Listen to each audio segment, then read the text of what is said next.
Chapter 608. Sulen had obtained a liter of the Fountain of Youth. He was planning to give half of it to the soldiers of the North Town City.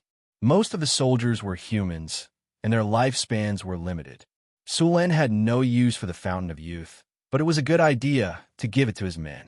Since there was only a limited amount of the Fountain of Youth, he could only give it to the soldiers who had contributed the most.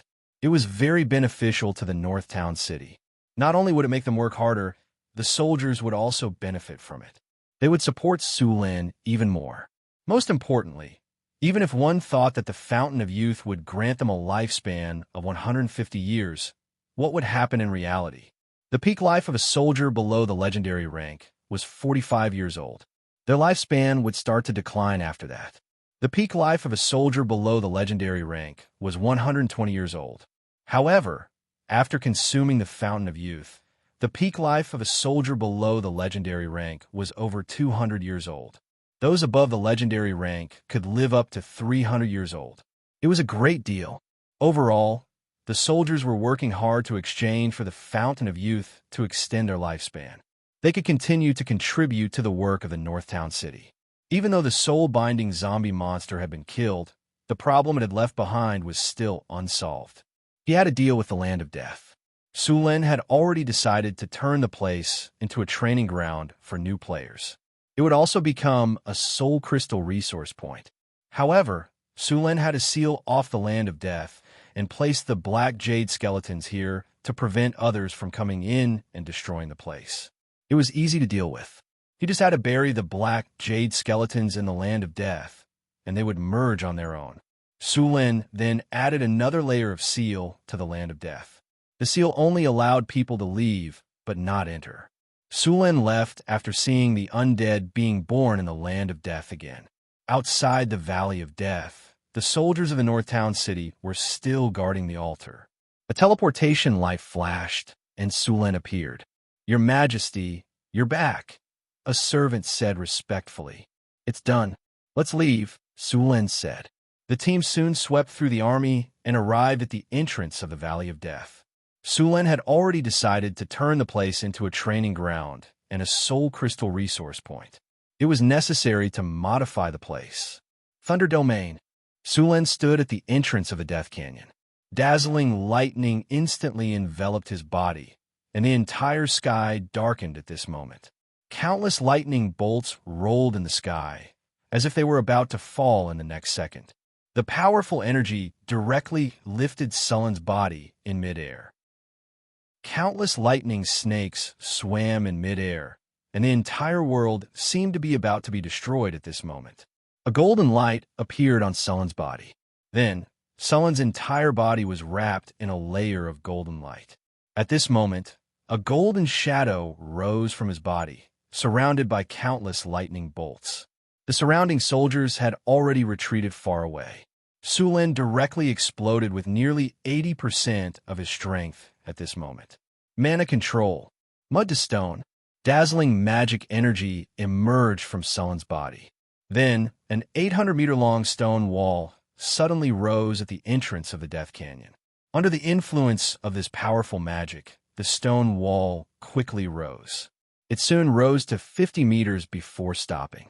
In an instant, the entrance of the Death Canyon was blocked by the stone wall.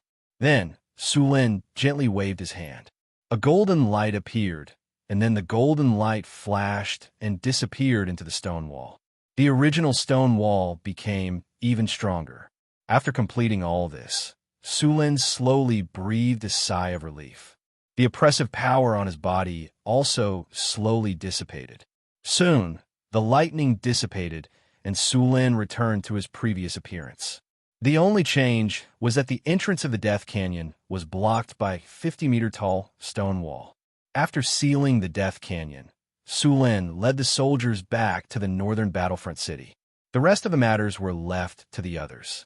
The Death Canyon would become the new resource point of the northern battlefront city. After returning to the northern battlefront city, Sulen rested for a day. The next morning, he went to the Wizard Tower to find Hathaway. This time, he had obtained the Divine Weapon Forging Blueprint. He planned to forge it. "This is the Divine Weapon Forging Blueprint?" Hathaway looked at the blueprint in her hand curiously. There's a rule power on it. How about it? I plan to upgrade the Storm Battle Halberd into the Thunder God's Spear. I need your help. Sulen took out the Storm Battle Halberd and said, How do you want me to help you? Hathaway returned the blueprint to Sulen and said, It's very difficult to forge a divine weapon. Let's not talk about the materials, but the forging process is very advanced. It's very difficult for a mortal to forge a divine weapon, and they also need the help of a powerful wizard. Sulen shrugged and said, We can find a few master blacksmiths here. Those gray dwarves have them. You can give a try with enchantment. All right, but forging a divine weapon is the most basic. You still need to inject divinity into the weapon. Have you prepared the divinity? Hathaway asked. I'm ready. Sulen flipped his hand and took out a divinity crystal. It was left behind by the soul-binding necromancer he killed. There are 4 divinity points in here. I'll extract some from the god's corpse. That's 5 divinity points. It should be enough. Since everything is ready, let's get started, Hathaway said. The Grey Dwarves lived a very comfortable life in Northern Town City. They went to the blacksmith's workshop every day to forge weapons, and when they came back at night, they could have a drink at the tavern. They also received a salary every day. Unlike before, when all their wealth belonged to the king, the Grey Dwarves were very satisfied with their lives. Of course, it would be even better if there was more alcohol. Sulen set a daily workload for these Grey Dwarves. Only those who completed their work would be given alcohol, and those who did a good job would be rewarded.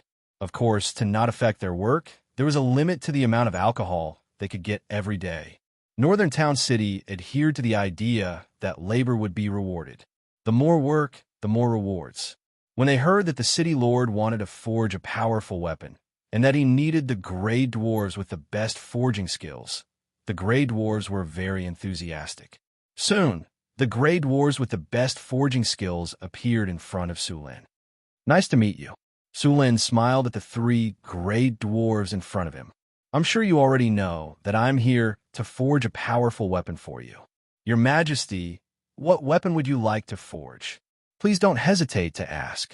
Old Han's craftsmanship isn't just for show, it's definitely the best amongst us Grey Dwarves. A Grey Dwarf who was only about 4 meters tall, but was extremely sturdy said as he patted his chest. Your Majesty, don't listen to him. Let me forge the weapon. I think I can give you a surprise. Another Grey Dwarf said eagerly. Your Majesty, my forging skills are the best. Let me forge it. The 3 Grey Dwarves fought for the right to forge the weapon. The Grey Dwarves were all very loud. When they argued, it was like they were in a blacksmith's workshop. They kept on arguing. Quiet. The noise made Sulen's head hurt. Sulen immediately stopped them from arguing. The weapon I'm going to forge this time requires a very high level of forging skills. It must be perfect, Sulen said coldly. He then took out a scroll and said, This is the blueprint. You can take a look at it first. With that, Sulen handed the blueprint to them.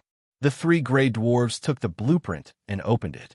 They were immediately engrossed in studying it. Heavens, this is unbelievable. This is a divine weapon. I'm not dreaming, am I? Is this the design of a divine weapon? The 3 Duergars exclaimed. Are you done? Sulen put down his teacup and reached out to take the blueprint. Yes, Your Majesty, the 3 Grey Dwarves said with a nod. Since you're done, are you confident? The 3 Grey Dwarves looked at each other. In the end, Old Han hesitated and said, Your Majesty, we're only 60% confident in forging this divine weapon. We can't do anything about the enchantment of this divine weapon. You don't have to worry about that. Someone will take care of it. Your mission is to forge this weapon, Sulen said directly. That's good, Your Majesty. This time, the 3 of us plan to work together. We'll definitely forge a divine weapon that you'll be satisfied with. Old Han said, Very good. If this divine weapon is successfully forged, your names will be known throughout the continent. You should know that this divine weapon was forged by the hands of mortals. Thank you, Your Majesty, for giving us this opportunity. The 3 Grey Dwarves stood up and said, But Your Majesty, we need to prepare before forging the divine weapon. Please give us some time. All right, Then you may go and prepare. Sulin nodded to show that he understood. Then, Your Majesty, we'll take our leave first. The gray dwarves left the capital with serious expressions. They then went to the blacksmith's workshop and began their preparations. After making all these arrangements, Sulin also began to get busy. Forging a divine weapon required a lot of materials. Sulin had already collected most of them, but there was still one main material that he had not found yet. Thunder crystal. This was a special kind of crystal that contained extremely pure thunder energy. It was very rare in the material plane. Surin had already asked the wizard organizations he was working with to see if they had any thunder crystal. Unfortunately, none of them had anything like this. After hesitating for a while, Sulin took out a wishing crystal. He planned to use the power of the giant elemental spirit to obtain the thunder crystal. Legend had it that the legendary wishing spell could grant any wish. However, this was only a legend. In fact, the legendary wishing spell had a lot of limitations and many traps. When describing a wish, one must be careful to prevent one's request from being maliciously misinterpreted. In theory, any wish could be granted, but it was up to others to make it come true. Chapter 609. After making up his mind, Sulin quickly set up a wishing table in the astrology platform and prepared to cast the wishing spell. After the preparation of the wishing table was completed, Sulin slowly closed his eyes and began to organize his words. This was the most troublesome part of the wishing spell. When making a wish, you had to negotiate with the Jinn of Elements. These Jinn of Elements would distort your meaning in various ways. They would find any loopholes and use them to their advantage. You had to block all the loopholes. The process of using the wishing spell was no less than negotiating with a senior demon. The contract had to be very careful. If one was not smart enough, it was very likely that they would be played by the word games in the contract. In the end, they would pay a huge price and not get the result they wanted. This was not a joke. Wizards had paid a huge price and finally summed up a set of effective wishing rules. Sulin took a deep breath, then suddenly opened his eyes. His body flashed, and he instantly activated the rune array. The wishing table operated, and the surrounding magic crystals suddenly appeared with a strange light. Then a low spell sounded, and powerful elemental energy surged out in an instant. A wave of elements that made people's hearts palpitate came out. The powerful elemental energy directly distorted the surrounding space. With the gathering of magic energy, a powerful victory shrouded directly. An elemental god, Sulin felt the powerful divine power. Then a gust of wind blew, and countless wind elements gathered into a shadow in the air. It was a wind elemental god. As soon as the wind elemental god appeared, he looked at Sulin and gently waved his hand. Then a contract scroll and a feather pen appeared in his hand. A majestic voice sounded in the wizard tower. "Did you summon me? A demigod? Do you have any wishes or wishes that you want to fulfill?" Sulin was surprised that he could summon a wind elemental god this time. He thought it would be good enough to summon an elemental god this time. He did not expect that an elemental god would answer his call in person.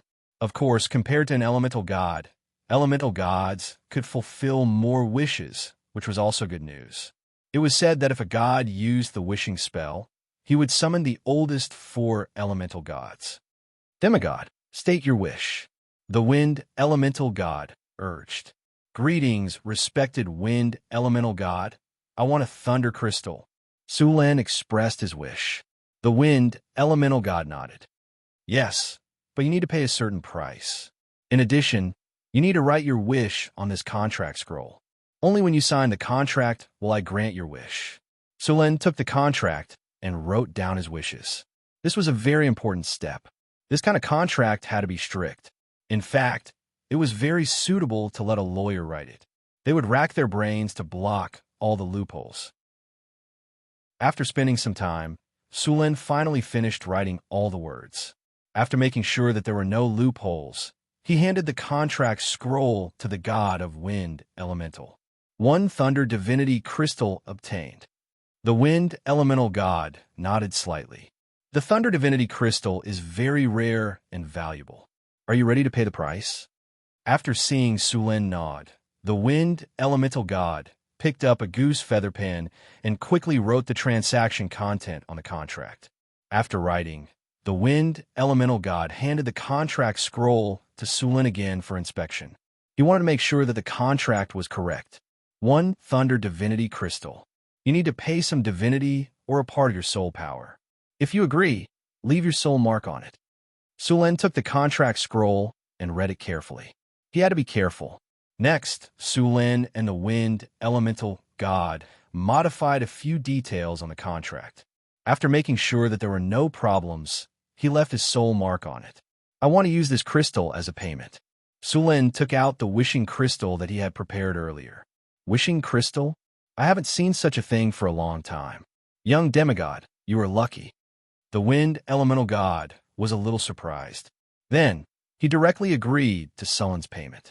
Since both sides have agreed, let's start the transaction.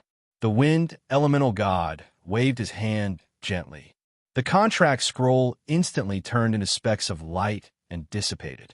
Then, a surge of divine power appeared. In the next second, a Thunder Divinity Crystal appeared in front of Sulen. The Thunder Divinity Crystal was a blue crystal the size of a fist. The crystal was translucent. Countless lightning powers were entangled in the crystal. Every now and then, a golden light flashed on the surface of the crystal. Then, the wishing crystal in Sulen's hand instantly flew into the Wind Elemental God's hand. In the next second, it disappeared. The contract is complete. Little guy, I hope you still have a wishing crystal when we meet next time. As he spoke, the Wind Elemental God glanced at Sulen. Then, he turned into a gust of wind and disappeared without a trace. The divine power that shrouded the wizard tower also disappeared. Sulen picked up the Thunder Divinity Crystal with one hand and played with it. He held his chin with the other hand and thought to himself, it seems that the wishing crystal is very attractive to them. Sulen could only get the wishing crystal from a treasure chest. He didn't know where this crystal could be produced. It was probably impossible to find a large number of wishing crystals to trade with the elemental god. Sulen quickly put this matter aside. The next important thing was to forge a divine weapon. After a few days of preparation, the 3 dwarven blacksmiths had finished all the preparations. Sulen took Hathaway to the blacksmith's shop. As soon as they got close, a rhythmic sound of hammering came. Clang, clang, clang. The crisp sound of fine iron striking rang out. Hundreds of shirtless dwarves were sweating in the blacksmith shop. Waves of heat were rolling, and orange flames rose. On both sides of the hall, dwarves were waving their arms hard to forge iron ingots. Heavy hammers smashed hard on the red-hot iron, and countless sparks flew out. Gray dwarves wearing thick leather aprons were hitting all kinds of sword embryos on the iron felt attentively. The flames swayed, and the dwarf chests were reflected red by the furnace fire. A lot of sweat slid down their bodies, and their whole bodies seemed to be smeared with a layer of oil. Small pits were burned on their firm faces by the sparks, but these dwarves didn't care at all. In the blazing furnace, a red sword embryo was burning in the flames. The gray dwarf next to him picked it out with a serious face. The sword embryo was red, and as soon as it was taken out, the dwarf put the sword embryo directly into the liquid next to it. As soon as the fiery red sword embryo was put in, a burst of flames jumped up, followed by a burst of crackling sounds. White smoke rolled, and the liquid instantly boiled. When the sword embryo was taken out again, a layer of fish scale-like patterns appeared on the surface of the sword embryo. It looked very beautiful. Sulen knew that this pattern would only appear on a high-quality weapon after countless rounds of forging. In the hall, pieces of iron embryos were constantly hammered into the shapes of various weapons and armors. Then, they were sent into the cooling pool next to the furnace with iron pliers. The water in the cooling pool was not ordinary water. This was one of the dwarves' secret recipes. It was a quenching liquid made from more than a dozen different materials. These quenching liquids were divided into several types. They were specially used to quench various kinds of weapons. When the smoke dissipated, the dwarves began to repeat the previous forging process again. Their movements were strong and powerful. Although it looked very simple, it was full of a strange rhythm. Under their careful forging, high-quality weapons were forged under the hammers. This was the blacksmith workshop in northern Battlefront City. High-quality weapons were forged every day. Now, the army of northern Battlefront City had basically finished changing their equipment. The arrival of Sulin and Hathaway didn't attract their attention. The dwarves were still very serious when they were working. Soon, a blacksmith steward brought Sulin and Hathaway to a room next door. At this time, 3 dwarven blacksmith masters were also forging with bare arms. "Looks like you're well prepared." Sulin glanced at what the 3 dwarves were forging. It was a weapon very similar to the Thunder God spear, but the material used was ordinary fine iron. It was completely different from the Thunder God spear. The 3 dwarves were building this model to familiarize themselves with the forging method of the Thunder God spear. "Your Majesty, you're here. We're ready." Han stopped immediately when he heard Sulin's voice. "All the materials for the Thunder God spear are ready. Now, I'll give it to you to forge." Sulin nodded at them and took out the materials that had been prepared. Seeing the rare materials appear in front of them, the dwarves were a little excited. "Everything is here. This is the forging blueprint of the Thunder God spear. Hathaway, and I will be here to help you," Sulin said after handing the things to the 3 dwarves. "As you wish, we will do our best to forge this artifact," Han said with a serious face. Then, the 3 dwarves began to work. In the past few days, the 3 dwarven blacksmith masters had practiced several times. Now, it could be said that they were familiar with the process. They picked up the materials and began to forge. Sulin and Hathaway didn't disturb the 3 dwarves. They stood aside and watched them quietly. The 9th heaven black iron was calcined in a special furnace. The flames in the furnace became very bright, and the temperature reached thousands of degrees. However, the 9th heaven black iron was very difficult to forge. Even at thousands of degrees, it still took a lot of time to smelt it. "Heat the furnace with magic," the gray dwarf said directly. Sulin waved his hand gently. Immediately, a strong fire element appeared in the furnace, and the temperature of the furnace increased again. Chapter 6:10. Flames rose, and waves of heat rose from the furnace. All kinds of metal materials quickly heated up, softened, and finally melted. Immediately after, several gray dwarves continuously threw in all kinds of materials. Sulin's Storm War halberd was also smelted again, and the low-grade materials were separated out and then continuously mixed. Scalding molten iron gushed out, and a fiery red torrent surged wantonly. Soon, the embryonic form of a long spear appeared in the mold. The heavy hammer smashed the grinding tool, and the gray dwarf with a solemn expression carefully took out the spear embryo. Then, the spear embryo was once again sent into the furnace to be burned and forged. Old Han used a pair of pliers to clamp the spear embryo in front of him, and then fixed the spear embryo on the iron felt. Another gray dwarf at the side picked up the hammer and took a deep breath. Clang! A crisp sound rang out as the hammer heavily smashed onto the spear embryo. With the help of the reaction force, Old Han once again smashed the hammer down fiercely. Sparks flew everywhere, and the fiery red furnace illuminated the blacksmith's shirtless body. It was as if his body was wrapped in a layer of crimson clothing, and he looked just like the legendary god of forging. A streak of light slowly flowed on the spear embryo. Hathaway stretched out her finger and lightly tapped it. A ray of light quickly spread from her hand, and then the arcane powder beside her directly flew up, instantly turning into countless streaks of light that quickly flew towards the spear embryo. The streaks of light formed by the arcane powder flickered with a colorful brilliance. As the hammer hammered, they continuously merged into the spear embryo, and the originally gray spear embryo began to flicker with specks of light. Under the influence of a strange power, these streams of light flowed like water and quickly formed mysterious runes. These runes were linked with each other and constantly blended together. Finally, they formed a beautiful pattern on the handle of the spear. As the spear embryo gradually took shape, Sulin took out the divine crystal that he had prepared long ago. A strange energy spread out from his body, and in the next second, Sulin was enveloped in a faint golden light. Sulin opened his eyes, and the whole room seemed to flash with a golden light. Divine power completely erupted at this moment. In the light of divinity, Sulin's originally human emotions quickly disappeared, and his absolutely rational and cold thoughts began to take control of his body. All the emotions and desires that represented a human were all blocked. From this moment on, Sulin had become a constructed life form like the tower spirit. In this case, Su Luan's various calculation abilities reached the highest level. In his eyes, there was no good or evil, no personal preferences, only gains and losses.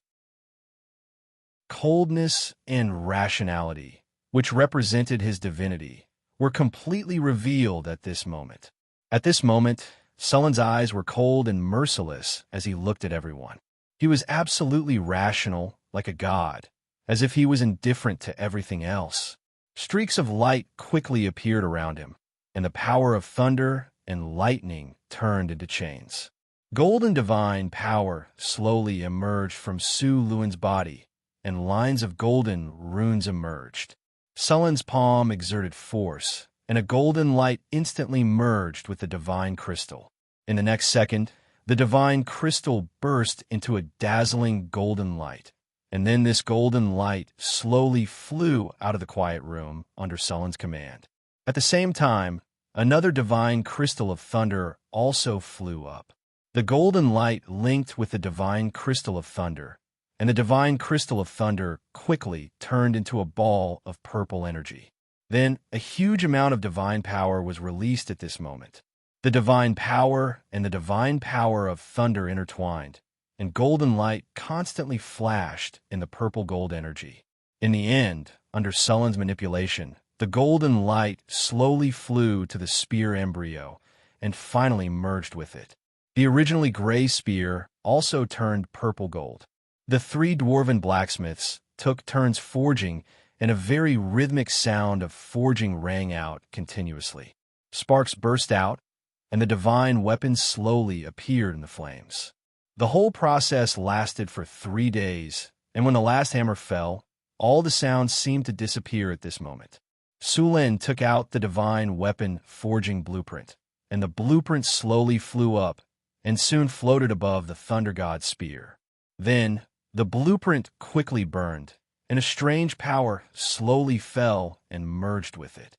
In an instant, the thunder god's spear, which seemed to be covered with a layer of shadow, suddenly burst into a dazzling golden light.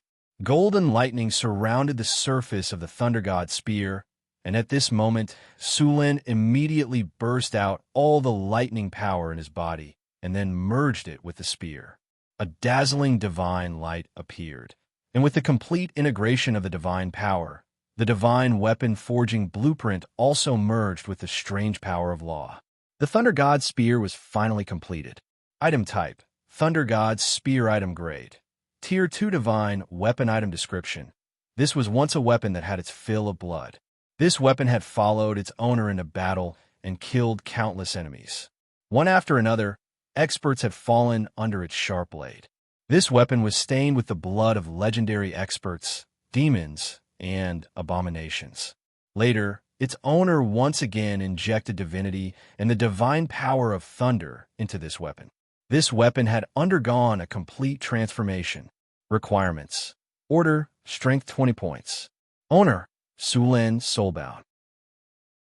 Equipment effect: Divine Weapon, Thunder God's Blessing, plus 12 penetration, plus 13 armor break, plus 20 true damage, plus 12 sharpness, plus 55 indestructible, plus 13 magic break weapon special effect.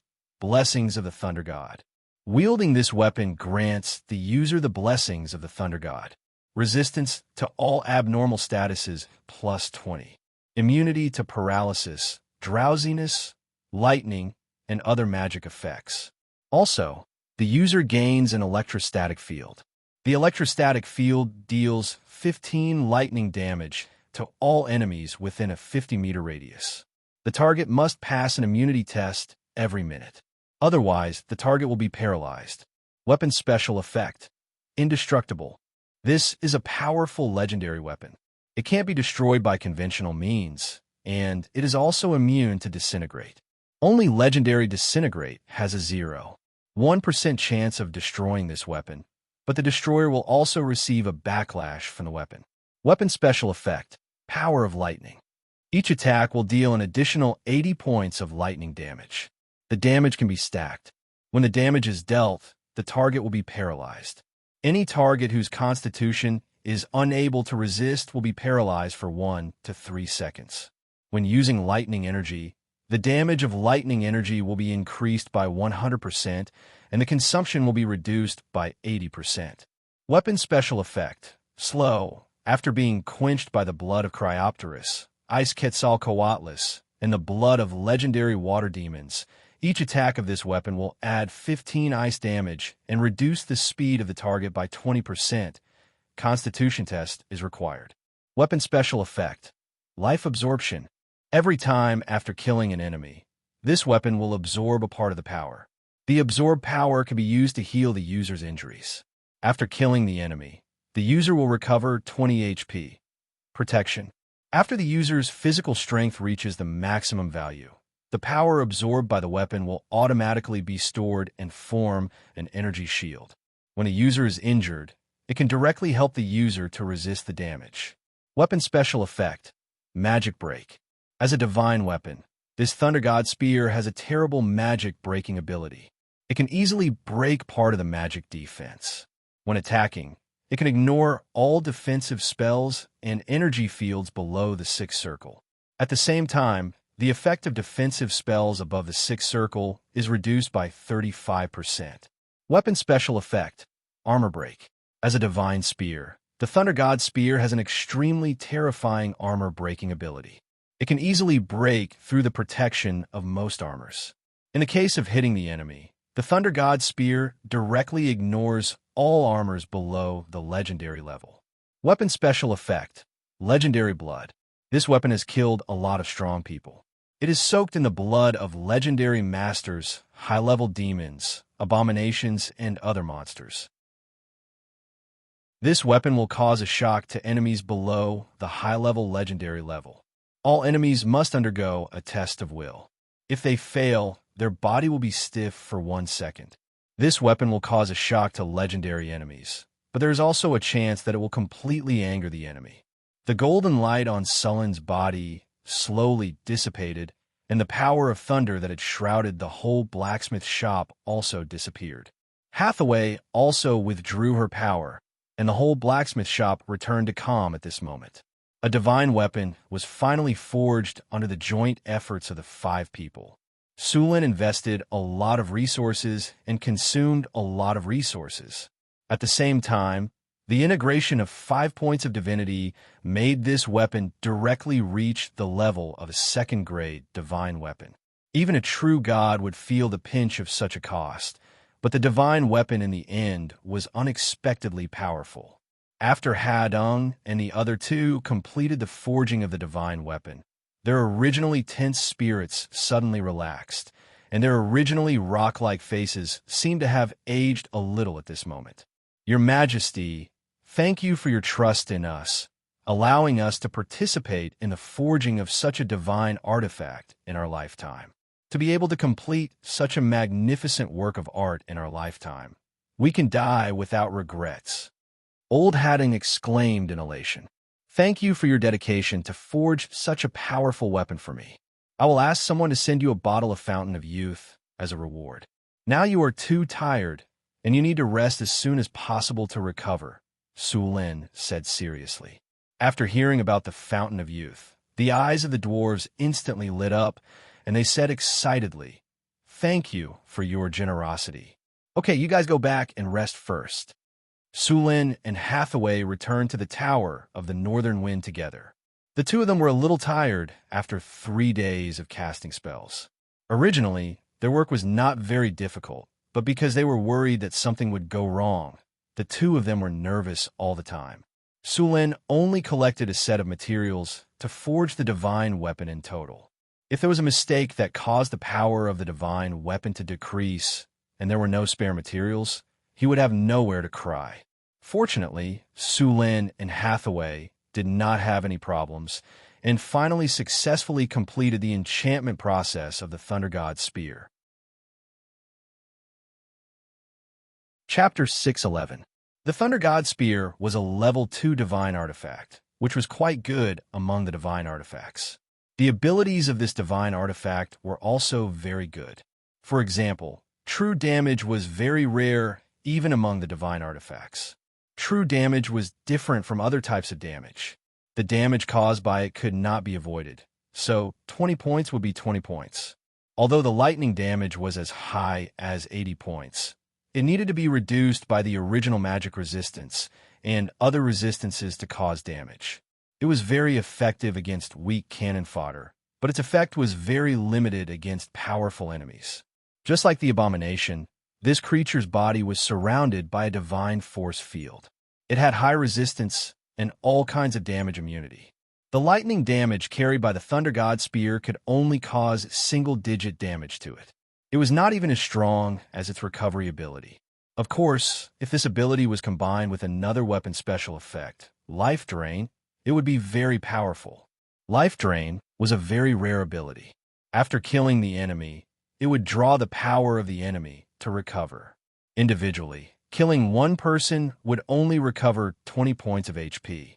However, combined with the area of effect damage of the Thunder God's Blessing, one enemy would be 20 points, and 10 enemies would be 200 points. In a group battle, Sullen's HP recovery speed would be very exaggerated. If there were enough enemies, Sullen's recovery speed could not even keep up with the abominations. If they wanted to defeat him, they could only rely on one-on-one combat. With Sullen's current strength, he had never lost a one-on-one combat. With his current physical fitness, unless he was in the form of a god saint, he would not care about anything else at all. Finally, he had a divine artifact. Su Lin was so excited that he almost ran out to show off. Fortunately, he forced himself to be rational. He should not show off his wealth. Moreover, this divine artifact was his trump card. He wouldn't reveal it so easily. The number of divine artifacts in this world was very small. Other than the gods, there were probably only 1 or 2 divine artifacts in the world. Divine artifacts needed to be infused with divine power and divine power. Even the gods might not be willing to do so. Divinity was also very important to the gods. In addition to divinity and divine power, a divine artifact also needed the power of law. This was one of the reasons why divine artifacts were so powerful. Not everyone could use divine artifacts. Even extraordinary items had profession and physical fitness requirements, not to mention powerful items like divine artifacts. The power of law that Su Lin infused into this divine artifact was a part of the Law of Thunder. This law was contained in the original divine artifact forging blueprint. This divine artifact could only be used to forge one divine artifact. Divine artifact.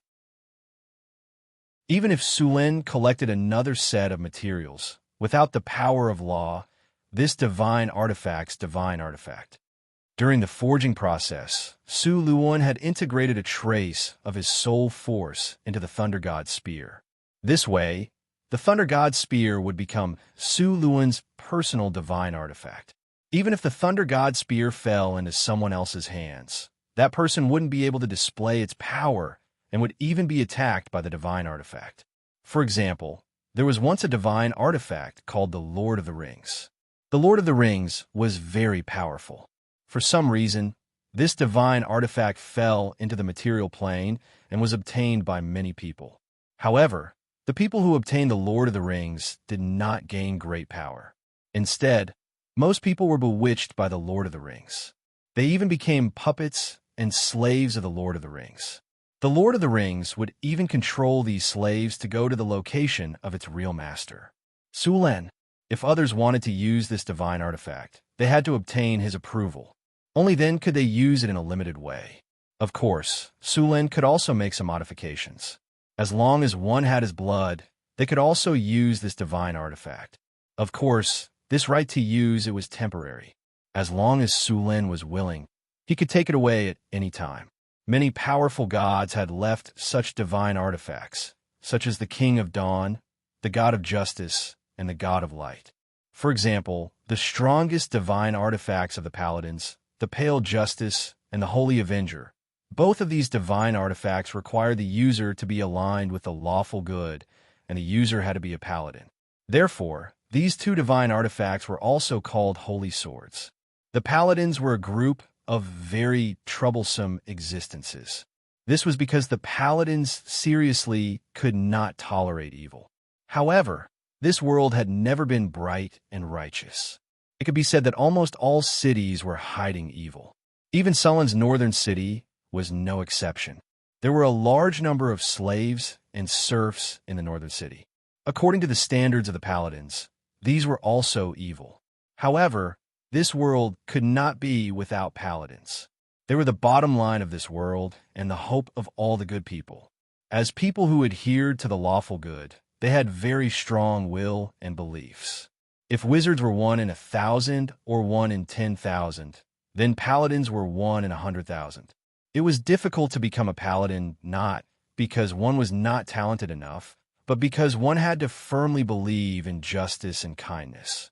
If one could not uphold justice and kindness, then a paladin would quickly fall.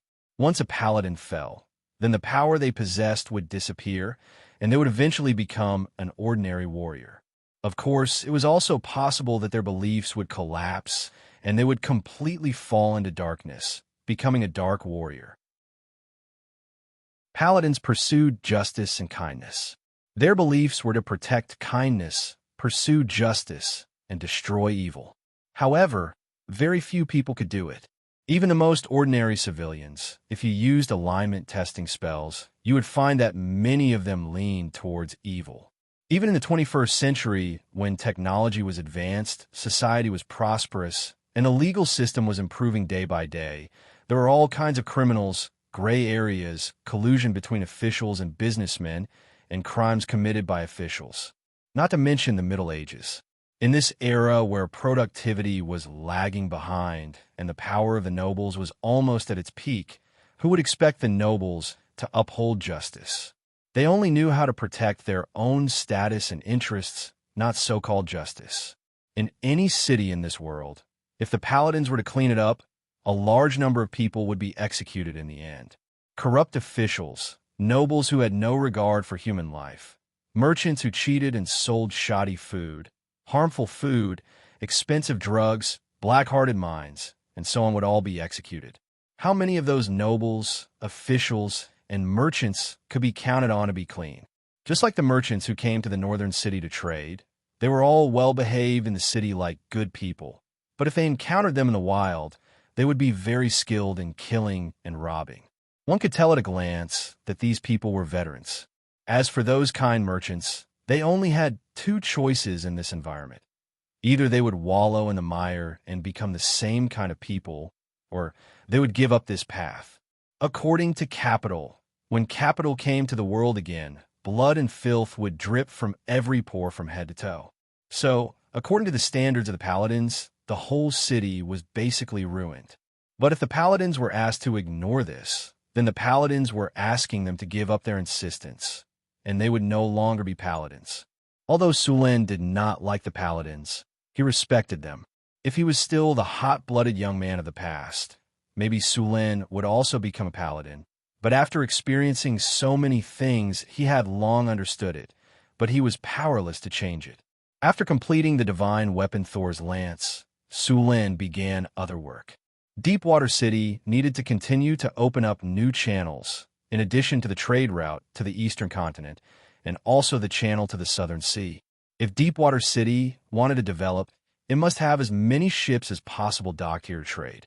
At the same time, the Navy of Deepwater City began to guard the channel and fight against pirates after completing the primary training. The number of islands in the southern sea could be said to be the largest in the world. After all, this sea area was the busiest. Chapter 612. While Sulin was busy opening up a new waterway, the development of Northern Citadel did not stop. Several towns and cities were built along the route from Northern Citadel to Deepwater Port. These towns and cities were small in size and only had a population of about 1,000 people. All of them were located along the Red Sand River. These towns and cities were originally built as supply stations for ships that came and went. The council hall saw that these settlements were developing well, so they directly assigned the immigrants who came in the past few months to these settlements along the river. Since the construction of Deepwater City, the supply of goods to Northern Citadel had not been interrupted. It could be said that the waterway of the Red Sand River had become unusually prosperous. There were more than a dozen ships coming in and out every day. These towns and cities along the way were developing very quickly. Deepwater City also sent out a fleet to sail to the Southern Sea. This time, their destination was the Southern Sea. The Southern Sea was famous among the surrounding countries for its wealth. Every year, caravans and fleets from all over the world would trade here. The nobles of these countries could be said to have made a lot of money. The nobles of these countries lived more extravagantly than the nobles of Florence. Things like sugar, honey, high-end wine, perfume, and paper were in short supply here. All kinds of luxury goods produced in Northern Citadel could be sold at a high price here. From the very beginning of the sea trade, the goods traded were luxury goods. The risk of sea trade was much higher than that of caravans on the road. There was an endless stream of pirates, powerful sea monsters, and terrifying storms. As long as you encountered them, you would suffer heavy losses. If the value of the goods transported was low, you wouldn't even be able to pay the sailors' wages. The Southern Sea was also the most prosperous area for slave trade. Unlike the northern continent, the Southern Sea was very thoroughly developed. The land there was also developed. The large wastelands between the cities in the northern continent were rarely seen in the Southern Sea. The mild climate, abundant rainy season, and fertile land made the Southern Sea much more productive than the Northern Sea. There was enough food to feed a large number of people. Although the nobles here were greedier than the nobles in the Northern Sea, the population of the Southern Sea was still far greater than that of the Northern Sea. For example, the largest port in the Tudor Kingdom, the Spice Port, had a permanent population of more than 400,000. The capital of the Tudor Kingdom had a population of an astonishing 500,000. Including the floating population, the population had reached 800,000. Sulan planned to directly migrate from here. He would transport a large amount of goods from Northern Town City to the Southern Sea to sell, then buy slaves from here and send them to Deepwater City. This was much faster than migrating from the Kingdom of Florence. One ship could easily transport a few hundred immigrants, and one trip could transport at least 3,000 immigrants. Compared to the immigration of the Kingdom of Florence, it took much less money and time. The number of merchant ships in Deepwater City was still expanding. As the fleet grew bigger and bigger, so did the number of immigrants. Northtown City was rapidly developing again. Right now, the first problem that restricted the rapid development of Beifeng Principality was its low population. The entire Beifeng Principality had a population of no more than 300,000, which was even less than the population of a city. The population in the north of the Kingdom of Florence was originally insufficient, and the cost of immigration from the south was too high. Now, using a fleet for immigration would undoubtedly greatly reduce the cost, and there would be more people. The development of the waterway in Deepwater City was very smooth. All kinds of goods from Northern Town City were also very popular here. The immigration work in Northern Town City was also very smooth. The arrival of a large number of people also made Deepwater Port more prosperous. With a flash of light in the laboratory, Hathaway's eyes flashed with joy. She then excitedly picked up the freshly made Starry Sky magic robe on the alchemy table. This was a robe that she had specially made for herself. The main material was the skin of a white dragon, and it was also a legendary robe. After Sulan got his hands on a divine weapon, Hathaway couldn't help but take out the dragon skin to make a legendary robe. As a legendary wizard, Hathaway's equipment could be said to be very simple. Due to the lack of materials, She had always been using a grade 4 legendary robe and magic staff. Last time, Sulin brought back a large amount of legendary dragon skin, so she finally had enough materials. Hathaway directly put on the robe. The Starry Sky magic robe looked very beautiful. The robe was blue and white, and there were silver white patterns on it. The patterns were shining like stars, and it was very beautiful. Because it was made of dragon skin, the robe itself had very high defense. It could be said that with this robe, Hathaway's strength had increased by at least 3 times. With a flash of light, Alex's figure appeared on the astrology table. As soon as he appeared, he saw Hathaway and was attracted by the robe on her. "Sister Hathaway, you're done?" Seeing the robe on Hathaway, Alex was also surprised. "Yes, I'm done. I just tested it, and it's already exceeded our expectations." Hathaway said excitedly. "Really? Then I'll make my robe according to this template." Alex decided right away. There are diagrams in the library. You can change the spells on them. Sulin brought back a lot of materials, so you can make a few more of them. Hathaway waved her hand and said, "Then I won't hold back." Alex said excitedly, "Right, how's your research going?"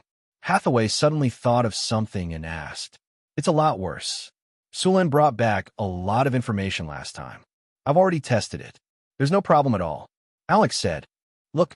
Alex gently waved his hand, and a silver metal ring appeared in his hand. The metal ring was very small, only the size of a palm. It was engraved with countless arcane runes.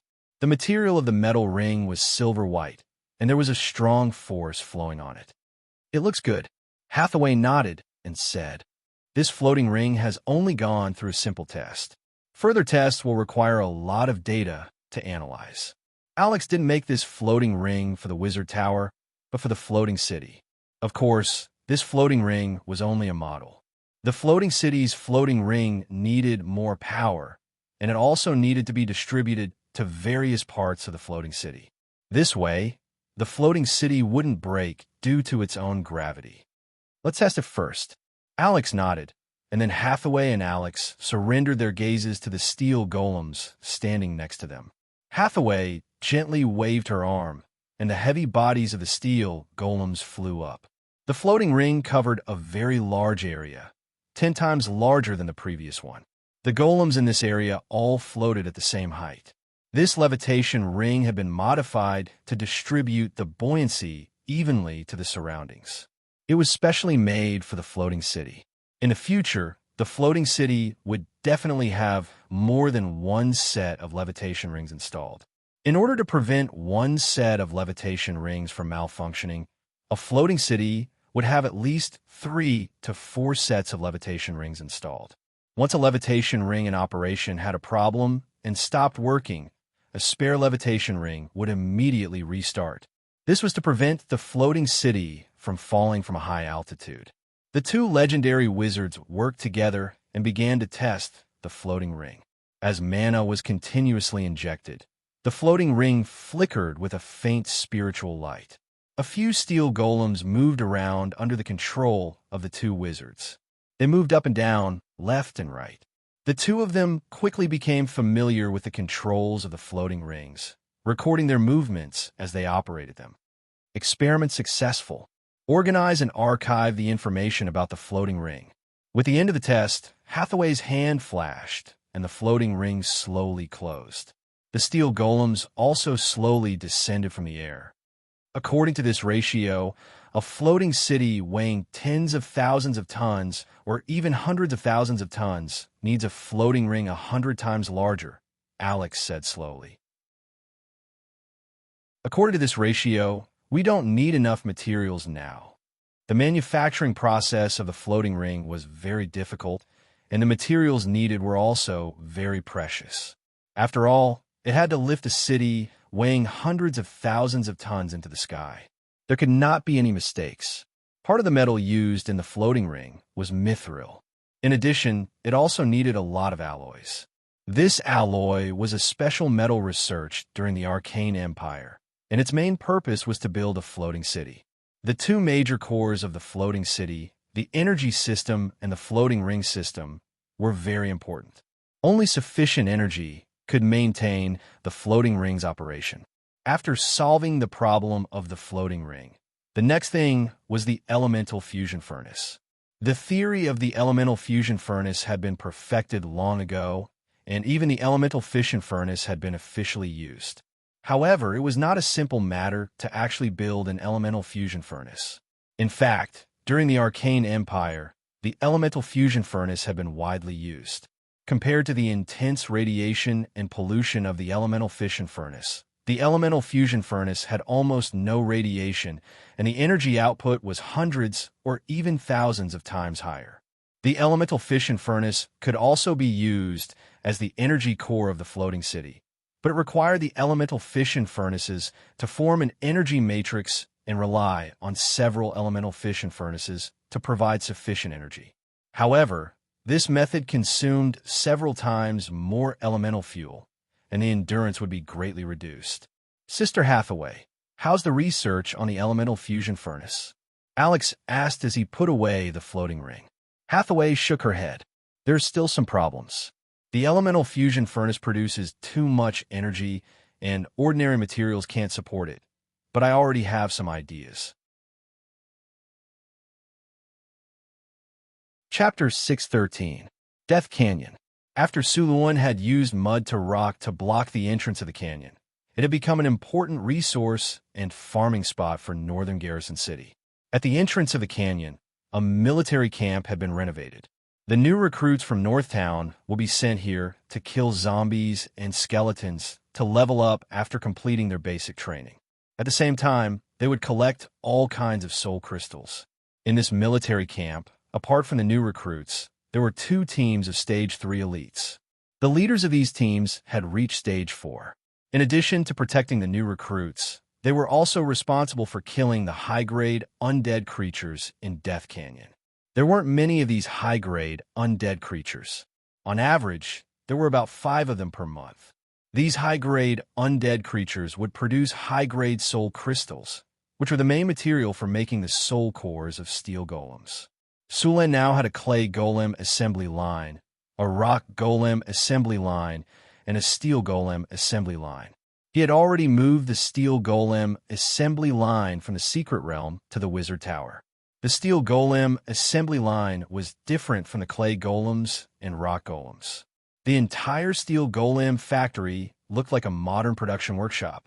The surrounding walls were bright and clean, and the crystal pipes on the ground were transmitting energy. These crystal pipes were connected to the elemental pool in the wizard tower. Although the wizard tower had an elemental fission furnace installed, Sulen didn't dismantle the elemental pool. Instead, he remade the elemental pool into an energy loop to power the wizard tower. The elemental fission furnace was used as the energy for the floating ring and the enigma lock. The energy supply of the wizard tower was not interfered with. In fact, the energy supply of the wizard tower was like electricity in Abel's previous life. The energy supply of a wizard tower was equivalent to a power station. The production process of steel golems was much more complicated than clay golems and rock golems. At this time, the standardized parts of the steel golem assembly line were transported to the corresponding position by the conveyor belt. These parts were then assembled by the clay golems one by one. In the back of the warehouse, there were already a few steel golems that had been assembled standing quietly. These steel golems hadn't been activated yet, and their soul cores hadn't been installed. The soul cores of high-grade golems were very complicated, and they needed to be activated by wizards. Under normal circumstances, Sulen or Hathaway would come here once a month for activation. Soul crystals were rare and were one of the common currencies in the multiverse. Souls were a special kind of wealth, and the Death God maintained that the souls in the multiverse would not be excessively plundered.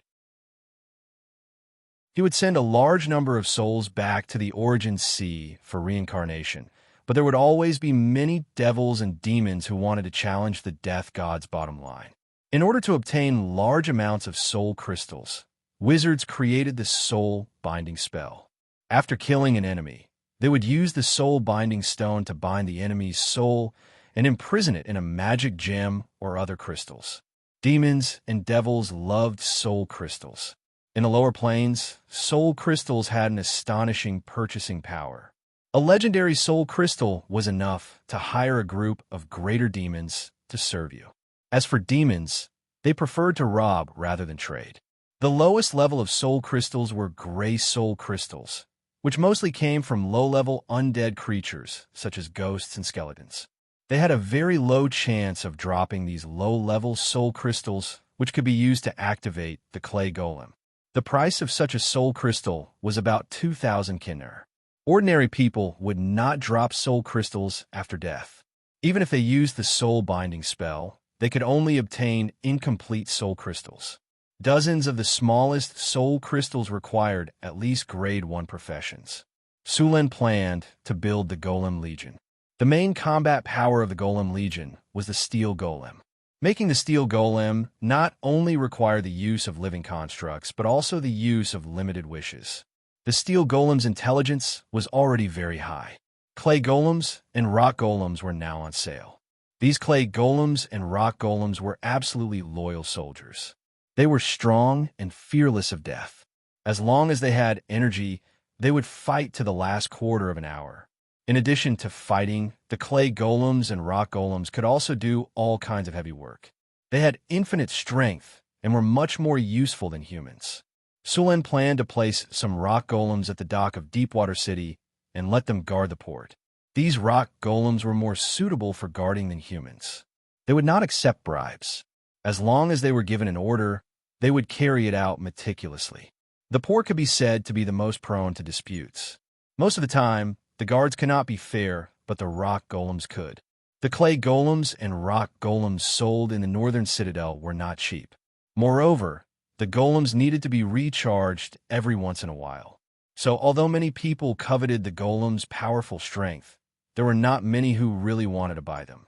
Of course, Sulen also promised that there would be after-sales service for those who did not have the technology to recharge the Golems. They only needed to spend a small amount of money to have the Northern Citadel recharge their Golems. For the sake of publicity, Sulen also specially formed 2 teams of Rock Golems in the Northern Citadel. These 2 teams of Rock Golems would patrol the city every day.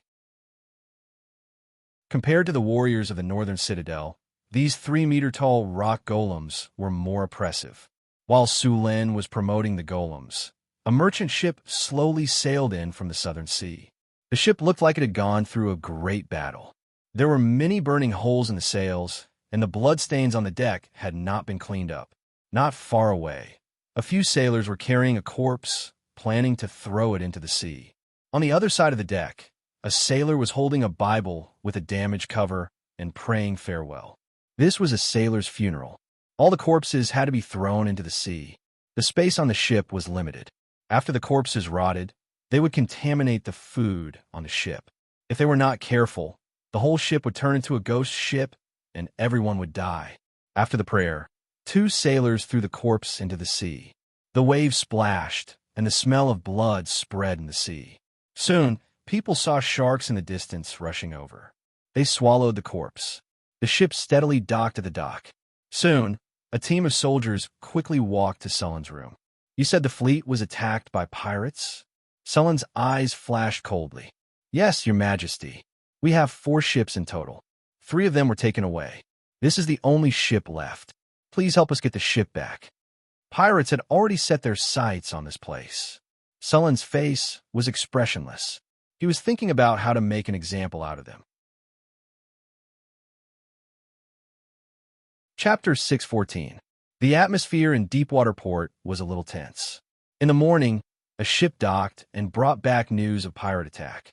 3 ships in the fleet were intercepted by pirates, and the only ship that escaped suffered heavy casualties. The consequences for Deepwater City, which had just begun to develop, were very serious. "Where is Barbassa?" Sulen asked. "Your Majesty, Barbassa is training with the fleet and hasn't returned yet," Mayor Holland said. Sulen frowned slightly and continued. "How long do they expect to be back?" "Barbassa and the others usually carry a week's worth of food when they are training. They should be back tomorrow," Holland said. "When they return tomorrow, tell him to see me immediately." Sulen said, Immediately inform all the crew and sailors in Deepwater Port to gather. All leave is canceled. Everyone will gather at the port tomorrow morning. Okay, now go and arrange it immediately, as you wish. The surrounding officials bowed and said, then slowly left the room. Go and call that merchant. I have something to ask him. The attendant next to him left quickly. About 10 minutes later, the attendant brought the merchant over. How many pirates attacked you? Where did they attack? What is the name of this pirate? Sulin glanced at the merchant and asked directly. Your Majesty, the pirates who attacked us should be one-eyed. The skull on their pirate flag is one-eyed. This is the symbol of one-eyed. At that time, we were attacked by 4 pirate ships. There were at least 1,000 pirates. They disguised themselves as merchant ships and suddenly launched an attack on the Norman Islands. We were caught unprepared, and the 3 ships were quickly occupied by the pirates. If it wasn't for a sudden whirlwind that scattered the pirates' formation, we wouldn't have been able to break through the siege. Your Majesty, this time our caravan suffered heavy losses. The goods and ships robbed added up to at least 500,000 kinnur. Please avenge us, Rhodes said with a pained expression. How much do you know about one-eyed pirates? How many pirates are there? Where are they active? Sulin asked in a deep voice. I'm sorry, Your Majesty. I don't know much about one-eyed pirates. After all, pirates hide their tracks except when they rob, Rhodes said. Then tell me what you know. Sulin nodded. Yes, Your Majesty. Rhodes reorganized his words and said, It is said that there are 1,000 one-eyed pirates, and they are one of the largest pirates in the southern seas. They are ruthless and never leave anyone alive after a successful robbery. That is why very little information about them has been leaked. One-Eye's flagship is the Black Dragon, an armed merchant ship. It is said that a wizard has cast a spell on this ship that can raise a large fog on the surface of the sea. There were a few times when One-Eyed was ambushed by the Tudor Kingdom's navy and was trapped in a tight encirclement. Thick fog suddenly rose from the sea and turned everything white in a breath. Almost nothing could be seen beyond 3 meters. One-Eyed took the opportunity to escape. After his escape, One-Eyed began to attack the Tudor Kingdom's merchant ships, causing the Tudor Kingdom to suffer heavy losses. Later, the Tudor Kingdom's navy launched a search and fought with this group of pirates many times. One-Eyed suffered heavy losses after a few times. 3 out of 5 pirate ships were sunk, so he had to give up. However, the Tudor Kingdom's navy did not gain any advantage. However, this incident also made him famous among the pirates and made him one of the most powerful pirates in the southern seas. One-Eyed is often active in the area of the Marin Islands, which is a route to the eastern continent. Merchant ships often pass through it, but this time, for some reason, he suddenly appeared in the Norman Islands and launched an attack on us. After listening to Rhodes's introduction, Sulin had some understanding of One-Eye's pirates. They were meticulous, well-informed, cruel, fierce, and vengeful. At the same time, they were also bold. After all, not many pirates dared to go head-to-head with the Navy. However, One-Eyed had actually gone head-to-head with the Navy more than once. Not only was he not eliminated, but he was also getting stronger and stronger. Sulin actually did not care much about the strength of One-Eye's pirates. After all, to him, anyone below the legendary level was just an ant. As long as he was willing, he could single-handedly destroy all of One-Eye's pirates. However, the reason why pirates could not stop attacking despite repeated prohibitions was because they were secretive about their whereabouts. The sea was vast and there were many islands. Pirates usually built their nests in some sea areas far away from the sea route. The most difficult thing to eliminate pirates was not to defeat them, but to find their nest. Even if Sulin knew that One-Eye's pirates were behind it, it was still very difficult to find them. However, it was not impossible. If there was no other way, he could ask Hathaway for a divination. The strength of One-Eye's pirates was far from the legendary level. The difference in strength was very large. This kind of divination would require too much effort. After a day of preparation, a large number of sailors gathered at the port of Deepwater City. All the sailors in the city had arrived, and there were also 2 ships docked at the port. Because 3 ships were robbed by pirates, there were only 2 ships left in Deepwater City. In addition, there was a warship that was still being piloted by Barbossa. Its strength was far inferior to One-Eye's. Of course, this did not take into account the situation of Raging Dragon. The sky gradually brightened, and soon a black spot appeared on the sea. The black spot was very fast, and it was revealed in a short time. It was a naval warship led by Barbossa. At this time, the warship had just completed sailing training and was moving towards the port. About half an hour later, the ship docked at the port. After seeing the situation at the port, Barbossa was slightly stunned. Then, as if he had thought of something, his face became a little dignified. "Your Majesty, what happened?" Barbossa hurried to Sulin and asked nervously after saluting. "Our fleet was attacked by One-Eye's pirates, and only one ship escaped," Sulin said with a gloomy face. "Now, take your people, replenish the supplies, and immediately set out to find these pirates. I want to completely eliminate them." "Yes, Your Majesty." Barbossa's heart trembled, and he immediately said. Then, without caring about the repairs, he ordered the coolies to carry the supplies to the ship. Because the development time of Deepwater City was very short, the number of sailors here was not many. Although Sulin spent a lot of time to train them, it was still not enough. In addition, 3 ships were robbed. The sailors on them would certainly not survive. The quality of the sailors was much worse than before. Most of the sailors in front of him were ordinary people or strong, ordinary people. Sulin did not have much hope for these people. For him, the role of these sailors was to carry the spoils of war. Soon, Barbossa carried all the supplies. After making sure that all the ships were ready, Sulin said directly, "Let's go." The 3 ships quickly raised their sails, and then lined up in a column and slowly sailed out of the harbor. After leaving the port, the fleet changed direction and sailed directly to the south. What others did not know was that in the dark sea, a huge shadow was following closely under the sea. It was Sulin's magic ship, the Angry Dragon. Although they did not know the lair of the One-Eyed pirates, they would definitely sell the stolen goods after robbing the fleet. Ordinary port pirates would not dare to dock at all, and ordinary merchants would not dare to do this business. However, there was a place that specialized in this, and that was the Shipwreck Harbor. The Shipwreck Harbor was a pirate harbor that provided various services for pirates. The Shipwreck Harbor was hidden in countless islands in the Southern Sea. Not only could ships be repaired here, but there were also taverns, blacksmiths, and brothels. Most of the pirates in the Southern Sea dealt with their spoils here.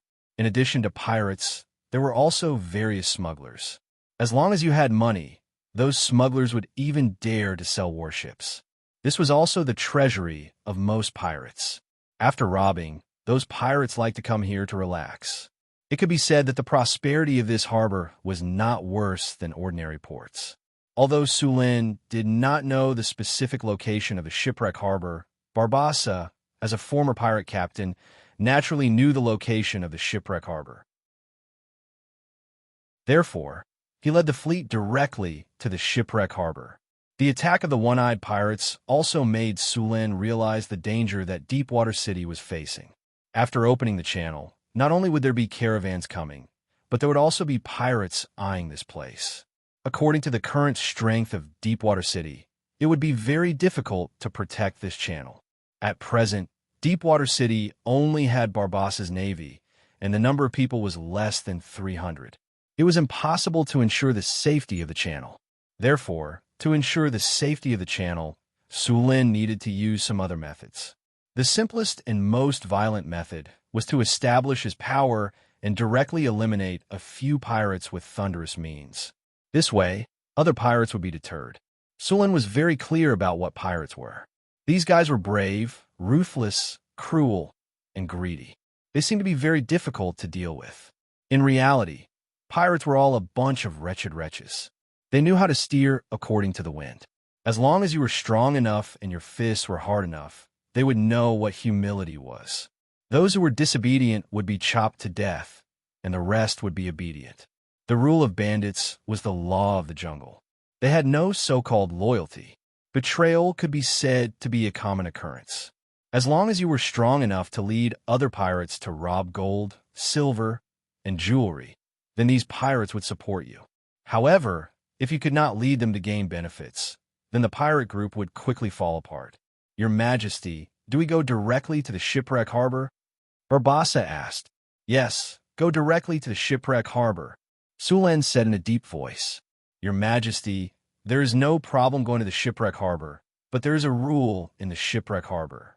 Fighting is not allowed in the shipwreck harbor. Barbassa reminded. What if we fight?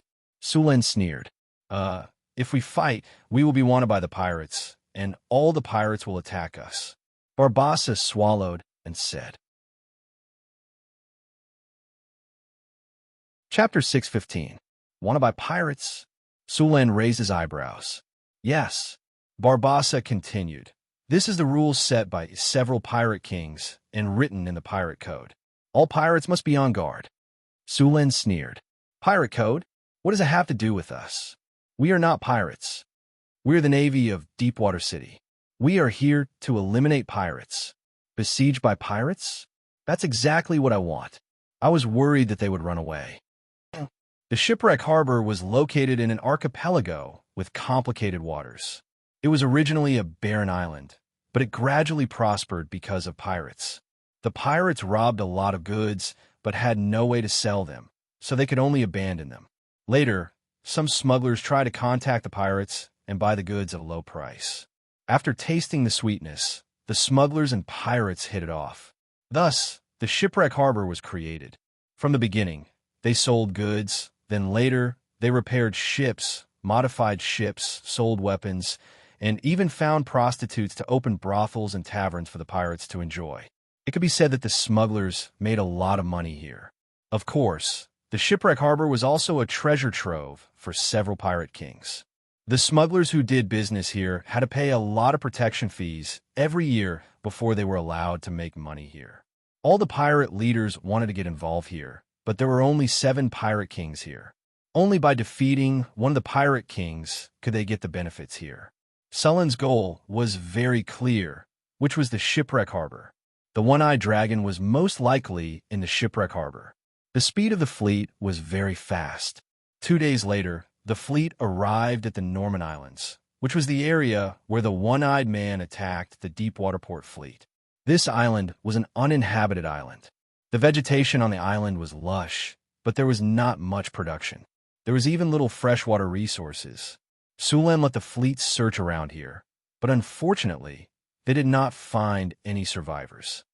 Your Majesty, no survivors were found, nor were there any traces of pirates. Barbassa reported to Sulen. Continue to the south. The fleet passed the Norman Islands and continued to sail. After arriving here, the fleet moved faster. The trade wind blew the sails, allowing the fleet to move forward quickly. After arriving here, they were close to the southern sea. Sulen returned to his cabin to rest. About a day later, he suddenly heard a commotion outside. Pirate spotted! Pirate spotted! Everyone, prepare for battle. Quick, quick, quick! You bunch of cowards, pick up your weapons and prepare for battle. Sulen immediately got up, and in the next second, he appeared on the deck with a flash of light.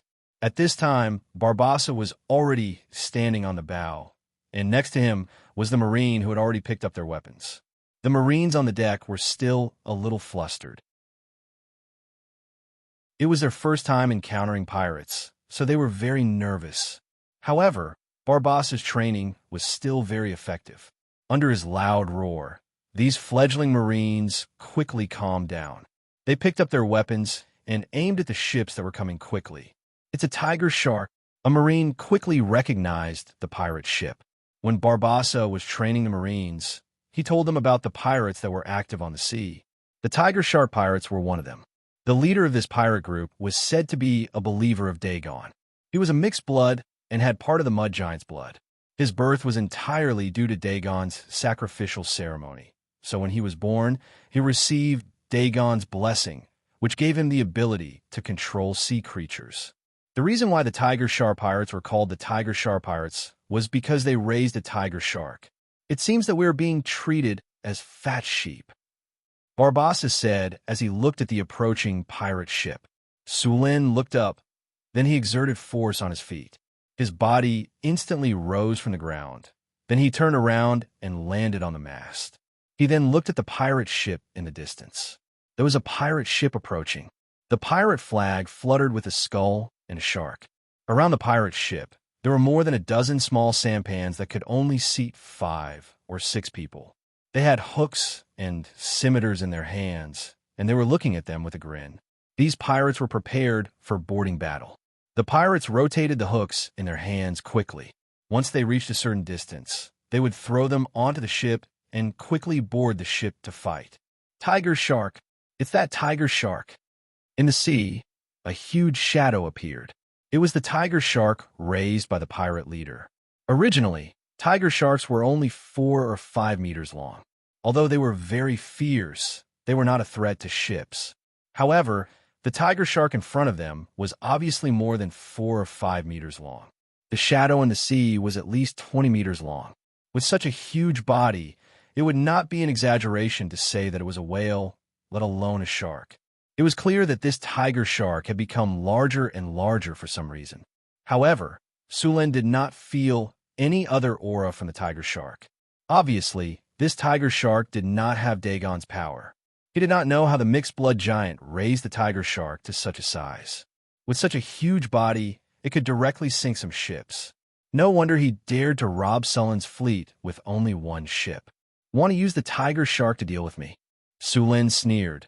Then a light rose from his body. Dominate monster! A magical energy was instantly transmitted from Sulin's body. In the next second, the tiger shark that was constantly rushing towards the ship suddenly stopped. A trace of Sulin's spiritual power instantly enveloped the tiger shark. Feeling that Sulin's spiritual power wanted to control it, the tiger shark immediately resisted. However, Sulin's soul was so powerful that even if he only used a trace of his spiritual power, the tiger shark could not resist. Its consciousness was easily suppressed by Sulin and was completely under Sulin's control. After dealing with the enemy's strongest trump card, the next battle was even simpler. Looking at the aggressive pirates, Sulin directly cast spells on them. All troops cheer. Group haste. Group bears tenacity. Group bulls brute force. Group magic weapon. Group foxes cunning. Boost morale. Group water walk. Light after light flashed through the navies, and the panicking navies instantly became fired up.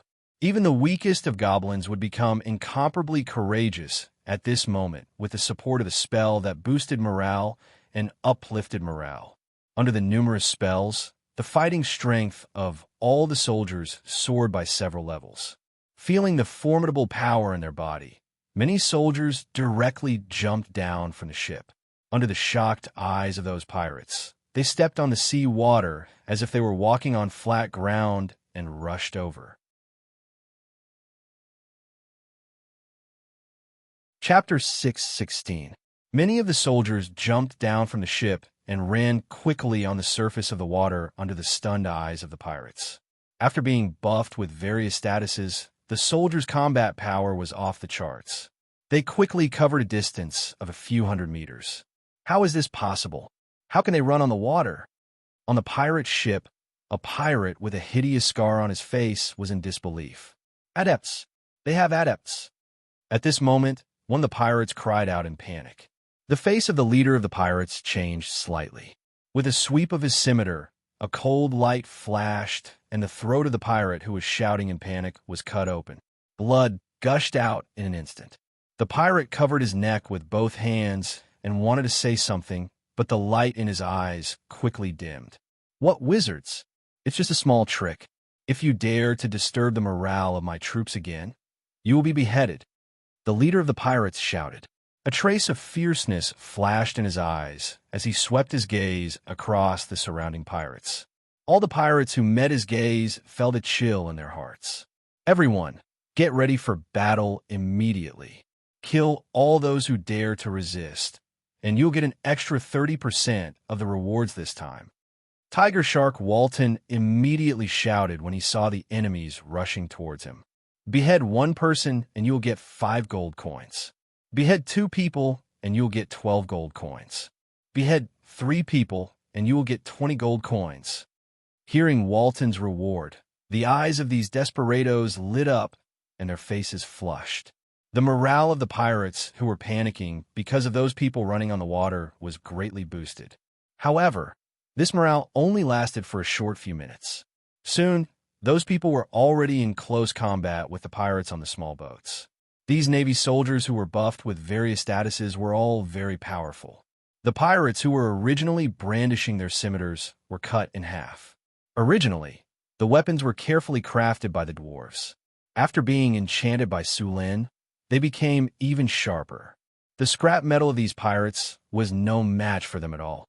As soon as they clashed, a large number of pirates were killed on the spot. "Run! Jump off the ship!" It was unknown which pirate shouted, but the surrounding pirates reacted instantly. Without thinking, they dived into the sea. Unfortunately, although these pirates escaped the fate of being killed, they fell into a more dangerous situation. The giant tiger shark that had just been subdued by Sulin became extremely excited after smelling the blood. It opened its bloody mouth and swallowed the pirates who had jumped into the sea. "Charge! Today is the day to make a name for yourself. Kill all these pirates and avenge our dead brothers. Kill them." Seeing how easily they slaughtered those pirates, the soldiers let out excited howls. Brandishing their weapons, they charged towards the pirate ship. Those pirates who were originally eager to give it a try felt as though a bucket of ice water had been poured over their heads. Chills ran down their spines from the inside out. Many pirates couldn't help but avert their eyes, as though looking for a way out. "Quick, pick up your weapons. Kill them if you want to live." Tiger Shark Walton's expression changed abruptly, and he shouted madly. However, the effect was not good. "Quickly turn the rudder and leave this place, quickly." Tiger Shark Walton finally realized that the situation was not good. He quickly ordered the pirates to turn the rudder and escape from the sea area. However, it was already too late. After killing all the pirates on the surrounding sampans, the soldiers waved their hooks and charged towards the pirate ship. At the same time, Barbassa's warship arrived at a distance of 20 meters. Bang, bang, bang. The prepared ballista was immediately fired. The 3-meter-long spear with unparalleled power hit the pirate ship in an instant. The rope tied to the spear was also tightened in an instant. The pirate ship that was about to turn around and escape was instantly caught, unable to move. "Boys, the opportunity to make a name for yourself has come. Follow me," Barbassa roared. With one hand holding the rope and the other hand holding the long sword, he directly jumped down from the mast and swung toward the pirate ship not far away. Many soldiers followed closely behind him. In the blink of an eye, more than a dozen soldiers successfully jumped onto the pirate ship. Barbassa rolled to avoid a pirate's scimitar. He swept his arm, and the sharp sword cut through the air, instantly cutting the pirate in half. Barbassa's body and mind moved quickly, and a long sword in his hand swept across. Wherever he passed, there was no enemy. The surrounding naval soldiers saw how brave their captain was, and they were greatly encouraged. With just one charge, they killed the surrounding pirates. Taking advantage of this opportunity, more naval soldiers boarded the pirate ship, and the number of naval soldiers increased rapidly. Barbassa's strength wasn't bad to begin with. After being buffed with so many buffs, he had turned into a killing machine. His long saber slashed through the air, causing blood to splatter. In just a dozen seconds, 5 to 6 pirates around him had been chopped into two. The pirate leader, Tiger Shark Walton, had an ugly expression on his face. The enemy's strength was beyond his expectations. The surrounding pirates were no match for them. It hadn't been long, but they were already retreating. Now, he didn't even have the chance to escape. Waves of Marines continued to rush onto the pirate ship, and the number of pirates was rapidly decreasing. Barbassa saw the pirate leader, and with a jump, he directly rushed up. With many buffs, Barbassa was simply unstoppable on the pirate ship. The long sword in his hand drew out a sword light and continuously slashed. Clang, clang, clang. A series of clashing sounds could be heard. At this moment, Walton's face was filled with fear. Barbossa was suppressing him both in terms of strength and speed. Facing Barbossa's attacks, Walton could only try his best to parry. The chain mail on the mountain had already been slashed until it was riddled with scars. There were even wounds on his body. Kacha!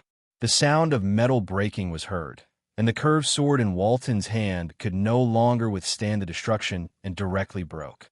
Tiger Shark Walton's expression changed. However, before he could react, Barbossa's long blade had already swept towards him. A bright blade light flashed, and Walton's head flew into the air, following which Walton's headless corpse fell to the ground. The battle ended quickly, and the fledgling Deepwater City Navy obtained a great victory. They successfully won the battle with a small price, and more than 60% of the pirates, including the pirate leader Walton, were directly beheaded. The sea was full of the smell of blood, and attracted by the smell of blood, many sharks wandered in the sea, but they were afraid of the tiger shark that Sulen had just subdued and did not dare to approach. Everyone, start cleaning the battlefield, and count the wounded, and calculate the spoils and military achievements. All the spoils of war will be collected and distributed later. Sulen gave a few simple instructions, and then ordered the soldiers to deal with the aftermath. Those who dare to hide the spoils of war, cut off one of their hands, Barbossa said loudly, and then ordered people to clean up the battlefield. Sulen was not surprised by the result of this naval battle. Naval battles in this era were still in the state of hand-to-hand combat, and even if there were fire crystal cannons, the effect was very limited. The battle between pirates was the most cruel and the most effective battle in naval battles. Pirates liked to fight with pirates the most because it could end the battle in the shortest time and obtain a lot of spoils of war. In the end, there were only 30 to 40 tiger shark pirates left alive, and these pirates were all squatting on the deck. Sulen would not kill all of these pirates. These pirates were people who made a living on the sea, and they were qualified sailors. Deepwater Port needed a large number of sailors to carry out maritime trade, and these pirates would be qualified sailors after some training. Basically, these pirates had seen blood, and even if they encountered other pirates, they would dare to fight to the death. As long as the leader of the pirates was beheaded and sent to prison for reform, these pirates could be used. After cleaning up the battlefield, there were very few spoils of war from this battle. All kinds of gold coins added up to less than 1,000, and there were also some gems and other things. Other than that, there was nothing else, but this was considered normal. The tiger shark pirates were originally out to rob, and naturally, they would not bring any wealth. After Barbossa finished his inspection, he began to interrogate these pirates. Although the tiger shark pirates weren't very strong, they had a giant tiger shark. The Waltons had run amok in this sea area for a while, and the money they had plundered was also a huge amount.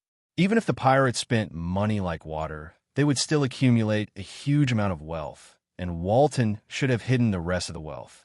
Do any of you know where Walton hid his treasure? Barbossa asked coldly. The first person to tell the secret will get 1/10 of the treasure, and the second person will get nothing.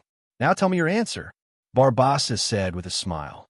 I know where Walton hid his treasure. Go away. What you know is fake.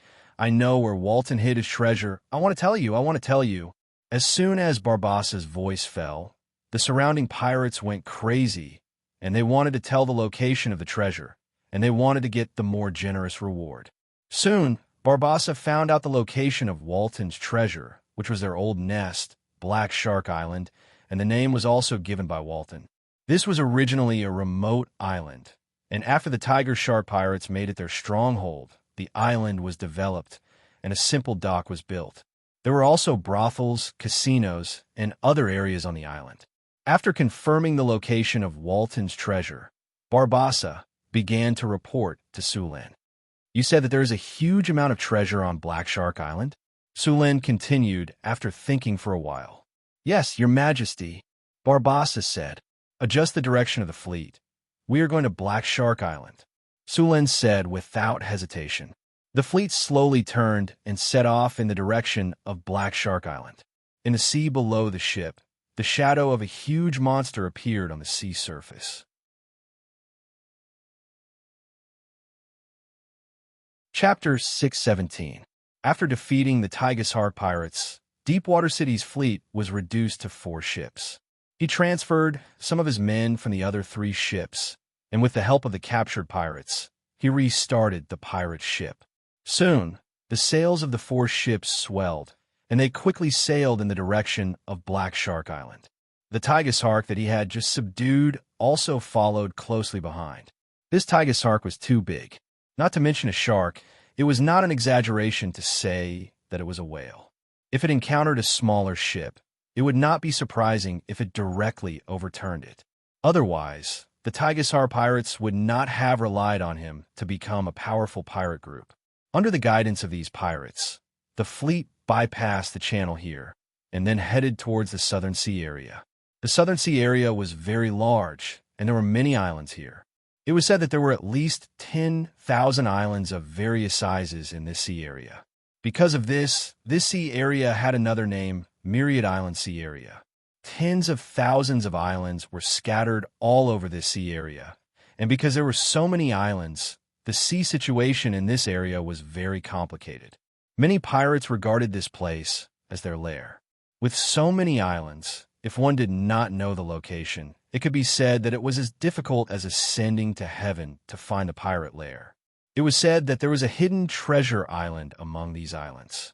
The entire island was piled up with gold and silver, and all kinds of gems were like gravel. Legend has it that this island could buy the entire world. In the past, countless adventurers and pirates spent a lot of time and energy to collect this treasure island. In the end, most of them returned empty-handed, and many of them directly encountered all kinds of accidents and disappeared in the vast sea. Of course, there were some lucky people. Although they did not find the treasure island, they found other things and became rich. The most famous thing was the Spice Island. The whole island was grown with spices. One must know that the price of spices was not cheaper than white sugar, and it was even more expensive. It was said that in some areas of the northwest of the continent, the price of spices was equivalent to gold. There were also a lot of legends circulating in this sea area, such as the terrifying Spectre ship, the legendary mermaids, the mysterious and unpredictable ancient ruins, the fountain of youth that made people crazy, and so on. Every year, a large number of people would venture into this place to look for treasures. Black Shark Island was hidden among these tens of thousands of islands, and even the shipwreck harbor was hidden here. Under the leadership of the pirates, the fleet entered this area. The location of the Black Shark Island was very well hidden. After sailing for about half a day, the fleet finally arrived near a small island. The island was covered with lush plants, and there was a tall mountain in the middle of the island. There was nothing special about the island.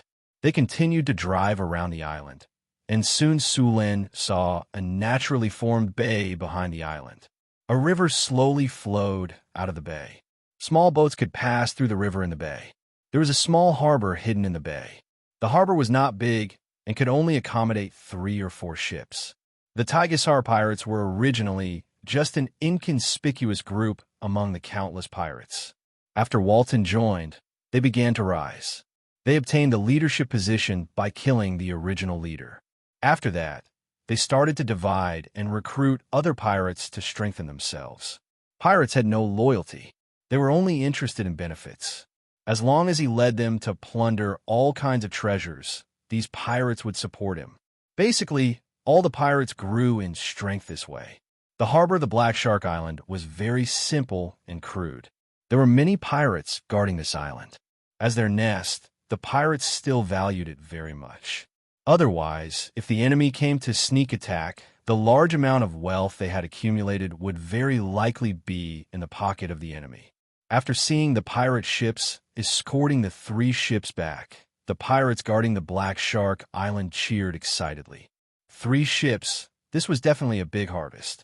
Even the pirates guarding the island would receive a considerable amount of income. The pirate guarding the island was the second leader of the Tigeshark pirates. He was also an experienced old pirate. After seeing the ships slowly approaching, his brows slightly wrinkled. He felt that something was wrong. The surrounding pirates had excitedly sent out signals to guide the fleet to the shore. These pirates naturally did not know that the Tigershark Walton had been beheaded by Su Lin. They were thinking of a celebratory feast at night. Neat, how's the harvest this time? A pirate with a scar on his face looked at the bow of the ship. After glancing around, he shouted, "Where's Harlan? That kid still owes me 3 kinner. How's his harvest this time?" The pirate named Neat on the pirate ship came forward and shouted as if everything was normal. "Harlan, he's going to be rich this time. He's now guarding the loot on the back ship. Our luck today is really good. We just came to the open sea and we met this group of fat sheep." The leader directly commanded the Tigershark to take back the 3 ships. "We've made a lot of money this time." "Haha, that's good. It seems that you've made a lot of money this time. Next time when we go to the shipwreck harbor, you'll treat us." The pirate patted his chest and said, "Of course." Soon the pirate ship stopped at the edge of the harbor. At this time, the second leader of the pirates who stayed behind suddenly had a thought. "No, the mood is not right." In the past, when the pirate ships returned from plundering, they were all cheering for fear that others would not know that they had robbed the goods. "Why is it so quiet this time? Not good. They're the enemy." The second leader reacted instantly. He directly pulled out his weapon and shouted, "Pick up your weapons. They're the enemy." Just as the second leader of the pirates shouted, the surrounding pirates did not have time to react. The ships that were docking suddenly shot a rain of arrows, directly turning the pirates on the shore into hedgehogs. Then a large number of Deepwater City's navy jumped off the ship and directly rushed to the other pirates on the shore. "The Tigershark Walton has been beheaded. Everyone who surrenders will be spared." The Deepwater City's navy and the surrendered pirates attacked while shouting loudly. The remaining pirates were caught off guard and were killed in large numbers. After a burst of swordlight, many pirates were beaten to the point that they could not fight back. The death of the Tigershark Walton shocked them. Coupled with the sneak attack, the pirates on the battlefield were defeated at an astonishing speed. Su Lin jumped off the deck and looked at the defeated pirates. He then shouted, "The Walton has been executed. Those who surrender will be interviewed. Those who resist will be killed without mercy. Those who surrender will be spared. Those who resist will be killed without mercy. Those who surrender will be spared. Those who resist will be killed without mercy. Those who surrender will be spared. Those who resist will be killed without mercy." Countless Marines shouted, and a fierce aura rose from their bodies. The pirates on Black Shark Island were so scared that their faces turned pale. Their legs trembled, and they no longer had their previous fierceness. Clang! A soft sound came. Not far away, a pirate's scimitar fell to the ground. He then knelt on the ground with a plop. This sound seemed to be a signal. The surrounding pirates also threw away their weapons. Then, one by one, they knelt on the ground like dominoes. Some of the pirates who were unwilling to surrender had a change in expression. They turned around and wanted to escape without thinking.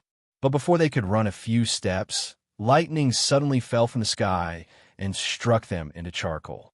Soon, the entire Black Shark Island fell into Sullen's hands. This time, more than 100 pirates left on Black Shark Island. Except for those who were killed at the beginning and those who fled after seeing the situation turn bad. The remaining 60 to 70 surrendered. All the pirates were gathered and interrogated. They were asked to confess all the treasures buried on Black Shark Island. In order to prevent them from colluding, Barbossa separated all the pirates for interrogation. At the same time, Su Lin led a few other pirates to the place where Walton buried the treasures. The place where Walton buried the treasures was very hidden. Every time Walton finished robbing, he would distribute the treasures to all the pirates according to their contributions. As the leader, he alone would get 30%. Every time he obtained a treasure, Walton would hide it in a cave. This cave was very strange. The entrance was under the sea. The sea was very deep and there were many undercurrents around it. If one was not careful, one would be sucked into it. The passage to the cave was very long.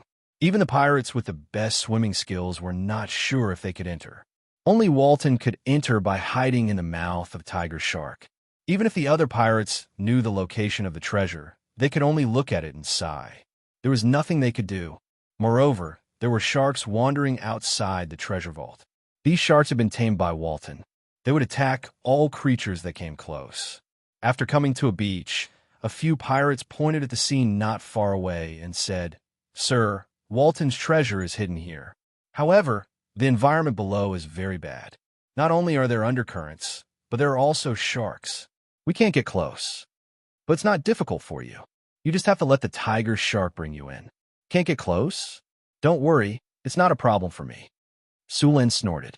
Then a light flashed from his body. Underwater breathing. Water elemental technique. 2 lights rose from their bodies. Then, under Sulin's lead, they entered the sea. After using the water elemental technique and water elemental technique, their movements in the water were not restricted. Moreover, their movement speed was very fast. After adapting to the surrounding environment, Hathaway directed them to move deeper into the sea. As they went deeper, the sea became darker. They continued to move forward along the passage under the sea. At this time, a few black shadows swam toward them. Chapter 6:18. The black shadows continued to approach. In just a few breaths' time, they appeared not far away. In the dim seawater, these ferocious sharks could be seen clearly.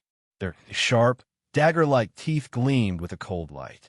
A trace of panic flashed across the eyes of the people who were moving in the seawater.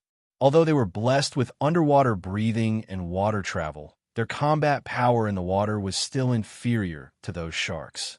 Now they were in this sea passage.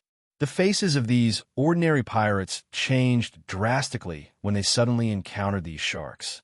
Dominate the monsters! A flash of light flashed from Sulin's body. The aggressive sharks instantly stopped moving forward and became monsters under Sulin's control in the next second. With more than a dozen sharks, Sulin continued to lead everyone to the treasure cave.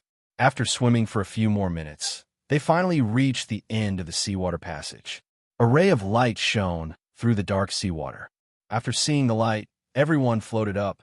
In the blink of an eye, they arrived at a cave. Above the cave, more than a dozen luminous pearls were inlaid. These luminous pearls quietly scattered soft light around the cave. Through this weak light, Sulin could clearly see the entire cave. This cave was wrapped in rock and was very hard and sturdy. The space inside was very large. Sulin casually looked around and found that this place was at least 1,000 square meters. This was incredible. In this cave, more than a dozen boxes were piled up. Sulin waved at a pirate next to him and asked him to open the boxes. Very quickly, the pirate walked over in high spirits. Picking up his scimitar, he cut off the rusty lock on the chest. Crack! With a soft sound, the lock was directly cut off. Next, the pirate grabbed the box and opened it. Sulin only saw a flash of golden light in front of his eyes. All kinds of gold, silver, and jewelry in the box appeared in front of him. Then, the pirate waved his scimitar and passed through the boxes quickly. With a swing of his scimitar, more than a dozen boxes' locks were cut off. Boxes of gold appeared in front of everyone. For a moment, the entire cave was illuminated by these golden lights. Sulin came closer to check. Among these boxes, some were filled with gold and various gold products, while others were filled with various gems. The value of this treasure was at least over 1 million. After a simple check, Sulin waved his hand and stored the treasures into his storage space. He then began to search around the cave. After confirming that nothing had happened, Sulin left the space and returned to the Black Shark Island. By the time Sulin returned, the spoils of war on Shark Island had almost been cleaned up. Sulin came to the hall built by the pirates, took a simple rest, and ate something. After a while, Barbassa walked over like Sulin. After putting down the food, Sulin picked up the teacup and took a sip. He then looked up at Barbossa and asked slowly, "Is the celebration over?" "Your Majesty, it's done." Barbassa bowed slightly to Sulin and said, 2 boxes of gold and jewelry were found in the treasure house on the island. The places that other pirates told us to search have been searched. Basically, All the places with hidden compartments have been searched. There are a lot of goods in the warehouse, but they need to be transported out. The total value should be about 130,000 kinnar. Among them, there are about 80,000 gold coins that can be spent directly. The rest are all valuable goods. Sulin nodded. This time, the fleet obtained a lot of gold from occupying Black Shark Island. He was going to take out a part of it as a reward. Soon, Sulin finished calculating in his mind. He then ordered, reward everyone who participated in the battle with 15 kinnar. Let them eat as much as they want, but no one is allowed to drink. Arrange some people to take turns to stand guard. Make an inventory of the goods that are easy to get rid of. Take a few thousand gold nars with you and bring a group of people to the hot spring port tomorrow morning to get rid of all the goods. Make sure to erase all the markings on the goods and sell them to the city as soon as possible. Even if the price is low, that's fine. After that, start recruiting people. Leave behind some money from the sale of the goods. It should be enough for you to recruit a group of outlaws. We won't stay here for too long. Next, we need to go to the shipwreck port. Let the pirates recover as soon as possible, and then control them as soon as possible. Okay, you go do your work. Sulin finished the simple assignment, and then left in a hurry. After all, there are only a few literate people in this world. After all, many people didn't even have enough to eat. There were many good fighters among the pirates, but there were not many who could read or learn. After all, in this era, the price to learn was not small. Barbassa's level of education was not bad. Barbassa used to be a worker in a bookstore. He was better than other pirates in knowledge, trade, and management. When he was a worker in the bookstore, Barbassa secretly learned a lot of knowledge. Northtown City. As time passed, the population kept increasing. Northtown City became more and more lively. Caravans from all over the world came in an endless stream. The route to Deepwater City also became busier. The few towns along the way were the strongholds of Northtown City. As the embroidered uniform guard continued to grow, a lot of information was sent by the embroidered uniform guard at the same time. Information from the surrounding countries was also collected. The situation in the desert was not right. It seemed that the caravan route was occupied by the Ottomans. The desert was in chaos during this time. It seemed that a powerful monster ran out of a ruin in the desert. The appearance of this monster made the surrounding desert very chaotic. At the same time, there seemed to be traces of devils in some of the cities of the southern kings. Compared to the simple violence of the devils liked to use contracts. They liked to hide in the dark and scheme against the humans. The arrival of the elemental tide had changed the whole continent. Black Shark Island. A few ships slowly docked, and then a group of soldiers came down. In addition to these soldiers, there were also many people who came here. These people were the pirates recruited by Barbassa. After staying on Black Shark Island for 2 days, Sulin let Barbassa continue to lead the fleet. This time, their target was the shipwreck port. The one-eyed man who robbed his fleet recently sold his stolen goods here.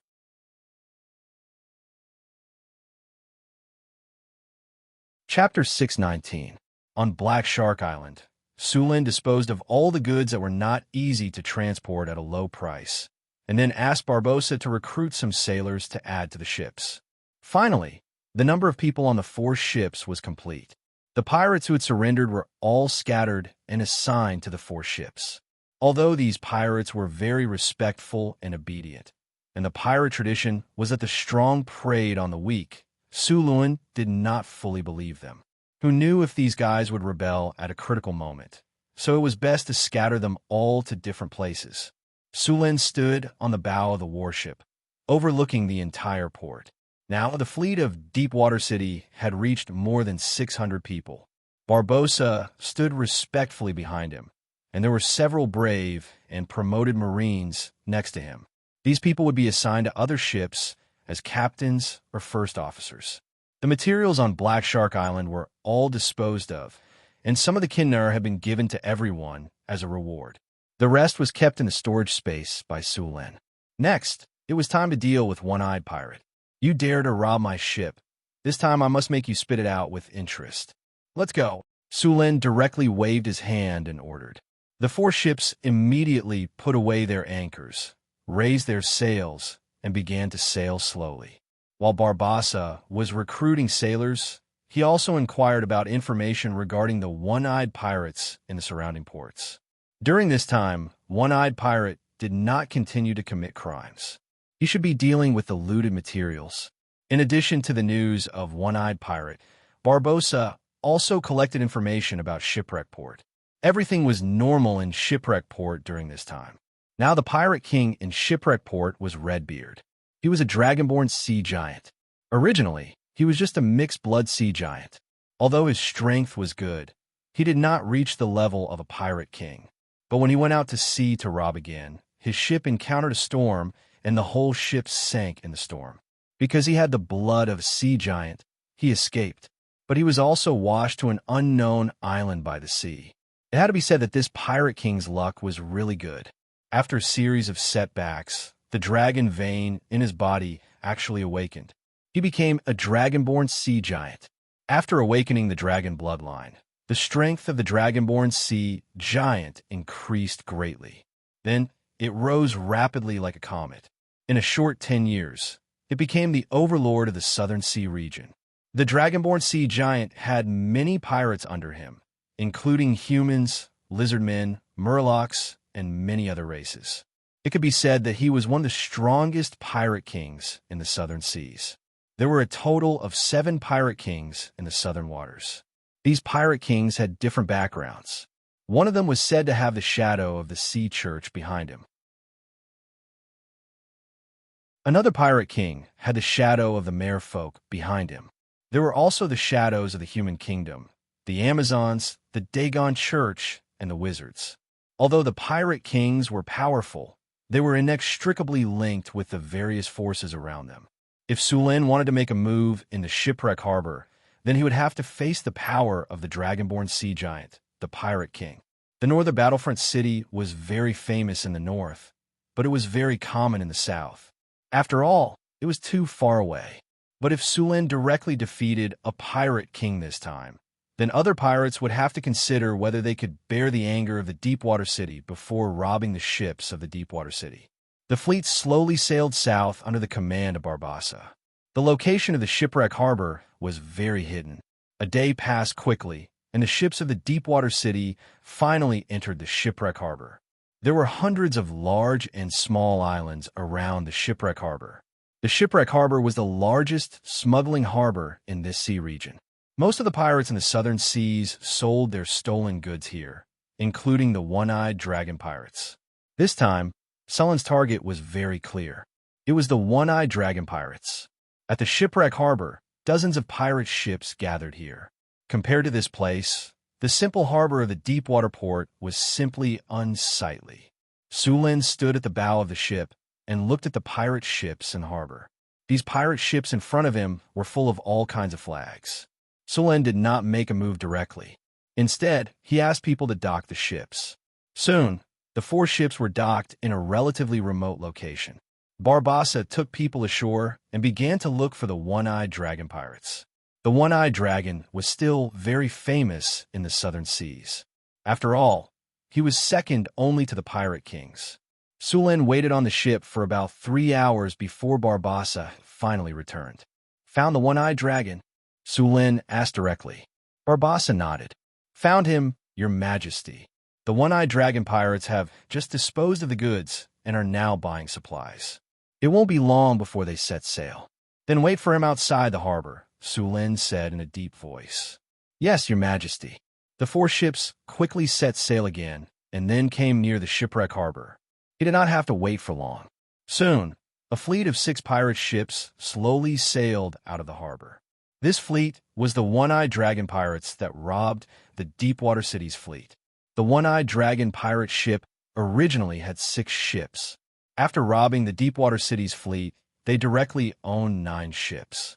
The remaining 3 ships were still being repaired in their nest. After seeing the one-eyed dragon pirate ship appear, Sulin directly appeared on the high platform. His eyes coldly looked at the fleet not far away, and then said in a deep voice, "Warriors, the time for revenge has come. pick up your weapons and kill them. Victory belongs to us. Victory belongs to us. Do it. With Sullen's order, the 4 ships immediately rushed toward the one-eyed dragon pirate ship. At the same time, in the sea, a huge shadow was moving quickly. A tiger shark of more than 20 meters long was approaching from the bottom of the sea. In the distance, the one-eyed dragon pirate ship, who was happily preparing to return to their nest, did not care that it was a ship on the sea. Although they saw 4 ships rushing toward them as soon as they left the harbor, the one-eyed dragon pirate ship was not too vigilant because they were in the shipwreck harbor area. After all, fighting was prohibited in this area.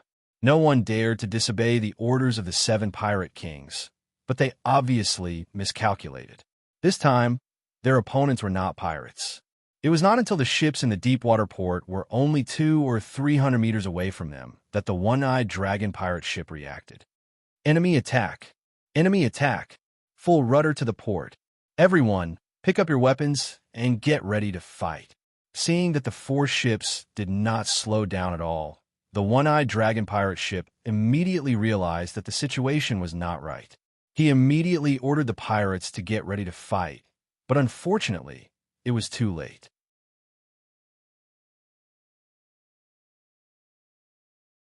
Chapter 620. Sulen sneered as he looked at the pirate ship not far away. A huge shadow quickly appeared in the sea. Before the pirates who had just picked up their weapons could see it clearly, they felt the ship under their feet suddenly shake violently. Then, the entire ship shook violently. Many unprepared pirates fell from the ship into the sea and were swallowed by the tiger sharks in the sea. Not good. It's a sea monster. Grab the ropes. The sea monster is coming. Where's the ballista? Take the ballista and shoot. Hold on. Hold on. The tiger sharks hit the pirate ship a few times in a row. Under the impact, the pirate ship shook back and forth as if it would be knocked over in the next second. It's the tiger sharks. They're from the Tiger Shark Pirate Group. One of the pirates saw the monster in the sea clearly and quickly shouted, "Tiger Shark Pirate Group? How dare they attack us?" One-Eyed Dragon's face was ferocious as he pulled out the scimitar in his hand. "Everyone get ready to fight. Kill all these guys who dare to attack us." Barbassa commanded the ship to move forward. After seeing the pirate ship's slow reaction, he immediately shouted, "Full rudder to the left. Prepare the ballista. Fire." Bang, bang, bang. Dozens of arrows flew out with ropes attached to them. The spears that were more than 3 meters long directly pierced through the deck and ruthlessly pierced into it. The ship that was turning was pulled by dozens of ropes and instantly stopped moving. At the same time, on the other side of the ropes, capstans were stirring vigorously. The distance between the 2 ships was quickly shortened.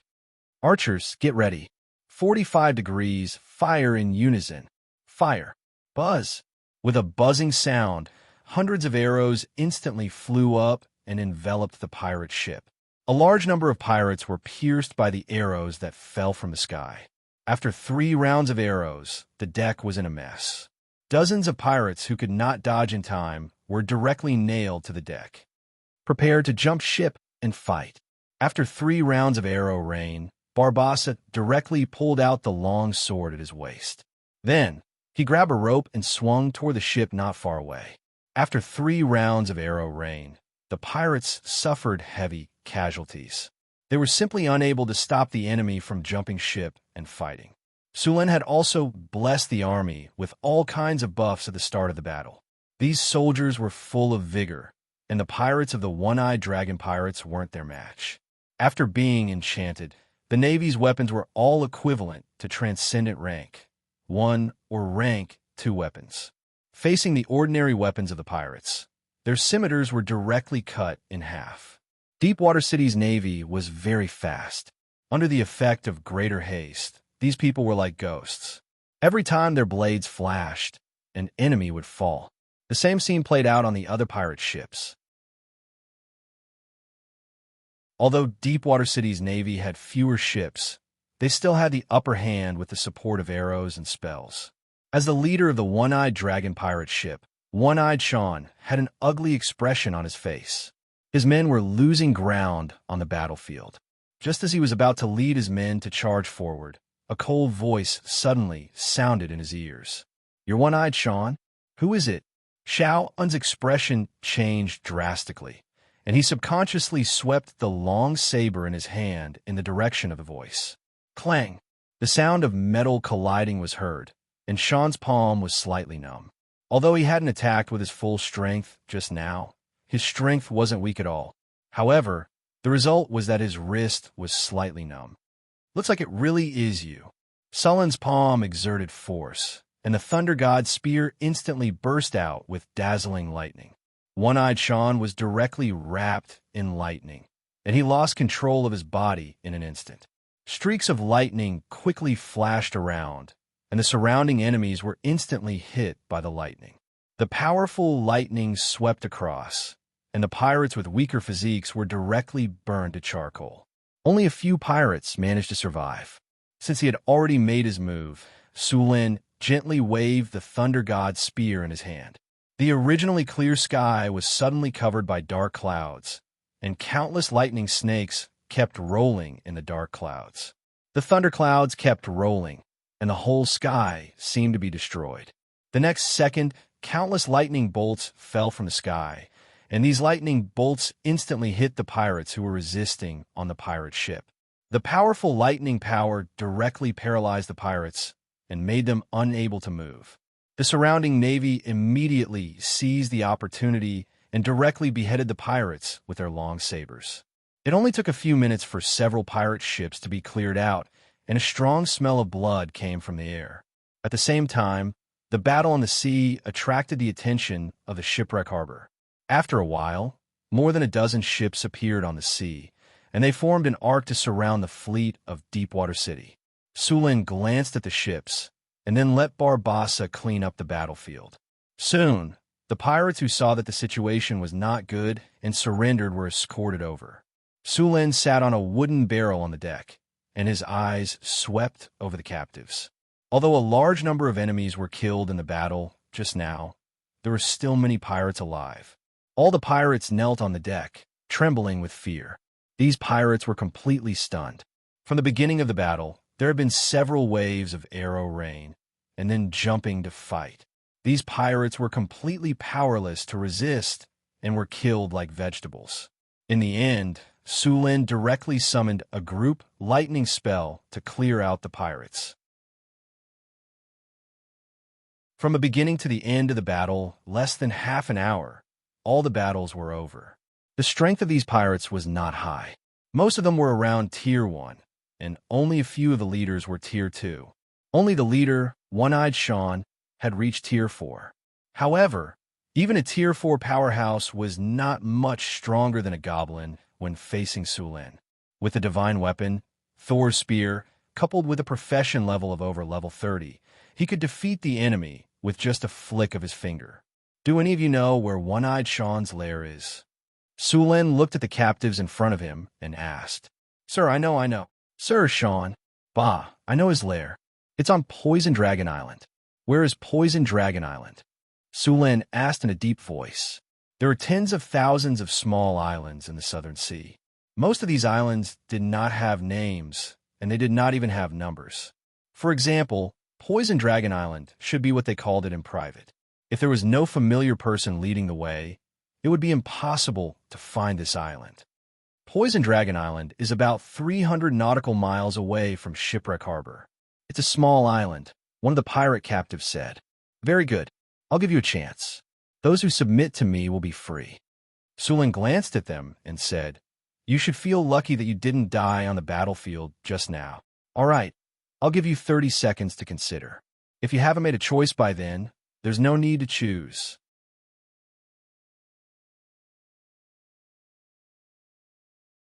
Chapter 6:21. After defeating the one-eyed pirate, most of the captured pirates chose to surrender, and some of the injured pirates were directly dealt with. 6 pirate ships. If he killed all the pirates, who would help him sail the ships? After accepting the surrender of a large number of pirates and taking control of all 6 pirate ships, Su Lin looked at the one-eyed Xian on the deck next to him. At this time, the one-eyed Xian looked a little miserable. The power of thunder just now had caused a lot of damage to him. The powerful electric current had electrocuted many parts of his body into charcoal. If it weren't for the fact that the body of a level 4 warrior was strong enough, such serious injuries would have killed him. Although the warrior was the most popular profession with the lowest threshold, it didn't mean that this profession was useless. The body of a legendary warrior was so strong that he could bathe in magma. Even if his heart was pierced, his strong muscles could forcibly close the wound. If he could find a high-grade priest or wizard as soon as possible to cast a high-grade healing spell or a high-grade light of redemption on him, such fatal injuries could be quickly healed. Even without the help of a wizard or a priest, the powerful vitality of a legendary warrior would still continue to fight for a few minutes before dying. Although the one-eyed Xian looked miserable now, if he was given some time, he would soon be alive and kicking again. However, it was clear that Sulin didn't intend to give him this opportunity. "Bring him here." The two guards behind him stepped forward and dragged the unconscious one-eyed Xian over. "Wake him up." A marine lifted a bucket of seawater from the sea and poured it directly on his face. Whoosh! The pain from the wound caused the one-eyed Xian to wake up from his coma. "Are you awake?" Sulin looked at the battered and exhausted Xian and said in a deep voice, "Who are you? I don't think I have offended you." Xian shook his head and looked at Sulin with his one eye. "You didn't offend me?" It seems that one-eyed Xian's memory is not very good. Sulin sneered and continued, "Not long ago, the goods you dealt with were mine, and you say you didn't offend me? You are from Deepwater City?" Xian's eyes turned cold when he heard Sulin's words, and his heart sank. "Looks like you still remember." Sulin sneered. "Now that you know who I am, tell me the truth. Who'd you sell my goods to? And how did you know that my fleet would pass by the Norman Islands? How did you set up an ambush there in advance?" "Ha ha ha. You capture me just to ask me this?" Xiao laughed heartily, ignoring the stinging pain from his wounds. Cough, cough. After a while, Xiao finally stopped panting. "Why aren't you saying anything? Are you planning to fight a head-on? As long as you answer my questions honestly, I'll give you a quick death." Sulin looked at the pirate leader in front of him and scanned him up and down. "Speak. Why don't you speak?" Then he looked at Sulin with a mocking expression. "I dare say that you dare to go and settle the score with them? Your goods have been sold by me. The buyer is in the shipwreck harbor. He has the white gloves of the dragonborn sea giant. Do you dare to go?" Xiao struggled to say, and then he was suppressed by the two guards. "Dragonborn sea giant, I see. Now the second question. How did you know the sailing route of my fleet?" Sulin said expressionlessly. "That's simple. Someone told me," Xiao said with a smile. "Someone sent me the message when your fleet left the harbor that day." "How do you think I know?" Sulin's face darkened.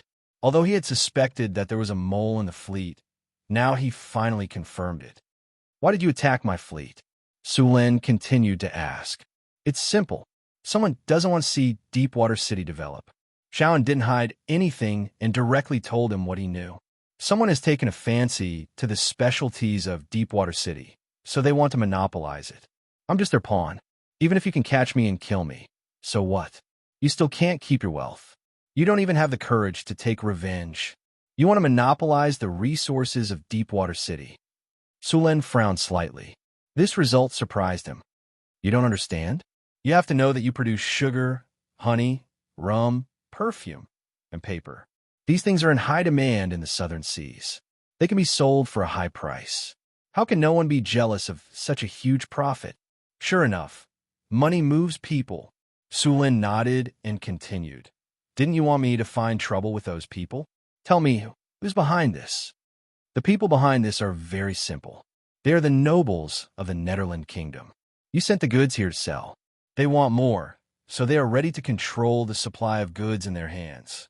Of course, there is also the work of the Dragonborn Pirate King. These pirate kings cooperate with the surrounding countries and make a fortune together. You think they are opposing each other, but in fact, the pirate kings are inextricably linked with the surrounding big forces. How about it? Do you dare to take revenge?" "Ha! Cough, cough." Xiao laughed at Sulin and then couldn't help but cough. "That's it?" Sulin shook his head slightly. "That's what you're relying on? That's it. Xiaolan looked at Su Lin in surprise. You don't think that I dare to fight you directly here, because I don't know the ban here, do you? Su Lin glanced at him and said, To be honest, I don't care about that dragonborn pirate king at all. Since he is also one of the people behind this robbery, let's take advantage of this opportunity to get rid of him once and for all. Su Lin curled his lips and said, Get rid of the pirate king? Xiaolan's brain couldn't react. Well, the matter is over. What's the use of buying it? Kill him. Su Lin waved his hand at the two guards. Wait, you don't want the treasure I hid. Before he could finish, a guard beside him pierced his heart with his sword from the back. Xiaolan's eyes widened.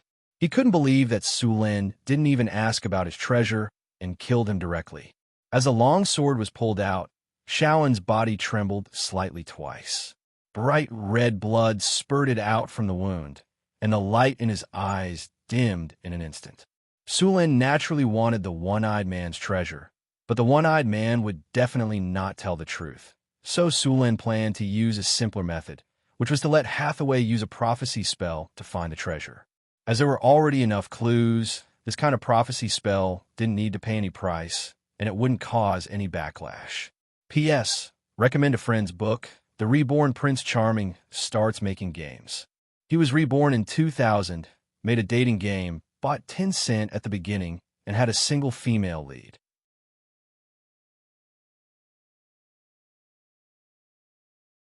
Chapter 622. Sir, there are pirates approaching us. They have crossed the warning distance. At this moment, a soldier hurriedly came to report. Su Lin looked at the sea not far away. He saw more than a dozen pirate ships on the sea rushing here aggressively, and all the pirate ships had raised their flags. It was obvious that they were going to attack.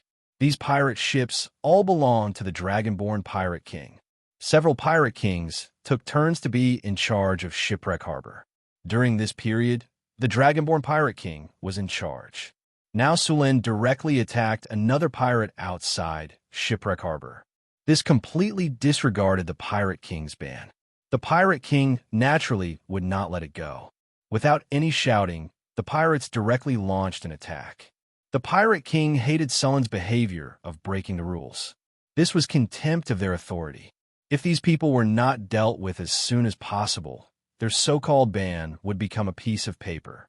This was not a situation they would allow. The largest of these pirate ships was a large warship that was 70 meters long. At the front of the warship was a dragon head ram. This ship was not modified from an armed merchant ship like the other pirate ships. Instead, it was a warship, and even among warships, it was a big guy. On this dragon head warship, the Dragonborn Pirate King was staring coldly at Sullen's fleet. There was a trace of coldness in his eyes. He was a hybrid giant monster. He had half sea giant blood and the other half human blood. However, the human blood was mixed with dragon blood. After awakening the dragon blood, he had become a dragonborn sea giant. Because of the dragon blood, there was a layer of dragon scales on the surface of his body. Even his palms had a dragon-like appearance. There was also a group of strange-looking dragonborn around him. These dragonborn were the products of some Euron creatures he hunted for dragon blood baptism. It was not only the blood of pure-blooded dragons that could be used for dragon blood baptism. Euron blood could also be used. However, the attribute bonus obtained from Euron blood baptism was far less than that of pure-blooded dragons. However, if there were many baptisms, the attribute bonus obtained from Euron blood baptism was still very good. In addition to these strange-looking dragonborn, there were also some sea creatures, such as quatones, sharkmen, and so on. The Draconic Pirate King put down his alchemy binoculars and ordered, "Attack with full force. Leave no survivors. Kill all these bastards who dare to violate the pirate code." The Dragonborn Pirate King said as he picked up a huge battle axe. This battle axe was more than 2 meters long and weighed at least a few hundred pounds. This kind of heavy weapon was difficult for even barbarians to use, but in his hand, it was as easy as a one-handed axe. The Dragonborn Pirate King was more than 3 meters tall. Because of the awakening of the dragon blood, his strength had increased. At the same time, he also had a part of the giant's bloodline. The giant's subspecies strength was already high. Sulin speculated that his strength was likely to exceed 35 points, or even 40 points. His dragon bloodline had toughened his skin, greatly increasing his defense and various other resistances. The layer of scales on his body allowed him to have a defense equivalent to iron armor, even without wearing armor. Coupled with the heavy weapon he used, this weapon could completely suppress any opponent in melee combat. Even a Tier 4 warrior would be heavily injured if not killed. Moreover, the Dragonborn Pirate King was not only a warrior. Because of the awakening of the dragon bloodline, he also had some magic abilities. At the same time, having the Sea Giant's bloodline gave him a part of the Sea Giant's strength. In the Southern Sea, the Dragonborn Pirate King might not be the strongest Pirate King, but he was definitely the strongest Pirate King.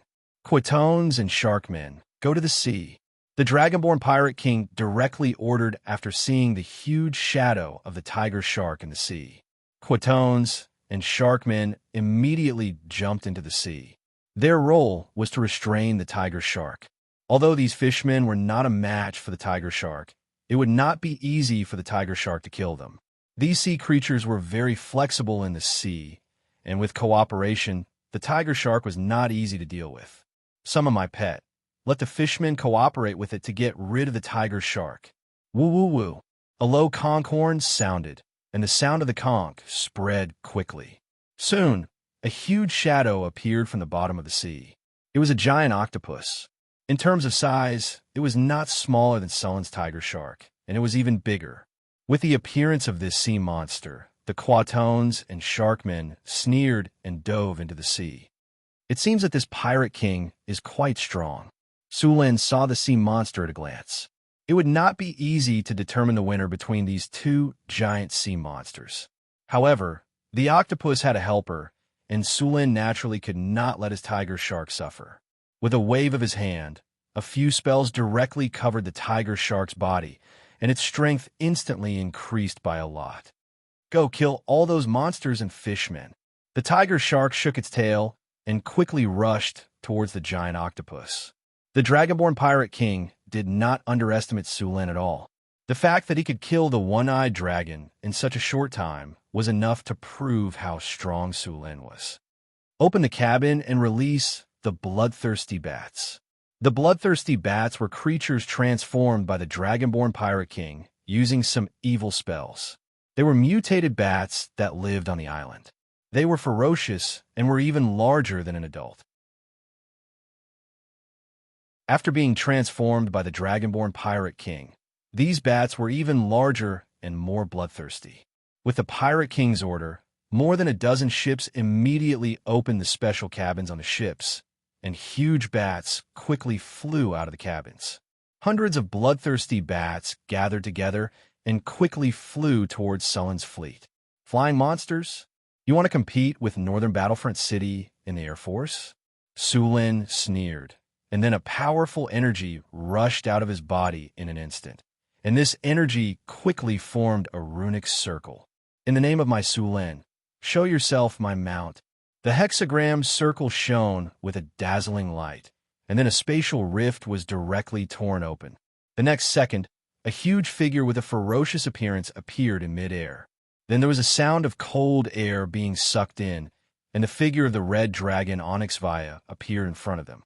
As soon as it appeared, Onyxvia spread its huge dragon wings and flew up. A loud dragon roar resounded through the sea, and its body circled in midair.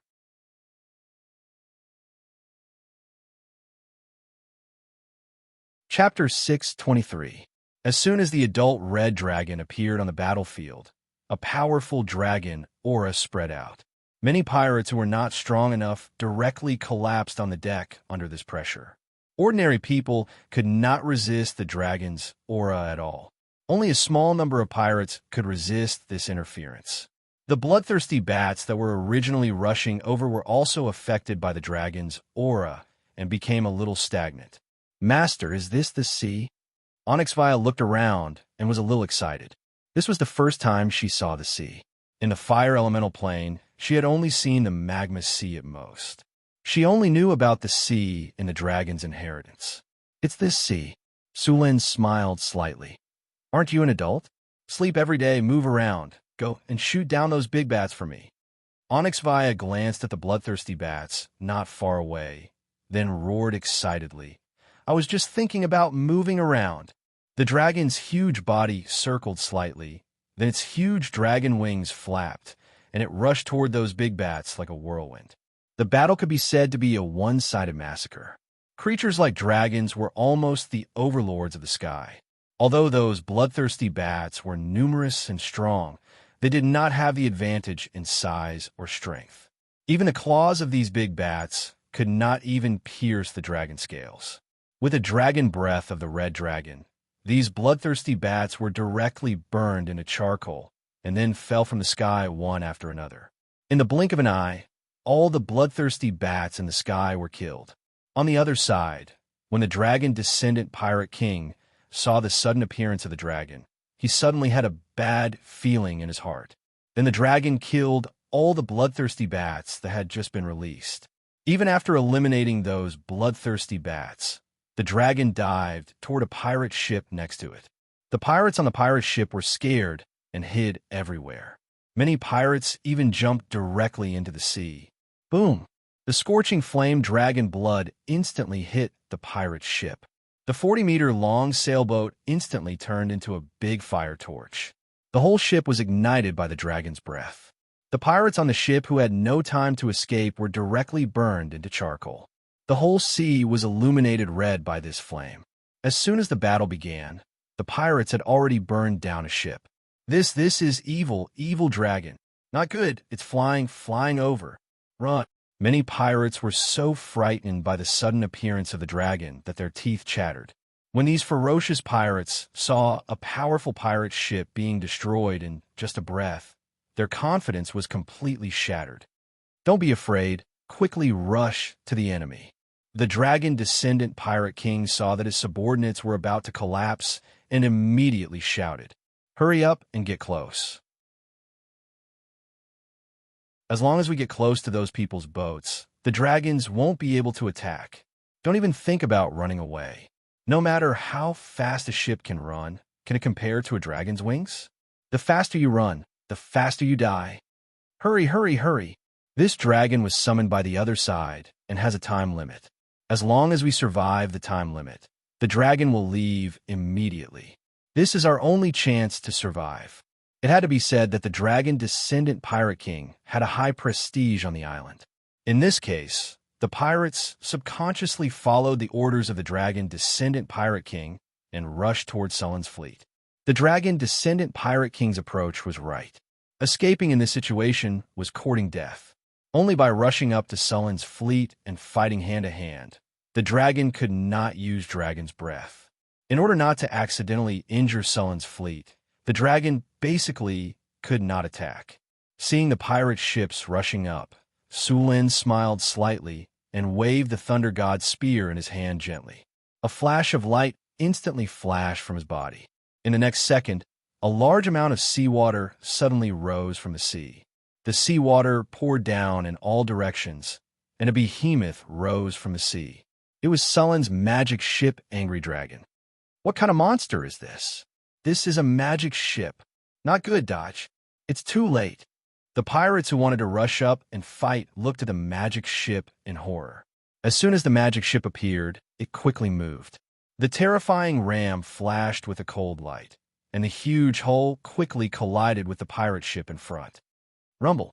There was a loud noise, and a large amount of wood chips flew. The pirate ship that was sailing quickly was directly hit in two by the angry dragon. A large number of pirates panicked and wanted to jump off the ship. Unfortunately, the pirate ship sank very quickly. Before these pirates could swim out of the range, a large whirlpool swallowed them all. The appearance of the angry dragon and the red dragon raised the morale of the Deepwater City Navy. Even the sailors who had just joined the Deepwater City Navy were excited. Originally, these people were trembling and pale after seeing the Pirate King's flag, but now it was as if they had been injected with chicken blood.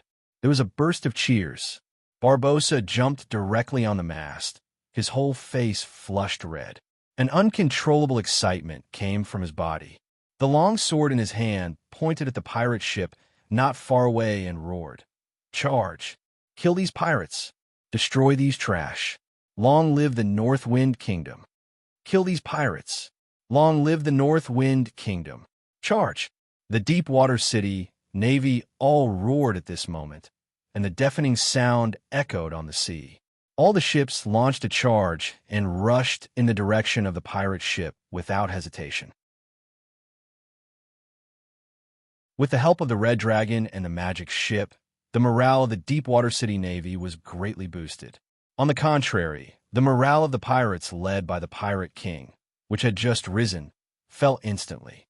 Facing a situation where they were bound to lose, not many of these pirates could still rush up to fight without hesitation. After the angry dragon sank a pirate ship, it began to show its power.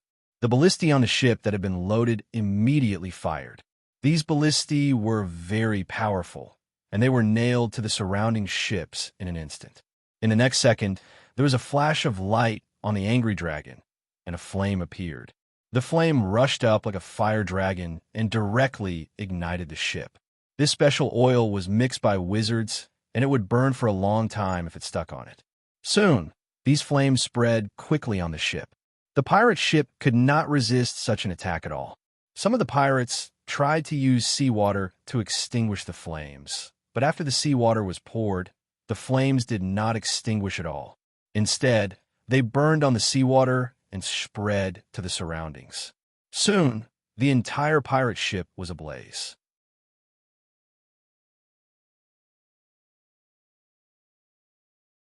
Chapter 624. We can't wait any longer. The Dragonborn Pirate King saw that the situation was getting worse, and his expression was extremely unsightly. He originally thought that it was just an ordinary pirate infighting, that this trip would be easy and comfortable, and that he could even make a fortune. But in the end, he discovered that this wasn't the case at all. The prey they regarded as prey had turned into a dragon in an instant, and it was a real dragon. Such a big dragon was happily flying around in the air. The entire fleet was in complete chaos. Fire crystal cannons ready. Target that magic ship.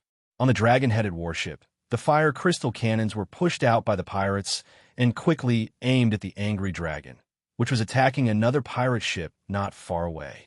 Fire. Boom. Boom. Boom. Continuous cannon fire was launched at this moment. Flames flashed from the muzzles, and the hot shells quickly smashed towards the angry dragon. Just as they were about to hit the angry dragon, the shells instantly stopped in midair and could no longer descend. A faintly discernible energy barrier appeared under the shells and firmly blocked them. Activate ropes. Ropes that looked like tentacles flew up in an instant and wrapped around the cannonballs in midair. Then, they swung back and forth twice before throwing the cannonballs back. The cannonballs drew a beautiful arc and quickly hit another pirate ship. After paying a large number of casualties, a pirate ship finally arrived near the angry dragon. Then, these pirates launched a jump attack, wanting to directly jump onto the angry dragon. But before they could land, ropes quickly flew out like vipers. In an instant, these pirates were firmly entangled, and then the ropes quickly contracted and strangled them like pythons. The Dragonborn Pirate King's army started to collapse from the moment they came into contact. The Deepwater Port's navy, whose morale was soaring, became lively after being blessed with all kinds of spells. Originally, there wasn't much difference in their strength, but after being blessed with spells, the strength of the Deepwater Port's navy soared. The enchanted weapons made the fine long swords in their hands even sharper. The pirates basically didn't wear any armor. Even if they did, it was just some leather or iron scale armor. In the face of such weapons, it wasn't much stronger than a piece of paper. Seeing this situation, the pirates picked up their crossbows and javelins to launch long-range attacks. But with the agility granted by the group skill Fox's cunning, these warriors' dodging was very high and they easily dodged. Even if some of them didn't dodge and were hit, they were blocked by the stone skin spell on their bodies. Under such circumstances, the Dragonborn Pirate King could only act personally. Moreover, as a Pirate King, he also had spellcasters under him. Fireball, Flame Arrow, Acid Arrow, Arcane Missile, Web, Grease. All kinds of low-level spells were quickly thrown out by the casters. Some of the Marines who couldn't dodge in time were directly hit by these spells and turned into flames. However, the effect of these low-level spells was very limited and couldn't change the overall situation on the battlefield. Of course, if they cooperated well, using Fireball and Grease to attack the ship, they could easily ignite a ship. However, as soon as these spellcasters finished casting their spells, they were targeted by Sulan. "There are spellcasters?" Sulan raised his eyebrows, then waved his hand to summon a thunderbolt and threw it over. Thunderstorm. As soon as the thunderbolt fell on the ship, it spread out in an instant. Most of the space on the ship was covered by thunder and lightning. This thunder and lightning spell wasn't very lethal. It was more to paralyze the enemy and make them lose their ability to move. The pirates were instantly enveloped by thunder and lightning. The pirates didn't even have a chance to resist. They were directly paralyzed by the electricity and fell to the ground. The spellcaster was even more miserable. His physique was obviously lower than the warriors. He was directly electrocuted and fainted on the spot. Rumble. There was a muffled sound of thunder. The huge dragon-headed warship fired wildly, constantly firing shells at the surrounding ships. A 3-meter-tall giant stood at the bow of the ship. He waved a heavy giant axe in one hand. All the Marines who wanted to rush up from here were directly killed by his axe on the spot. At this time, he roared at Sulan with bloodshot eyes. Dragon form. With a roar, the Dragonborn Pirate King underwent a huge change. His originally tall body swelled again, and a group of dragon wings grew behind him. The huge dragon wings directly lifted him up. His originally ferocious hands became like dragon claws. After the dragon form, a faint pressure was transmitted from his body. It was the draconic might.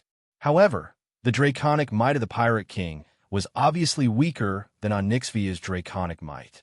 The draconic might of the Dragonborn Pirate King was at most a young dragon.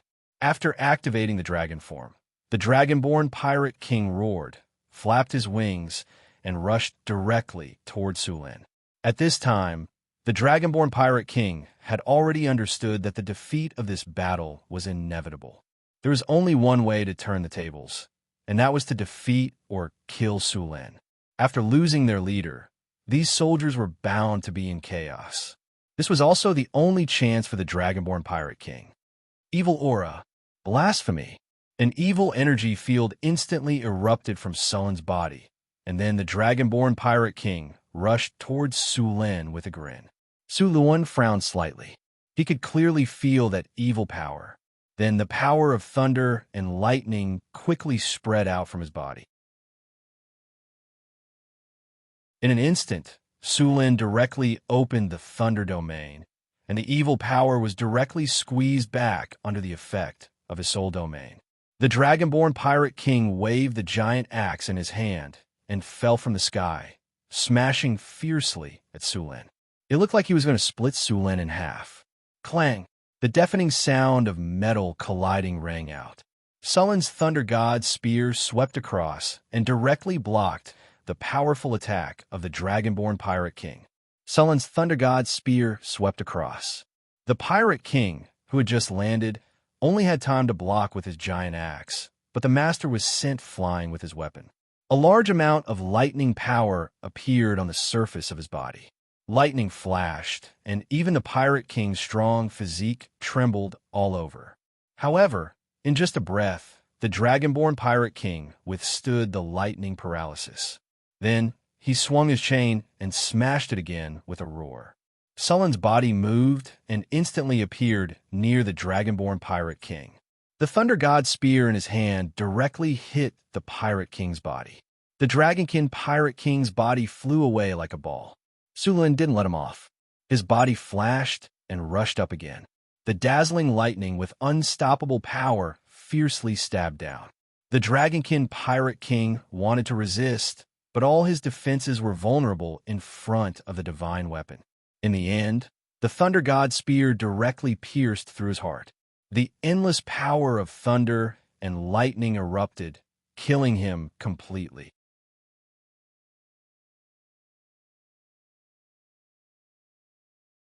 Chapter 625. With the death of the Dragonborn Pirate King, the remaining pirates completely lost their will to fight and no longer had any thoughts of resistance. The entire battlefield was filled with their fleeing figures. But where could they run to on the surface of the sea? With the red dragon Onyx patrolling back and forth in the sky and a mutant tiger shark eyeing them covetously in the sea, these pirates had long since lost the chance to escape. In the end, these pirates could only throw down their weapons and surrender in order to survive. The battle ended quickly, and Barbossa was already very familiar with cleaning up the battlefield and settling the captives. However, things were not over yet. After defeating the Dragonborn Pirate King, they still had to receive the spoils of war and retrieve Sullen's goods. Escorting the surrendered pirates and the captured pirate ships, the entire fleet had a total of 18 ships. They then majestically moved towards Shipwreck Harbor. Seeing the fleet approaching, the pirates left behind in Shipwreck Harbor did not have the slightest thought of resisting and directly threw down their weapons and surrendered. As for those who wanted to resist, after seeing the red dragon hovering in the sky, they directly threw down their weapons and wanted to escape. The appearance of the red dragon caused the entire Shipwreck Harbor to become chaotic. In almost all worlds, the red dragon represented disaster. Every time it appeared, it would be accompanied by a large amount of destruction. Almost every red dragon in the material world had robbed a city or a king. The mountain of wealth in the red dragon lair had basically come from this. Moreover, there was still the red dragon queen in the southern seas. She was the true ruler of the southern seas. Now that the red dragon had suddenly appeared here, could it be related to her? Many people with active minds were secretly wondering if she wanted to take control of this place as well. Arriving at Shipwreck Harbor again, the feeling this time was particularly different. Sulen looked at the flustered Shipwreck Harbor and frowned slightly. He then waved his hand, and Barbossa immediately led the soldiers of Deepwater City to start maintaining order. Very quickly, under the influence of Barbossa and the navy of Deepwater City, the originally chaotic harbor was quickly restored to order. Where is Norland's lair? Sulen waved his hand, and several pirate leaders under the Dragonborn Pirate King, Norland, immediately stepped forward to answer. Your Grace, Norland's lair is in the Crystal Palace behind the harbor. Almost all of Norland's wealth is gathered there. Send someone to load all the wealth onto the ship, Sulen said directly. He was here to rob. After defeating the Dragonborn Pirate King, Shipwreck Harbor was like a weak woman who had lost all ability to resist. It could only wail under the tyrannical Sulen. Sulen did not show any mercy to these pirates. His fleet had almost been completely wiped out. He had spent so much time and effort to build the fleet, and after a few voyages, more than half of them had been killed by the pirates.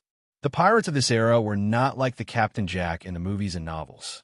These pirates could be said to be committing all kinds of crimes. Murder and arson were the most basic of their crimes. These pirates robbed and killed. Forcing captives to jump off the deck into the sea was a common occurrence. It could be said that these pirates should all be hanged according to the law.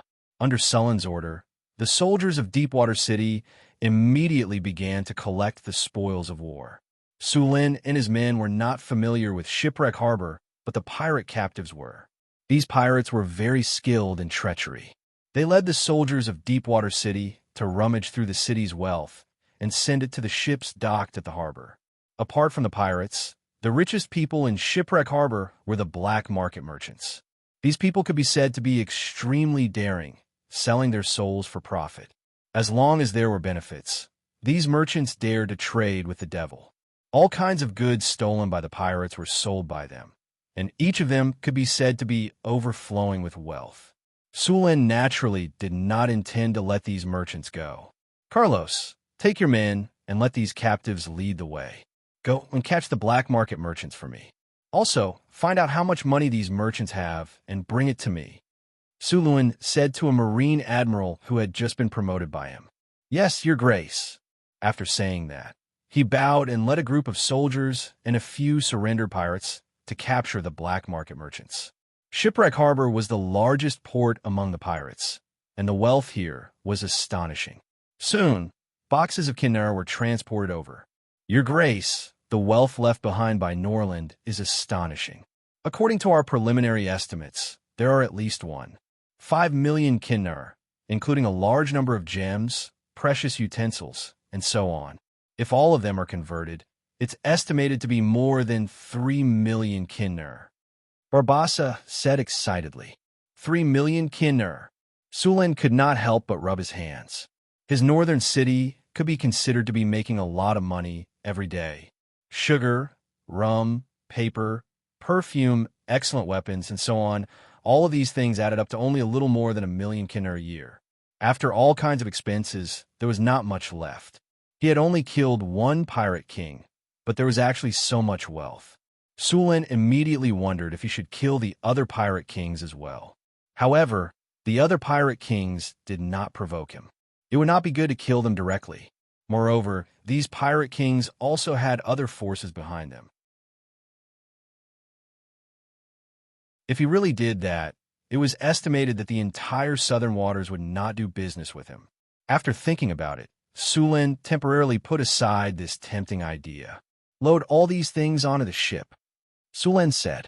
1 or 2 million Kinnar were piled up like a small mountain, but the ship Sulan brought could easily fit them. Norland is really a good person. Looking at the wealth piled up in front of him, Sulan kept sighing in his heart. In addition to the gold, Norland also sent a large number of pirate slaves, experience, and treasure chests to Sulan. He was just like a child of wealth. For such a child of wealth, Sulan felt that the more the better. It was not easy to build a floating space city. The cost of building a floating space tower had already cost tens of millions of Kinnar, and to build a floating space city, it would cost at least billions of Kinnar. Fortunately, Sulan's territory was rich in minerals, and many things could be mined on their own, which saved a lot of expenses. A wizard tower was more than 1 million tons, and the floating space city was at least 10 times larger than the wizard tower. Its weight was at least hundreds of millions of tons. Even if such a behemoth was all made of ordinary steel, it would still be an amazing number if converted to Kinnar, not to mention that the main body of the city was obsidian.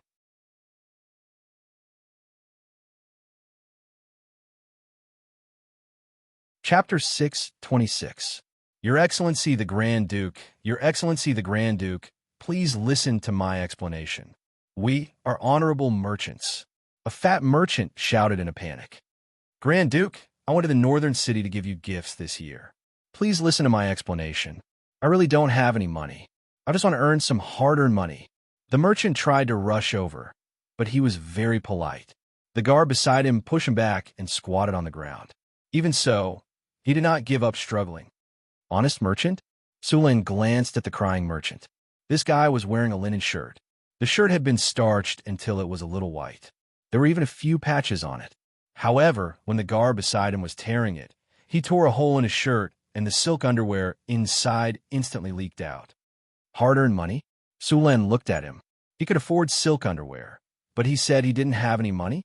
Carlos, how much money did you find with him?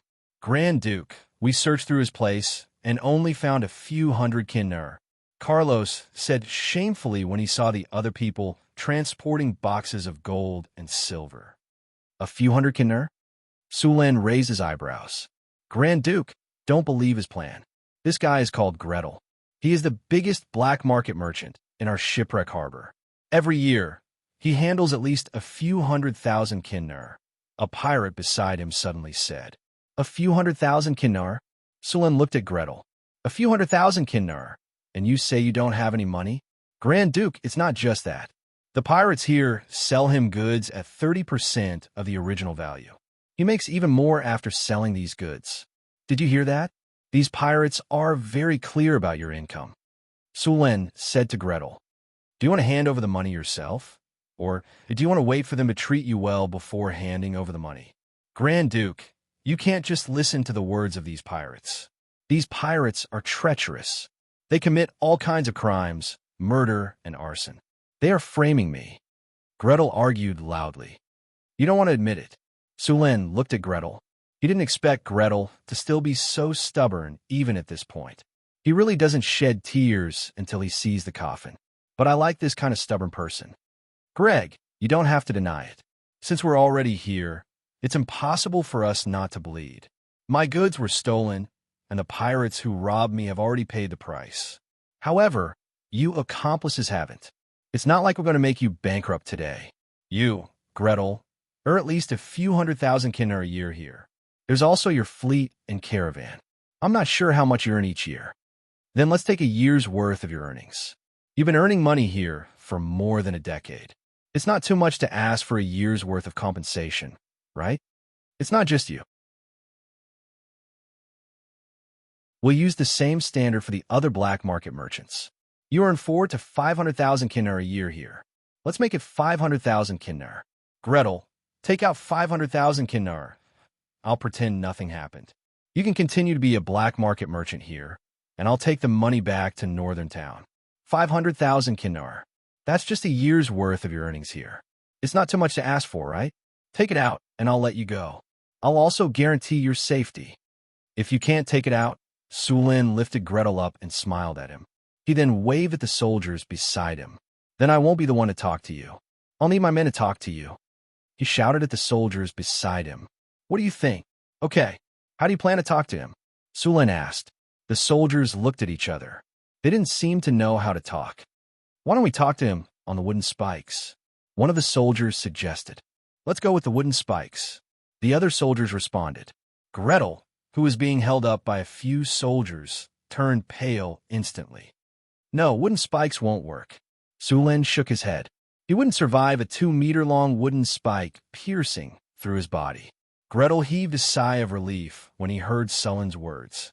However, before he could finish his sigh of relief, Sulin said again, since wooden spikes won't work, let's use the wooden spikes instead. That's good. As long as you control your strength, you won't have to worry about killing him. Let's use the wooden spikes. We should use the wooden spikes to deal with these unscrupulous merchants.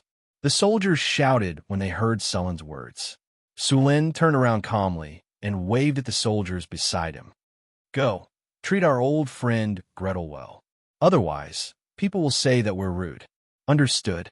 We'll treat our old friend well. The soldiers around him laughed. Your Excellency, Your Excellency, Your Excellency, please spare my life. Gretel's expression changed when he heard Sulin's words. He cried and tried to pull Sulin away, but the soldier beside him kicked him to the ground. Sulin ignored Gretel. This guy was wearing an old shirt and saying that he had no money. Did he think that he was blind? He had already given him a chance, but he didn't even know how to grasp it. He had earned so much money as a black market merchant over the years. It could be said that every kinar was stained with blood. Sulin didn't want their lives. He just wanted them to hand over a year's worth of income. It was too easy for them. Sulin asked the soldiers to find a chair and sat on it. He then waved at the soldiers beside him and signaled for them to continue. Your Excellency, we don't have wooden spikes on our ship, a soldier beside him said. Sulin rolled his eyes and said, We don't have wooden spikes, but what about the pirates? Don't they have any in the pirates' prison? We just can't find any. Ask the pirates to make a few. Yes, Your Excellency. The soldier immediately went to carry out the order. There was also a prison in Shipwreck Bay. It was used to imprison pirates who broke the rules. There were all kinds of torture tools in the prison. Soon, a few pirates brought the torture tools over. Gretel's face turned pale when he saw the blood-stained torture tools. Then, a few soldiers forced him to wear the spikes. Your Excellency, I'll donate. Please ask them to stop. Gretel shouted when he saw that they were serious. Wouldn't it be better if you cooperated earlier? Sulin put down his teacup and smiled. But since you've already brought the spikes, it's not good to just take them off. It's better to let Gretel experience our service.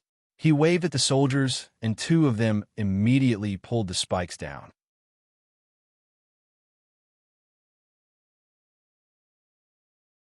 Chapter 627. Amid a series of hysterical screams, Gretel was pinched so hard that he almost died. Finally, after a round of pinching, the soldiers around him finally let him go. "Lord Duke, please spare my life. I'll donate. I'll donate." Gretel screamed as he begged for donations. His voice was like a cuckoo, crying blood. It was heart-wrenching and tearful.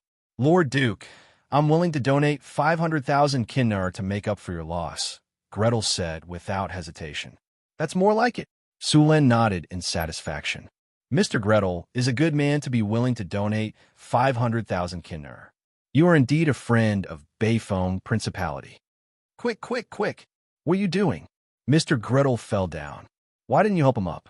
You didn't even know how to control your strength." Sulen reprimanded the soldiers around him.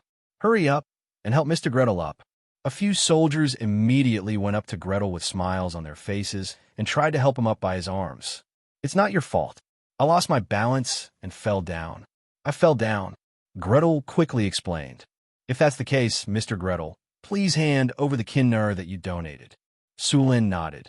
500,000 kinnar is not too much, is it? Not at all, not at all. I'm willing to donate this to Bayphone Principality. Soon, a group of soldiers followed Gretel to an ordinary-looking house.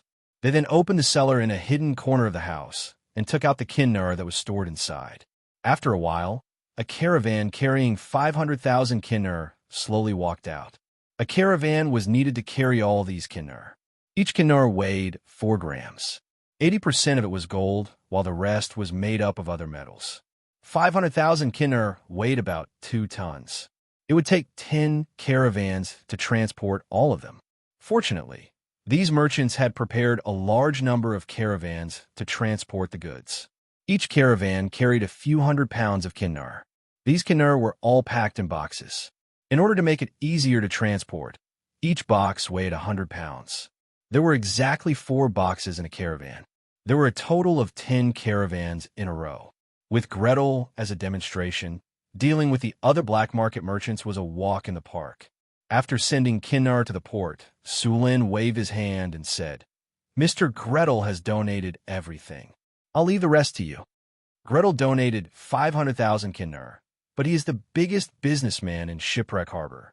The other businessmen have smaller businesses than him, so 500,000 kinnar is a bit too much. We have to calculate his annual income first, and then collect the compensation according to his annual income. Your Excellency, these merchants are used to cheating. If they hide their income, we won't know either. Carlos asked. "That's easy. Although we don't know, someone else does." Sulen pointed at the pirates and said, "These pirates have been living here for a long time. Although they don't know the exact income of these merchants, they know all the warehouses and shops. It's enough to calculate. Besides, don't we have an expert here? I'll ask Mr. Gretel to help me calculate it. It'll definitely be accurate." Sulen patted Gretel's shoulder and said, "I'm sure Mr. Gretel will help us with this small matter." "Yes, Your Excellency, I'll definitely help you," Gretel said loudly. "Hurry up and call some of the pirates here. Let them help with the calculation." Sulen waved his hand and said to Carlos. The pirates were very happy to report these black market merchants. After all, these black market merchants opened all kinds of casinos, brothels, and taverns in Shipwreck Harbor and made a lot of money from them. Soon, another black market merchant was brought over by the soldiers. When he saw Sulen, he immediately said, "Your Excellency, it must have been hard on you. I'm willing to give you 5,000 kinnar for a cup of tea." You're quite smart." Sulen looked at the black market merchant in front of him with a smile. "But 5,000 kinnar is too stingy. Look, Gretel, he donated 500,000 kinnar. You're still far from it." Sulen shook his head with a look of regret. 500,000 kinnar? The black market merchant was so surprised that he couldn't close his mouth. "Yes, 500,000 kinnar." Sulen nodded. "However, I won't force you to donate as much as you want. It's all up to you. If you want to be friends with us, then donate more. If you don't want to, then it doesn't matter," Sulen said generously as he patted the black market merchant's shoulder. Just as Sulen was speaking, A few soldiers beside him brought over the prepared pincers. These pincers from the prison were stained with blood and looked a little dirty. Pincers were considered the lightest punishment in the pirates' prison. The pincers were made of 3 pieces of wood that were then strung together with iron bars. Grooves were dug in the middle of the wood. These grooves were where the ankles were placed and were strung together with ropes. When it was used, the prisoner's feet would be placed in the grooves. Then, 2 other people would pull the rope and tighten it. If they were lucky, they would make a frame for the prisoner to lie down. If they were in a bad mood, they would make the prisoner kneel on the ground and torture him. This kind of torture device depended on the size of the opening at the ankles. If the opening was too big, it wouldn't even clamp the ankles. The pincers that the pirates had prepared only had a shallow groove. It didn't feel good to be clamped. In fact, there were 2 other types of pincers. One used sticks as thick as chopsticks that were strung together in a row. This was specially used to clamp fingers. The most ruthless pincers were specially used to clamp the head. This kind of torture device could even crack a person's skull. How could Sulin use such inhumane torture devices? Your Excellency the Grand Duke, Your Excellency the Grand Duke, I really don't have that much money, a black market merchant screamed. Then, he was grabbed by a few ferocious soldiers as if they were grabbing a chick. Then, they forcefully put torture equipment on him. You dog, you still want to lie to Your Excellency the Grand Duke. A pirate next to him went up and kicked him. You dog, you open a casino here. You make money like water every day. I alone lose dozens of kinner in the casino every day.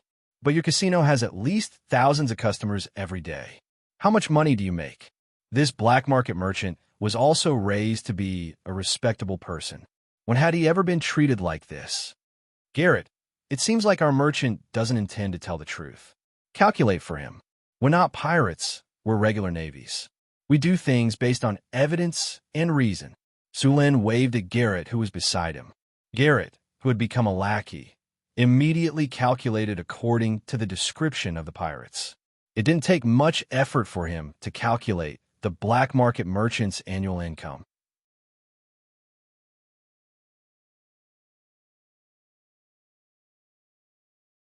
Chapter 628. The casino's daily income is about 3,000 kinner, but this money needs to be shared with the other pirate kings. In the end, 500 kinner will fall into his hands, which is about 100,000 kinner a year.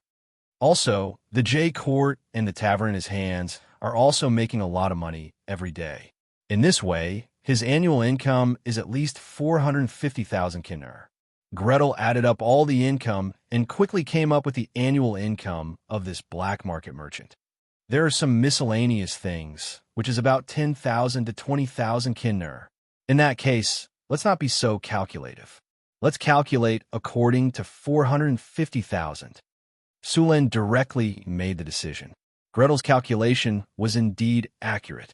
This black market merchant's annual income was indeed more than 450,000 kinner, but the more he earned, the more he spent. He needed to maintain the fleet, various fighters, guards, and so on. The expenses were not small, but 450,000 kinner was definitely something he could afford. Carlot, I'll leave this to you. Treat him well. Hee. Don't say that we're making things difficult for you. Today, no one will be able to escape. You have to take the 450,000 gold coins, even if you don't want to. Now, let us brothers serve you well. Carlot grinned, revealing a row of white teeth. Your Excellency Grand Duke, I really didn't earn that much money. That money is from the shares of the various pirate kings. I'm just a puppet on the table. I really don't have any money. The black market merchant cried out. Sulin waved his hand and said, People's hearts are sinister, especially in this kind of pirate den. Do you think I dare to believe you? In comparison, I believe in the trap more. Come on, this is a lie detector. As long as you can pass the lie detector, I'll believe you. As he spoke, a few soldiers beside him carried up the lie detector that they had prepared beforehand. Then, they directly propped up the black market merchants. The lie detector made of iron oak was hard and durable. Sulin was considerate enough to prepare a bench for the merchants to lie down on during the test. Come, let's try it first. Carlot directly put the trap on the black market merchant, and then the two soldiers immediately grabbed the rope and exerted force. The black market merchant immediately let out a heart-wrenching scream. His whole face was red, and the veins on his forehead were bulging. His two arms struggled to escape, but he was firmly pressed on the bench by the soldiers.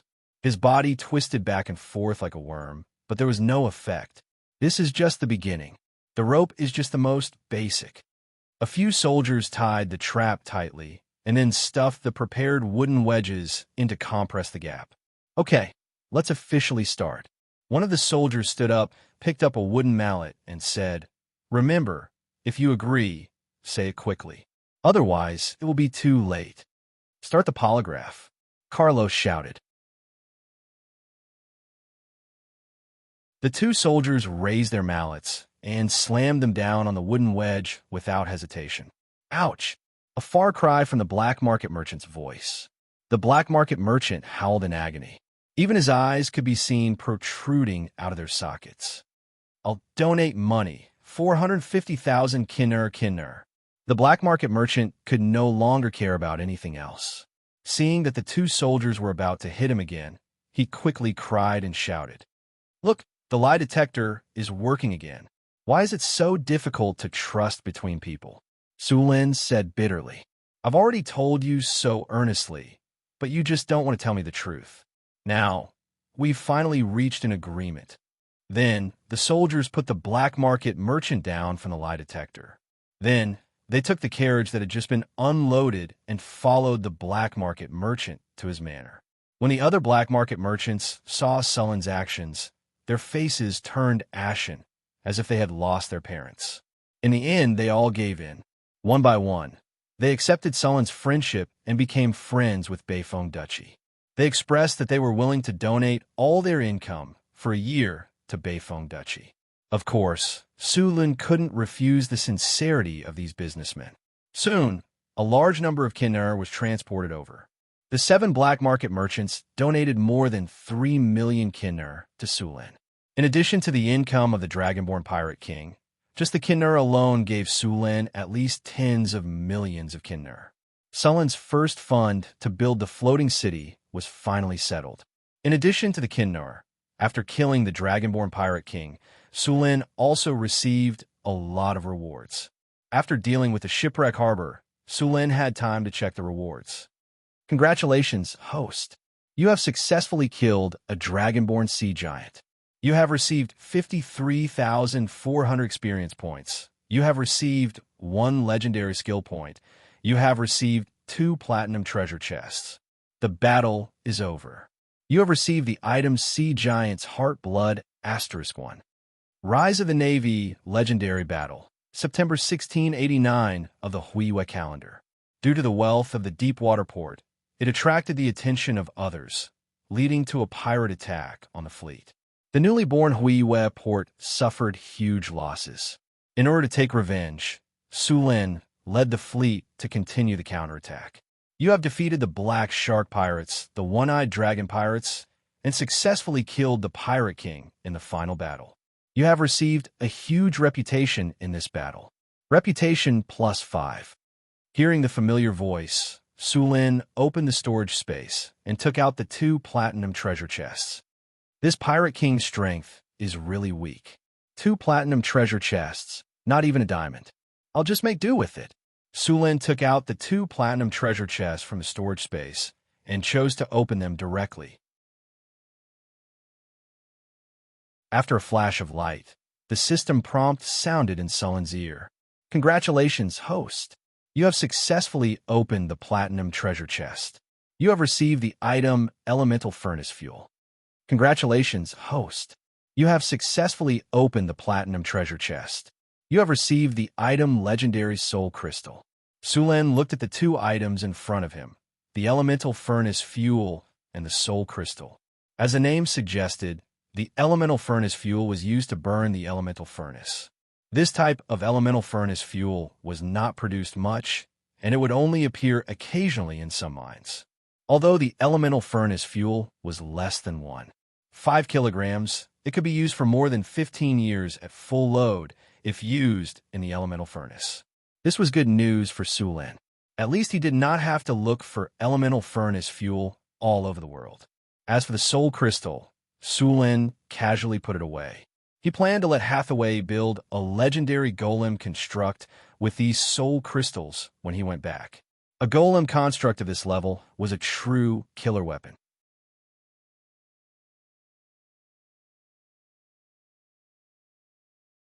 Chapter 629. The Tower of the North Wind now had several legendary golems, the most powerful of which was the Magic Breaker golem that Sulin had obtained from the ruins. The Magic Breaker statue was a special type of statue. If it had enough energy, it could possess the combat power of an advanced mythic. This was especially true for magic breakers like the Magic Breaker, which had very high magic resistance. The two Magic Breaker blades could even slice through advanced mythic magic barriers. The Magic Breaker was very fast and had a fast attack speed. Even legendary wizards could be killed if they were not careful. It could be said that this thing was completely developed to deal with wizards. Of course, the Magic Breaker was also very powerful against other classes. Its Magic Breaker blade was incomparably sharp, and its body of steel had shockingly high physical defense. It could be said that such a legendary magic puppet was a powerful killing machine. It had the attack power of a Grand Swordsman of the same level, but did not have the weakness of a Grand Swordsman's low defense. If it were not for the expensive cost, it could almost be said to have no shortcomings. After Hathaway got the Magic Breaker golem, she deliberately checked its manufacturing process and the materials needed.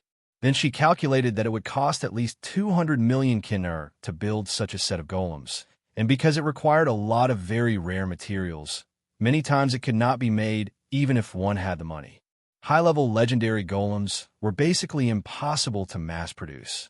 After all, there were too few materials that could be used to make high-level legendary golems.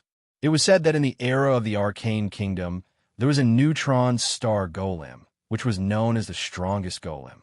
This golem's combat power was comparable to the gods, but it seemed that until the collapse of the Arcane Kingdom, the neutron star golem had not been successfully developed. When the Arcane Kingdom developed the neutron star golem, they used the gods as a reference, but before they could complete it, the Arcane Kingdom had collapsed. Hathaway had now made 2 diamond golems, which had a challenge rating of 21.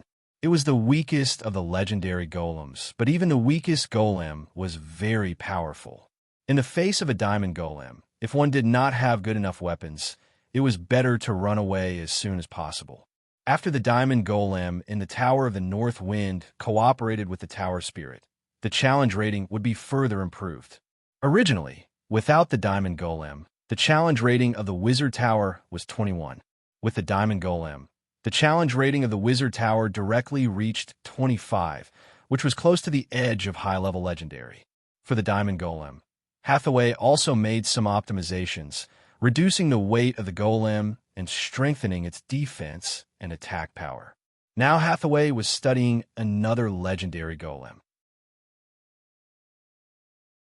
Although the diamond golem was powerful, it could not fly. It was not good to deal with some powerful flying creatures such as dragons. Hathaway was ready to build a few legendary golems with flying ability. Golem could be used for enchantment. Its effect was roughly equivalent to the blood of the frost giant chieftain he had killed before, but the amount was much smaller. This bottle of blood could at most be used by one person. After using it, a Tier 4 warrior would obtain a transformation effect. It could be considered a pseudo-legendary rank, possessing legendary combat power, similar to Boulder and Johnson among the barbarians. Sulin intended to use this bottle of blood as a reward and let his subordinates use their points to exchange for it. Boulder and Johnson had now reached the peak of their power. After transforming, their combat power would increase to the legendary rank. Given some time, they would almost be able to cross the boundary of mortals and become true legendary powerhouses. After sorting out the things, Sulin also obtained a legendary skill point this time. However, his other skills had not yet been upgraded to the advanced level. It would be a waste to use this legendary skill point, so he could only put it aside for the time being. The transportation work at Shipwreck Harbor lasted for a day. At the same time, Sulin also had people raid Cyclops' lair. In Cyclops' lair, hundreds of thousands of Kinnar were also found. In addition to the harvest at Shipwreck Harbor, Sulin had almost obtained tens of millions of Kinnar this time. After all the materials were transported to the ship, Sulin looked back at Shipwreck Harbor, then waved goodbye reluctantly. This place had given him too much. When they came out, there were 3 ships, and when they returned, there were 18 ships. At the same time, there were also a large number of pirate captives. It could be said that Deepwater City had become rich from this wave. On the way back, Sulin did not encounter any more pirates. After all, after such a long time, the news of him killing the Dragonborn Pirate King had spread throughout the surrounding waters. No pirate dared to appear in front of him. It took a week for the 18 ships to return to Deepwater City. When the fleet returned, the whole city was in an uproar. Among the 18 ships, several of the best hull structures were assigned to the Navy, but these armed merchant ships still needed to be strengthened before they could enter the Navy for service. As for the remaining ships, they would be converted into armed merchant ships and used for ocean trade. The Cyclops pirates, the Tygasar pirates, and the pirates under the Dragonborn Pirate King also needed to be trained. These pirate captives added up to an astonishing 1,500 people, and now the number of Navy in Deepwater City was less than 500 people. Without sullen suppression, these pirates would not be so obedient. For these pirates, Sulin gave them 2 choices. One was to become slaves in Deepwater City. After working here for 3 years, they could obtain the status of a free person and live an ordinary life. The other was to join the Navy. However, whether joining the Navy or becoming a slave, they needed to go to the prison in the city to learn. In order to avoid these pirates from causing trouble in Deepwater City. In fact, Sulin thought too much. These pirates had seen Sulin's power with their own eyes, especially when he could summon a dragon and a magic ship. After defeating the Pirate King, they were even more in awe of him. In the end, 300 of the 1,500 pirate captives decided not to join the Navy, but to become slaves. After 3 years of work in Deepwater City, they would obtain the status of a free person and start a new life. Although the pirates drank big bowls of wine, ate big mouthfuls of meat, and spent a lot of money, in fact, they also wanted a stable life. Therefore, after Sulin promised that these pirates could retire after a few years of service, they were very surprised and their morale was high.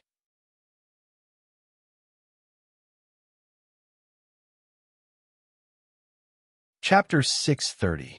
It had been a month since Sulin returned to Northtown City. The wealth he brought back this time had been used to buy all kinds of materials. With such a large amount of money, the price of the surrounding magic materials had risen a little.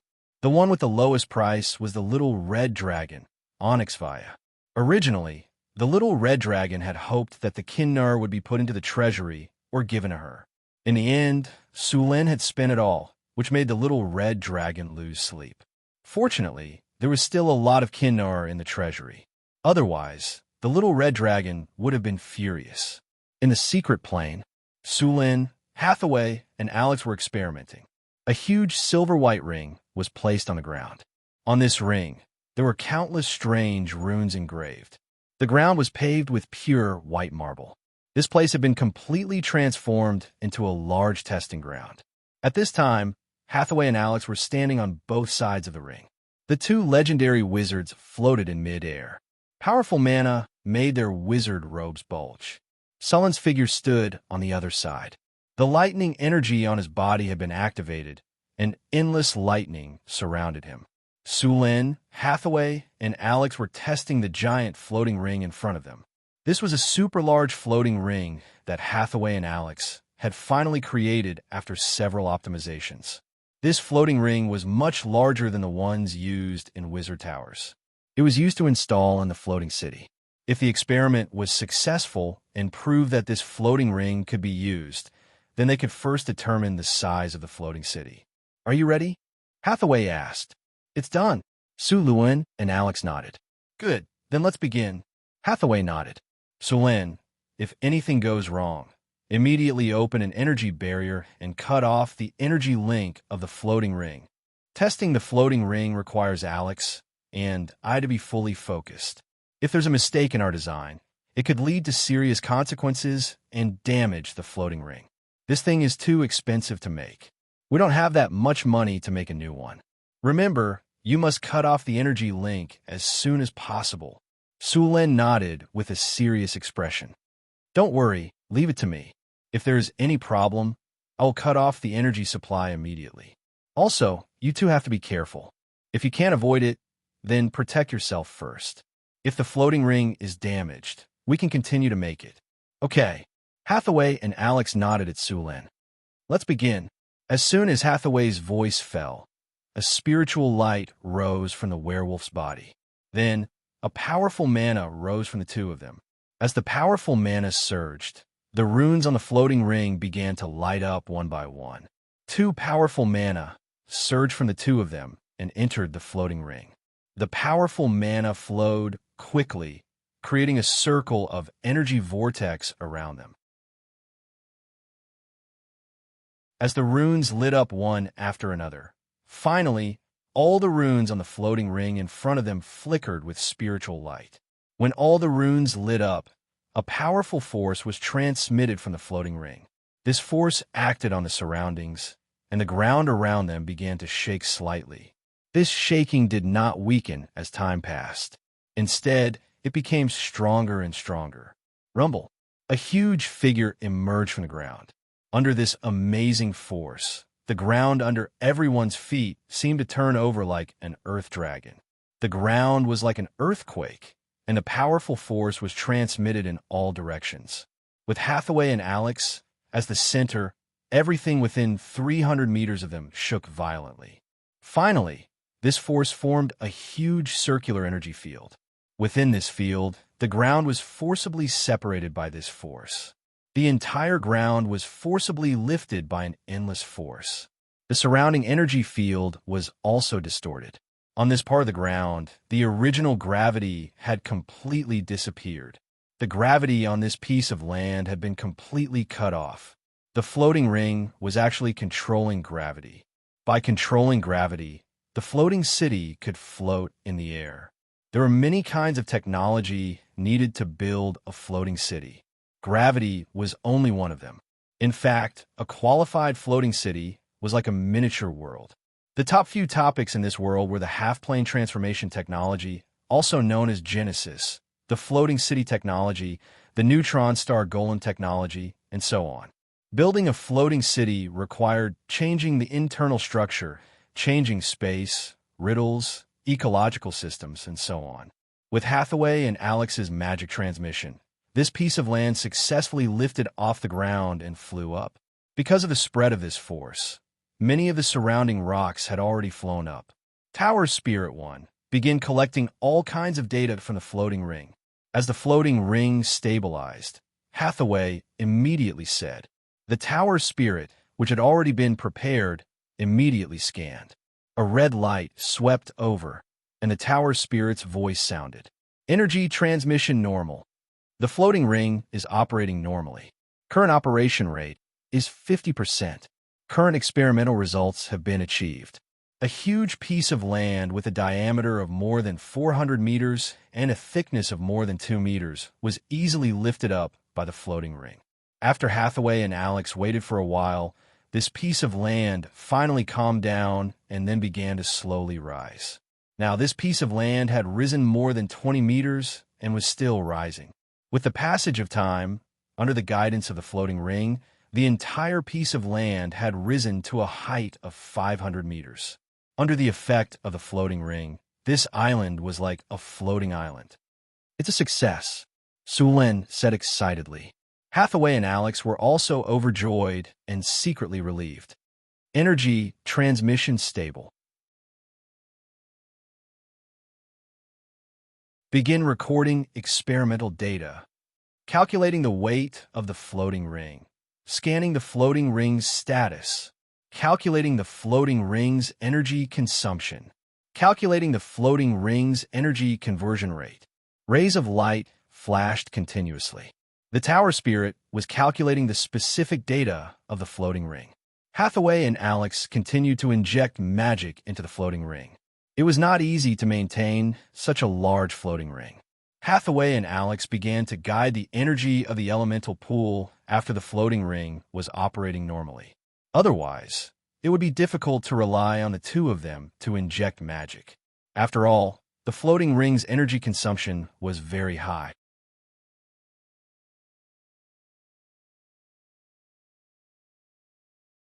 Chapter 631. As Tower Spirit Number 1 continued to scan and record data, Hathaway and Alex began to operate more on the floating space ring. The floating space ring used on the floating space city had to deal with a lot of bad situations, so the floating space tower had stricter requirements. Rumble. There was a loud rumbling sound, and some cracks suddenly appeared in the middle of the huge piece of land that was originally floating in the sky. Cracks began to appear on the originally flat ground. The anti-gravity force field of the floating space ring is in disorder. The force field is deviated and the land is broken. Scanning for the cause of the force field deviation. Tower Spirit Number 1 immediately scanned the surroundings, and Hathaway and Alex immediately controlled the energy output. Scanning complete. The 39th rune design has deviated, causing the anti-gravity force field in the area to deviate after reaching a certain value, and it will interfere with the surrounding force field. Hathaway was slightly relieved. It's not a big problem. We'll modify it after the experiment, and now continue the test. Okay. Sulin nodded, and then the test continued. Then Hathaway and Alex continued to control the floating space ring and began to conduct other tests. The floating space ring controlled the piece of land and began to move slowly, and the huge piece of land slowly moved back and forth under the influence of the floating space ring. Tower Spirit Number 1 constantly scanned and recorded the floating piece of land. The land has an unknown vibration in the horizontal state. Cracks appear in the land. The anti-gravity force field is tilted in the descending state. The anti-gravity force field is deviated in the fast horizontal movement, and slight cracks appear in the land. The energy efficiency of the floating space ring is 63.7% on average. Soon, all the tests of the floating space ring were over, and Hathaway and Alex controlled the floating space ring to descend slowly. Although there were many problems in the test, overall, it was very good. This time, the floating space ring held up a large area of land, and although it was still some distance away from the floating space city, the test was considered a success. The weight of the land held up this time was calculated by Tower Spirit Number 1, and it was almost more than 3 million tons, which was heavier than the floating space tower. Furthermore, this was not the limit of the floating ring. If the floating ring were to operate at full capacity, the power output would be very high. The energy of the elemental pool in the Arcana realm was not enough to support the test. As for Hathaway and Alex, they had to bear a lot of pressure. As Hathaway and Alex slowly reduced the energy supply, the floating island began to descend slowly, finally stopping 3 meters in the air. At this height, they needed to be careful if they wanted to continue descending. Sullen's energy was quickly released and enveloped the entire floating island. Prepare to land. Prepare to cut off the energy of the elemental pool. Prepare to count down. 10, 9, 8. Increase the magic output. It has reached the critical point. Begin landing. The floating island trembled slightly before descending steadily. After a series of noises, the huge floating island slowly landed on the ground. Success. Hathaway breathed a sigh of relief. It seems that our theory is correct. Next, we need to make various improvements to this gigantic floating ring. Alex said, yes.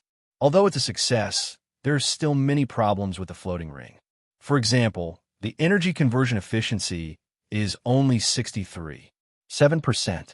You should know that the floating ring in the Tower of the Northern Winds has an energy conversion efficiency of more than 95%. This difference is more than 30%. We need to optimize it again. There's also the energy field deviation that occurred during the test. These problems need to be solved. Otherwise, Even if the floating ring flies, it will fly in a slanted direction. I've already noted it down. We'll make changes when we get back. Su Len slowly retracted his energy.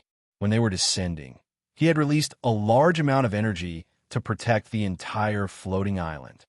We need to upgrade the energy center as soon as possible, Su Len said. We plan to build a floating ring that can accommodate 50,000 to 100,000 people. This is the level of a medium-sized floating ring. The current elemental fission furnace cannot support such a large floating ring. Got it. Hathaway made a face at Su Len. The theoretical verification of the elemental fusion furnace has been completed, but some of the materials required are very high. We don't have a good solution yet. We need materials that can withstand high temperatures. Materials with high magic conductivity are not so easy to make. I don't know what materials the Arcanists used, Alex said with some curiosity. Anyway, it should be a very magical material.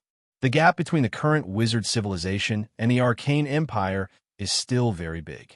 In terms of magic material science, magic theory, magic energy use, and super magic characteristics, they can't be compared at all. Just like in the arcane empire era, the high-grade golems they used could basically self-recover. The main reason for this was the use of a kind of memory metal. After this memory metal is formed, if it is damaged, it will quickly recover. In the arcane empire era, those high-grade golems were notoriously difficult to deal with. It was only after the arcane empire era disappeared that golems that could self-recover could not be made because of the lack of key materials. Since then, golems made of other materials slowly began to become popular. Speaking of which, the memory metal is also a very important secret of the arcane empire. Wizards have more or less obtained this kind of memory metal golems in the ruins, but even knowing the location of today's memory metal golems, they still haven't been cracked. Su Len smiled slightly. Don't think so much. When I have the chance, when I go to the secret realm again, I'll see if I can get you a memory metal golem. That's great. I've only heard of these memory metal golems in some information. I haven't really seen them yet. When the time comes, even if I can't crack the secret of the memory metal, I can still understand some of them. Hathaway said excitedly. Don't think so much. Now let's improve the floating ring. Alex interrupted the conversation between the two. Now this kind of floating ring consumes a lot of energy. Although the elemental fission furnace can also support a city with a scale of 50,000 to 100,000 people, even the most radical arcanists won't consume more than half of their power to maintain the floating state of the city. The floating city requires a lot of energy, but the energy consumption must be kept below 20%. Otherwise, it can't afford the energy consumption of the floating city.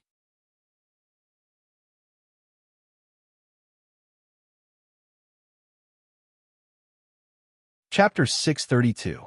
The elemental fission furnace could indeed be used as the energy core of a floating space city, but could only drive a miniature floating space city.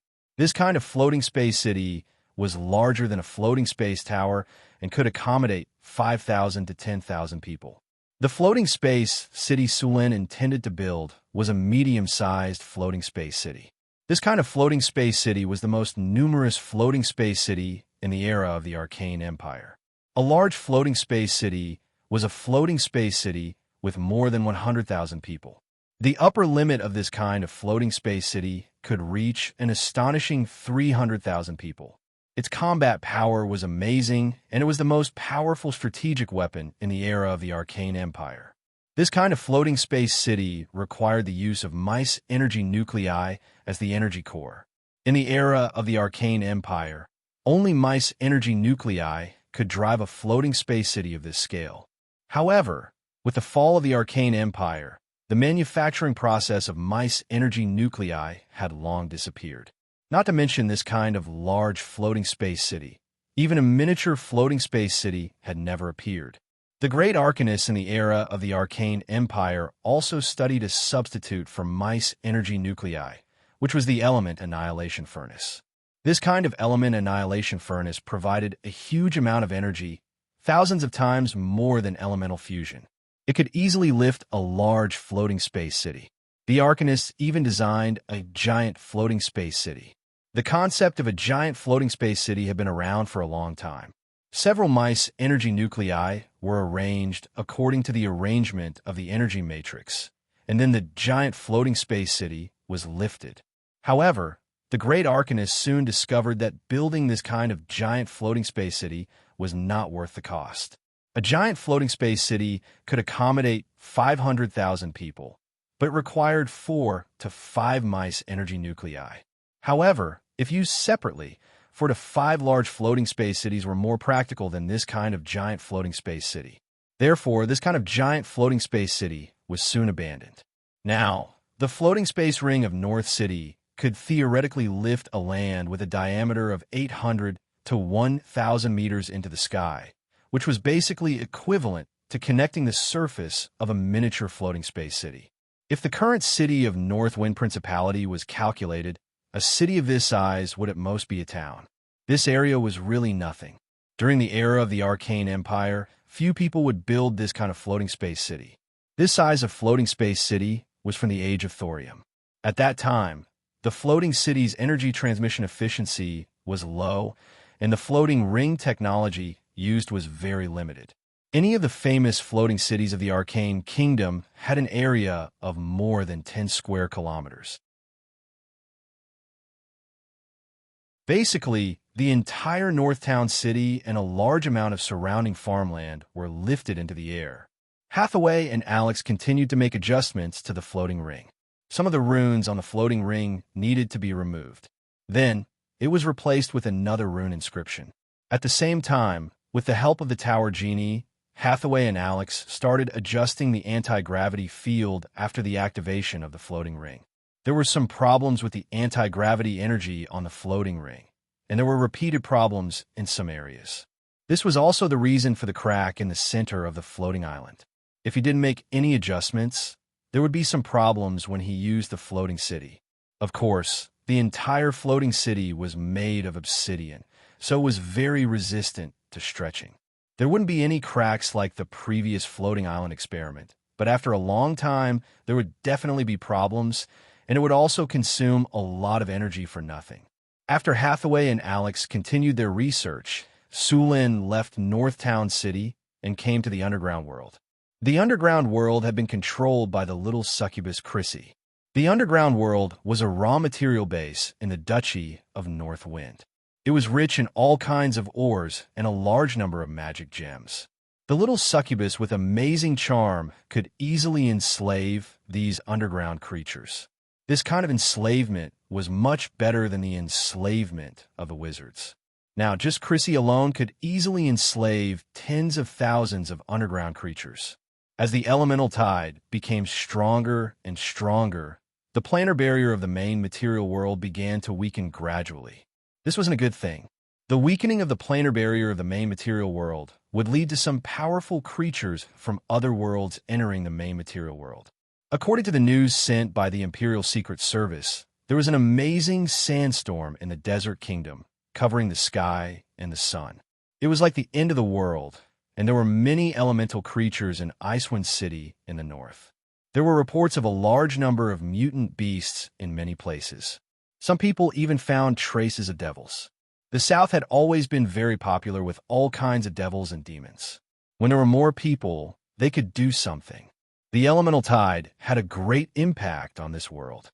Sulen was making some preparations for the floating city. He was going to build a half-plane. It wasn't easy to create a half-plane. It required a very high level of basic knowledge, such as plane knowledge, spatial knowledge, elemental knowledge, ecological knowledge, and so on. Under normal circumstances, this kind of knowledge could only be seen when one reached a very high level. Sulen had a photographic memory. After this period of learning, he finally met the requirements of building a half-plane.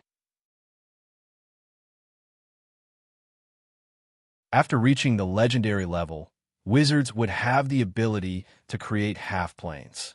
Sulen didn't care much before, but now that he was preparing to build the floating city, he naturally had to bring the half-plane. With Sulen's current strength, creating a world was too easy. If it was a god, creating a half-plane wasn't very difficult. Gods had the talent of changing reality. As long as they put in a little effort, their lives would be relatively comfortable.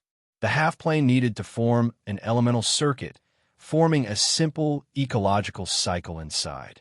Sulin took out the Thunder God's spear, which was brought back by Sulin himself. The divine weapon, the Thunder God's spear, shone with a dazzling light. Sulin gently stroked, and a spatial crack suddenly appeared in the original space. The crack quickly expanded. Sulin's figure flashed, and had already passed through the crack. It was a deep darkness, and there was no light around. Sulin's figure stood in the void, the Thunder God's spear in his hand flashing. The dazzling lightning cut through the darkness, and then a small space appeared in front of him. Infinite power of thunder and lightning spewed out from Sulin's body, and the half-plane that was shaking suddenly stopped. The half-plane still needed to be connected to the 4 elemental planes and rely on the 4 elemental planes to stabilize this half-plane. Only when this place was completely stabilized would it no longer be needed.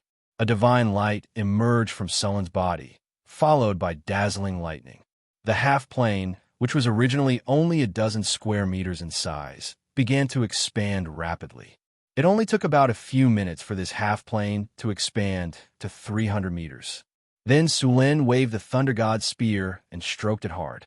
A spatial passage appeared in front of him.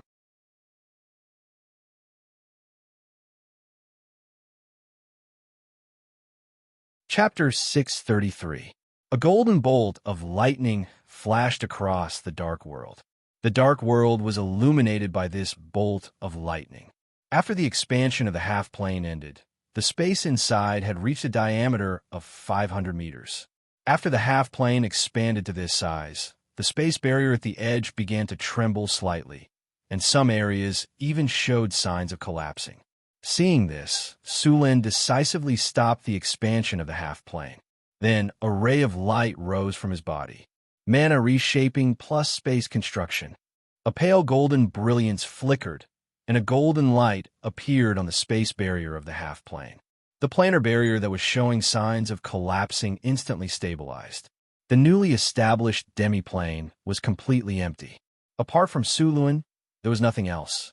If he wanted to enrich the demi-plane, he would have to connect the 4 elemental planes and extract elemental energy, or he could directly connect the demi-plane to the prime material plane. Although the demi-plane was only 500 meters in radius, it would continue to grow with the input of energy. These demi-planes could even grow to a state not inferior to the prime material plane.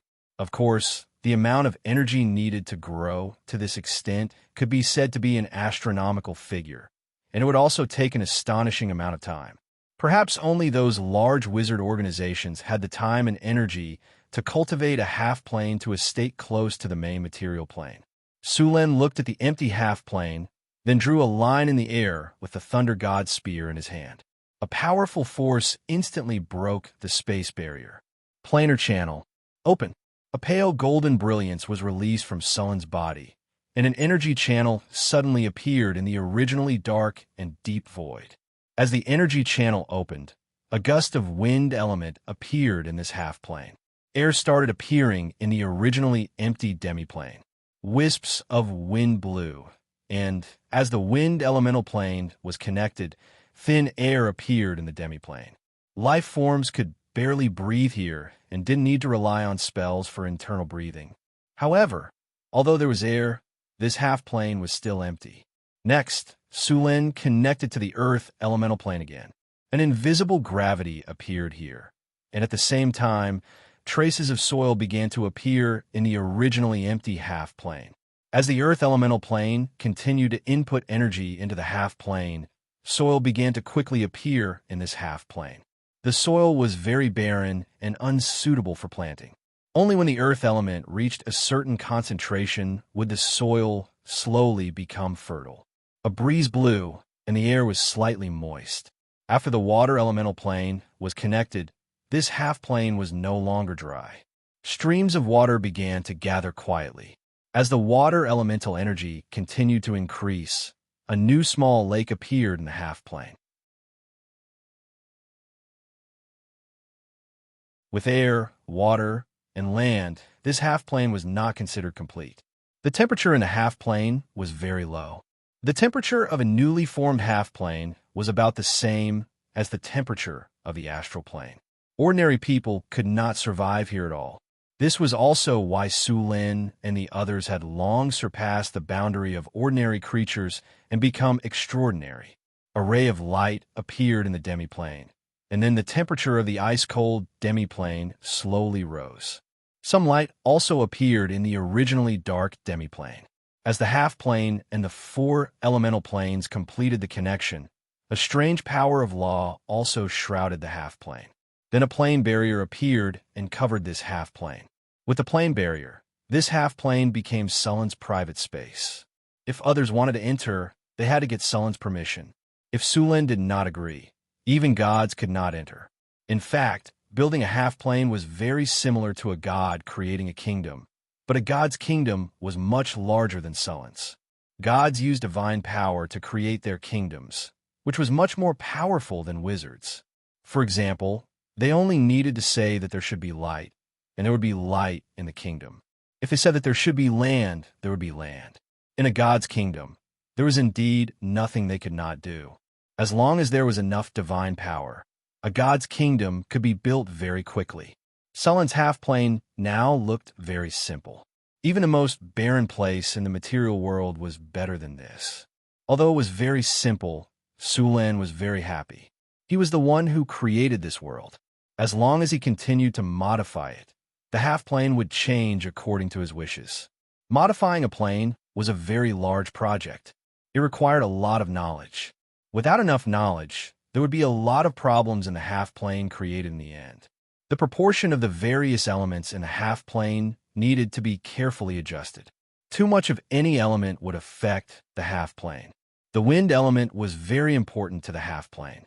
He decided whether other creatures could survive in the half-plane. After all, normal creatures still needed to breathe, and the oxygen content had to reach a certain standard.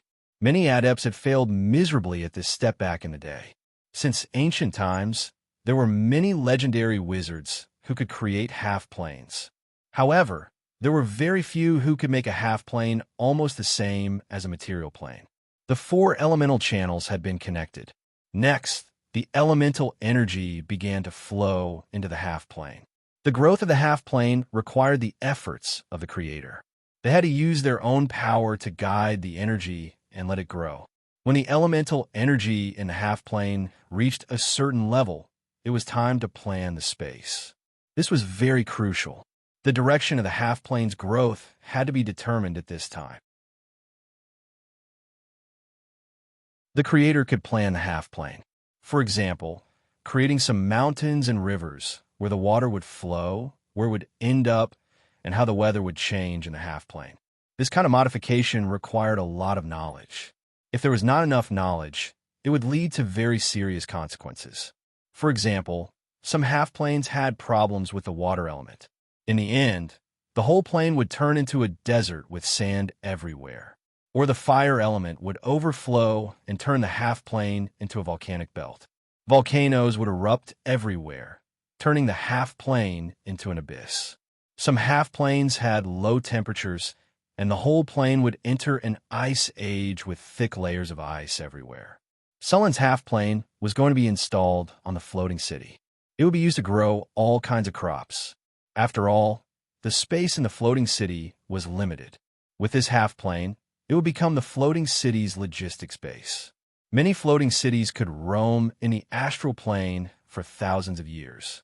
Other than energy, the half-plane of the floating city could produce all kinds of things. P.S. I recommend this book, Old God's Ruler, by Kina-san. It's very boring, so don't worry.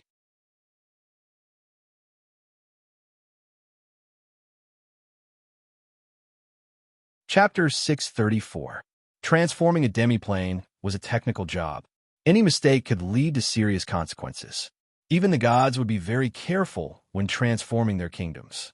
When different types of energy met, they would have different changes. For example, fire and earth elements could create magma. Magma could cause volcanoes to erupt. Metal veins could be added, or land could be added. When wind and fire elements fused together, there would be a monsoon. Then, There would be cold air and hot air. When the cold air and hot air met, they would form wind. If the water element was fused together, it would become rain. If Suluan wanted the demiplane to grow, then he needed to understand this knowledge as well as make detailed calculations. This kind of calculation required a lot of work. Fortunately, Suluan already had 3 tower spirits. With the 3 tower spirits working together, the calculation speed would be much faster. The creation of a demiplane was not something that could be done in a short time. After connecting the 4 elemental planes, Suluan left the demiplane and returned to North Town.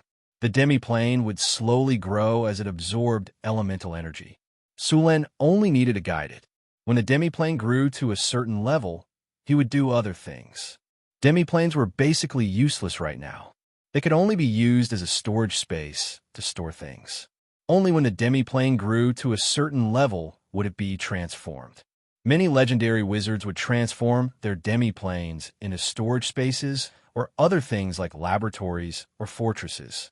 There were very few who would transform their demiplanes into material planes. After all, it would take a lot of time and money. Liches usually liked to transform their demiplanes into fortresses or castles and move their wizard towers inside. This way, they would not be disturbed and could study spells in peace. Liches were not necessarily evil creatures. Many liches were neutral, and many wizards would turn into liches for the sake of magic research. After all, in theory, liches could exist as long as they were not killed. There were many demi-planes in the astral plane. Some of them were created by the laws of the multiverse. Others were left behind by other wizards. There were even some fallen kingdoms in the astral plane. These places were the favorite of the astral plane explorers. Such semi-planes or fallen divine kingdoms usually had some good stuff. Over the long years, from the beginning of the Silver Age to the later era of the Arcane Empire, until now, the strong people born in the material plane had never given up on the exploration of the astral world. There were many things that couldn't be found in the material plane, but there were many in the astral world. These experts who explored the astral world were also known as astral world explorers. One of the prerequisites for becoming an astral world explorer was to be a legend. Although legendaries could enter the astral plane, most of the time, only high-level legendaries could become explorers of the astral plane. After all, there were many dangers in the astral plane, and even legendary wizards were not safe here. Legendaries could only conduct limited exploration near planets or material planes. Only high-ranking legendaries could adventure in the astral plane for a long time. After the astral world explorer was the astral world traveler. At this level, it meant that he was very powerful and could travel for a long time in the astral world or go to other planes. These astral travelers were also known as astral merchants. They would trade with each other when they traveled to other planes. These astral world travelers often had many good things in their hands. The profits of the astral boundary caravans were astonishing. Basically, every astral merchant was filthy rich. As for the highest level astral world traveler, it had been a long time since they appeared. These experts could basically move freely in the astral world. Even if they encountered demons, evil gods, or abominations, they could easily deal with them and escape unscathed. The light of dawn illuminated the earth. Chris slowly woke up from her sleep. She moved her arm that was a little uncomfortable, then sat up and stretched. A few rays of sunlight penetrated the curtains and reflected her amazing curves. She had just woken up from her dream and was still a little dazed. Although the legendary succubus was already very strong, she was still far from being Sullen's opponent. However, compared to the others, her current state was obviously much better. Hathaway and Alex were still a little tired. After all, as wizards, their physical fitness was even stronger than that of an ordinary legendary warrior, let alone Sulen. "Is it morning already?" Alex rubbed her eyes and asked as she got up. "It's 9 o'clock. Do you want to sleep for a while more?" "Don't worry. The master has already left." Chris gently lifted Alex's delicate chin with her slender fingers and teased. "Nah, I still have some unfinished experiments."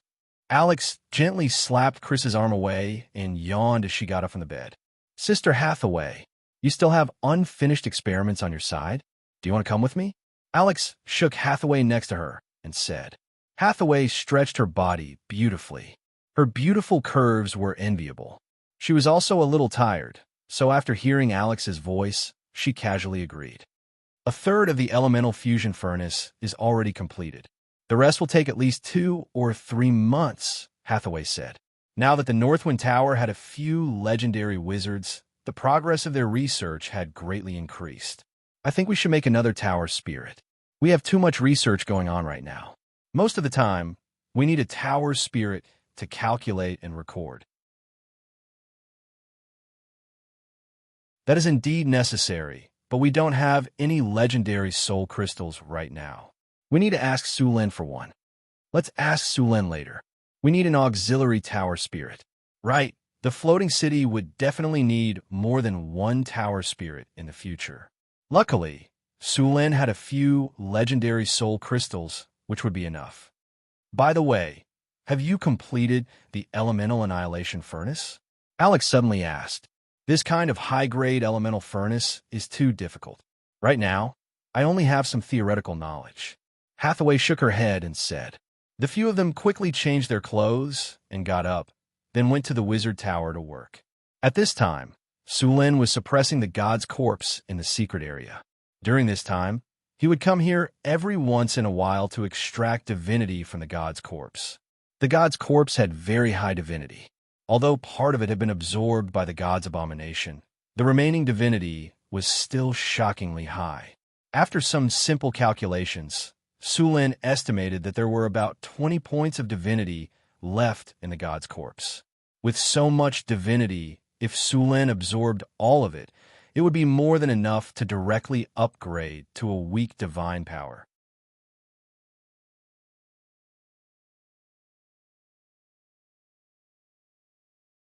Chapter 635. Although it was not the first time that Sulen had stood near this corpse, he still felt a sense of awe. This awe came from the depths of his bloodline. It was the awe that mortals had for gods. Although Sulen was already a demigod, he was not a god. It was unknown how long the god's corpse had been dead, but it still contained some vitality. The god's corpse was broken. Because it had once given birth to an abomination, most of the vitality in the god's corpse had been extracted by the abomination. Now, the remaining power could no longer give birth to another abomination. The corpse, which was more than 30 meters long, lay quietly on the ground. It exuded a sense of oppression, and there was still a residual divine power on the surface of its body. In addition to this divine power, the corpse was also shrouded in the power of death and decay, which was emitted after the death of a god. Sulen's body flashed, and then his body flew up gently. This ancient god's corpse must have died quite miserably. There were many wounds on the corpse, and the most serious injury was on the head. The head of this corpse was severely injured, and half of its head was missing. Ancient gods were very powerful. Although they had been dead for thousands or even tens of thousands of years, they still retained a fragment of consciousness. If one used telepathy to communicate with this corpse, it would talk about the glory of the ancient gods in a strange tone and a special language.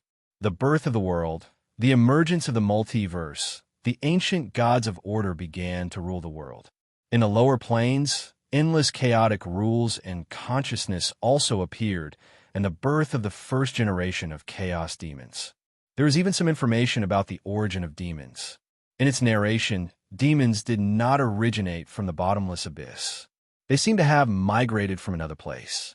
Sometimes, Su Lun wanted to know more secrets, but unfortunately, this god's corpse didn't have any consciousness. The remnant fragments of consciousness were more like an NPC, and they just kept repeating these things. Dazzling golden light slowly emitted from the corpse. Sulen gently touched it, and the golden light converged into a beam of light that was slowly extracted. Extracting divinity from the corpse of an ancient god was not as easy as extracting it from an abomination. Sulen had to fight against the corpse of the ancient god. After all, the divinity originally belonged to this ancient god. Although the ancient god had fallen, The divinity would resist anyone other than the ancient god. Sulin needed to remove all the remaining consciousness in the divinity. Energy absorption. Sulin's body floated in the air as the enormous energy formed a torrent of magic power. He reached out and grabbed the ancient god's corpse, and the pale golden energy was forcibly extracted by him. The god power surrounding the god spirit suddenly surged.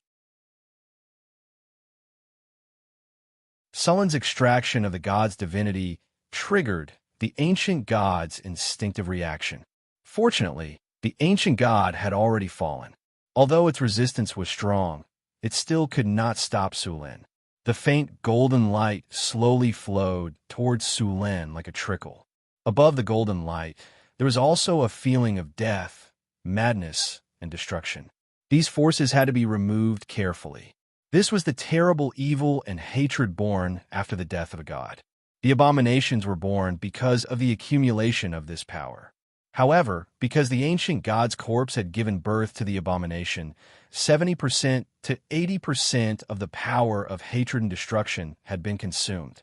This power was carefully separated by Sulin, and the rest was absorbed. However, although this power was separated, there were still some remnants. After every extraction of the god's divinity, Sulin needed time to remove the remaining evil thoughts. The wisdom tree had the ability to purify, so under normal circumstances, after extracting the god's divinity, he would come to the wisdom tree in the mystery land to purify it. So far, this method was the most efficient and safest. In fact, if the wisdom tree evolved into the legendary tree of life or the world tree, purifying these evil thoughts would be done by just moving its branches. Unfortunately, the wisdom tree had a long way to go before it could evolve. A faint golden energy appeared in front of Sulin. This golden energy was the power of the god's divinity. Sulin gently waved his hand, and the power of the god's divinity was integrated into Sulin's body. As soon as the power of the god's divinity entered Sulin's body, the golden energy began to slowly integrate into his soul under the guidance of the lightning power.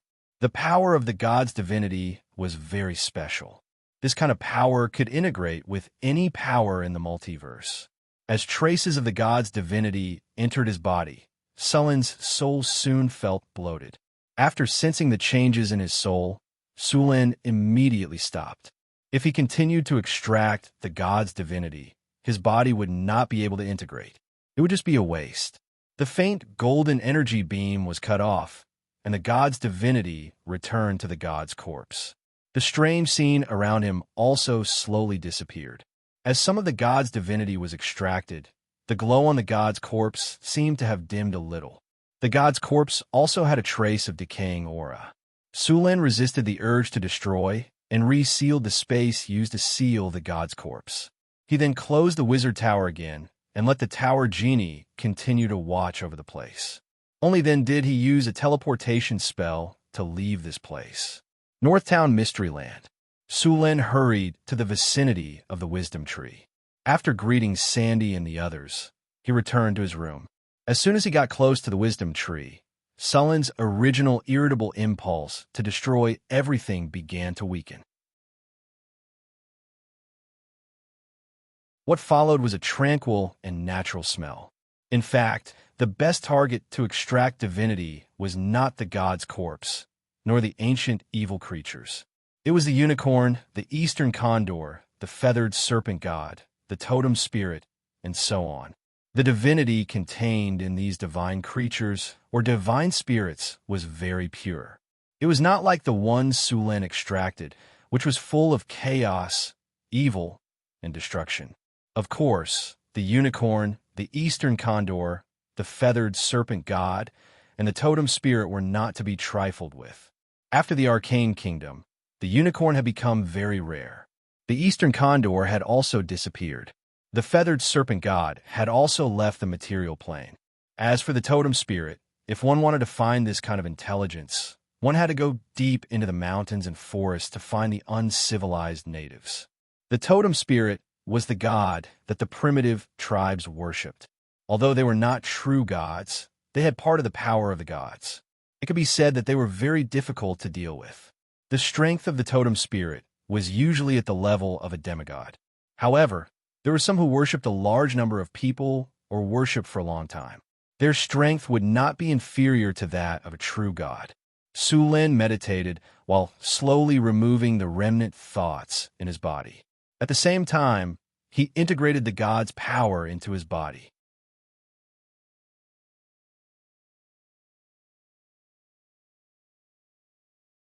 Chapter 636. The faint aura of nature shrouded him, and the ancient tree of wisdom constantly emitted the power of nature. Su Lin woke up from meditation, and the remaining evil thoughts in his body had dissipated a lot. Looking at the situation, it would be completely eliminated in about 2 more times. Without the ancient tree of wisdom, Su Lin usually needed a week or even longer to use meditation to get rid of the remaining evil thoughts. According to the research on the ancient god's corpse, the divinity in the ancient god's corpse can be extracted more than 20 times. In addition to the divinity extracted from the ancient god's corpse when the abomination was born, this ancient god's corpse originally had more than 40 or even 50 points of divinity. Su Lin rubbed his forehead and calculated. An ancient god's corpse contains 40 or 50 points of divinity. So how much divinity did he have when he was alive? A demigod needs 10 points, a weak god needs 20 points of divinity, and a weak god needs 50 points. This giant ancient god's corpse is at least a weak divine power god. It might even be a mid-divine power god. An ancient god's corpse has so much divinity. No wonder the god's corpse is called a treasure. The divinity and power of the gods in the age of the ancient gods were stronger than that of the later gods. However, the gods of faith grew faster, and the power of the ancient gods would not change much from birth to death in the divine war. But the gods of faith were different. As long as there were enough people who believed in them, their power would continue to grow. So as long as the material world was prosperous enough, the power of the gods would slowly grow. But there were also gods who did not grow in this way, such as the queen of spiders Lolth in the abyss. After the death of a believer, the soul would enter the divine kingdom and become a petitioner. When returning to the divine kingdom, the believer would give back power to the god. The queen of spiders used this way to let the drows under her command kill each other and use all kinds of tricks to plot against each other. At the same time, she gave these drows the characteristics of sexual chaos, which also led to the drows having the highest fertility rate of all elves. Of course, if the fertility rate of the drows was the same as that of other elves, maybe the drows would have disappeared by now. After all, the drows had learned all kinds of infighting, backstabbing, betrayal, and so on. Clans would kill each other for revenge. Spider Queen Lolth used this method to make her believers kill each other. No matter who won, she would gain a lot of benefits. It was also through this method that the strength of God Empress Lolth continued to increase after a long period of fighting among the drows. Finally, taking advantage of a series of major events, he successfully became a god with great divine power. The price was that for thousands of years, the population of the drows had not increased but decreased. Drow infighting would cause a lot of deaths. Sometimes, the population would drop below the warning line. At this moment, the Spider Queen would directly surrender. Although the Spider Queen Lolth's method allowed her to obtain a large amount of divine power, it also came with considerable repercussions. Time passed little by little. In addition to extracting and digesting the divinity, Su Lin spent the rest of his time modifying the floating space tower. Su Lin had already decided to build a floating city, and various preparations had already begun. In order to reduce consumption, Su Lin planned to use Northgard City as the main body of the floating city. There were many buildings of wonder in Northgard City. These buildings of wonder had magical powers, and Su Lin was reluctant to leave these powers behind. After all, it would cost a lot of money and time to rebuild these buildings of wonder. After planning to use Northgard City as the main body of the floating city, the construction of the floating city could be said to have saved a lot of money. However, after using Northgard City as the main body of the floating city, It seemed that Northgard City needed to be modified. The foundation of the city needed to be replaced with obsidian and blessed with hardening, so that the floating city would become harder than steel. In the laboratory, Sulen was conducting an experiment. He was making magic diamond, which was the main material for making diamond golems. Magic diamond was actually not diamond, but a kind of crystal, but it looked very similar to diamond in terms of hardness and appearance. This kind of crystal needed to be made in a special way. Galaxy, prepare to record the data and start testing the artificial magic diamond experiment. The Galaxy Tower spirit appeared in midair, and a magic aura arose from Sullen's body. Then, countless tiny rune marks appeared in front of him. Rune marks were different from mageweds and runes. No matter what kind of rune it was, mageweds were two-dimensional, usually flat, but rune marks were different. They had a three-dimensional structure. Rune marks were formed by the combination of runes, and this kind of rune marks had great power. The use of rune marks had high requirements. It was a technique created in the Arcane Empire. Compared to runes, it was more efficient and powerful. Sulen was now using rune marks. The golden aura continued to gather in midair, and soon the aura converged into a shiny rune. Sulen gently sprinkled some silver powder, and the silver powder quickly filled the rune marks. As the rune became brighter and brighter, the rune in front of him quickly changed from a two-dimensional structure to a three-dimensional structure. With the appearance of the rune marks, Sulen gently waved his hand, and the rune marks in front of him instantly merged into a silver vessel. Then, the aura flickered a few times and disappeared. There were many differences in structure between magic diamond and ordinary diamond. The molecular structure of magic diamond was not the octahedral joint of diamond, but a more complex structure, which required the use of other crystals, diamond, graphite, and other materials to modify. In terms of magic conductivity, magic diamond wasn't very good, but its magic resistance and physical resistance were shockingly high. Therefore, this special gem was very suitable for making diamond golems. Diamond stones were also called diamonds. Large and pure diamonds were very valuable and could be used in many experiments. Therefore, small diamonds were usually used when making magical diamonds. Diamond reserves were very high, and even high-quality large diamonds were very abundant. As for the rare situation of diamonds in his previous life, it was completely hyped up by businessmen. It was said that the number of diamonds mined by businessmen was enough to give everyone in the world a piece of diamond. Of course, the diamonds here were definitely not large, but small diamonds. That was a diamond less than a carat. How heavy was a carat? 0.2 grams. One could imagine how small it was. In his previous life, this thing was like an IQ tax, but you had to pinch your nose and buy it. As for the value of diamonds, it was even more of a scam.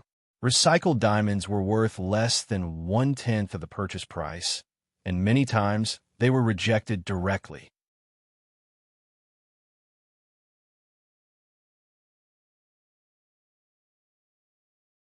Chapter 637.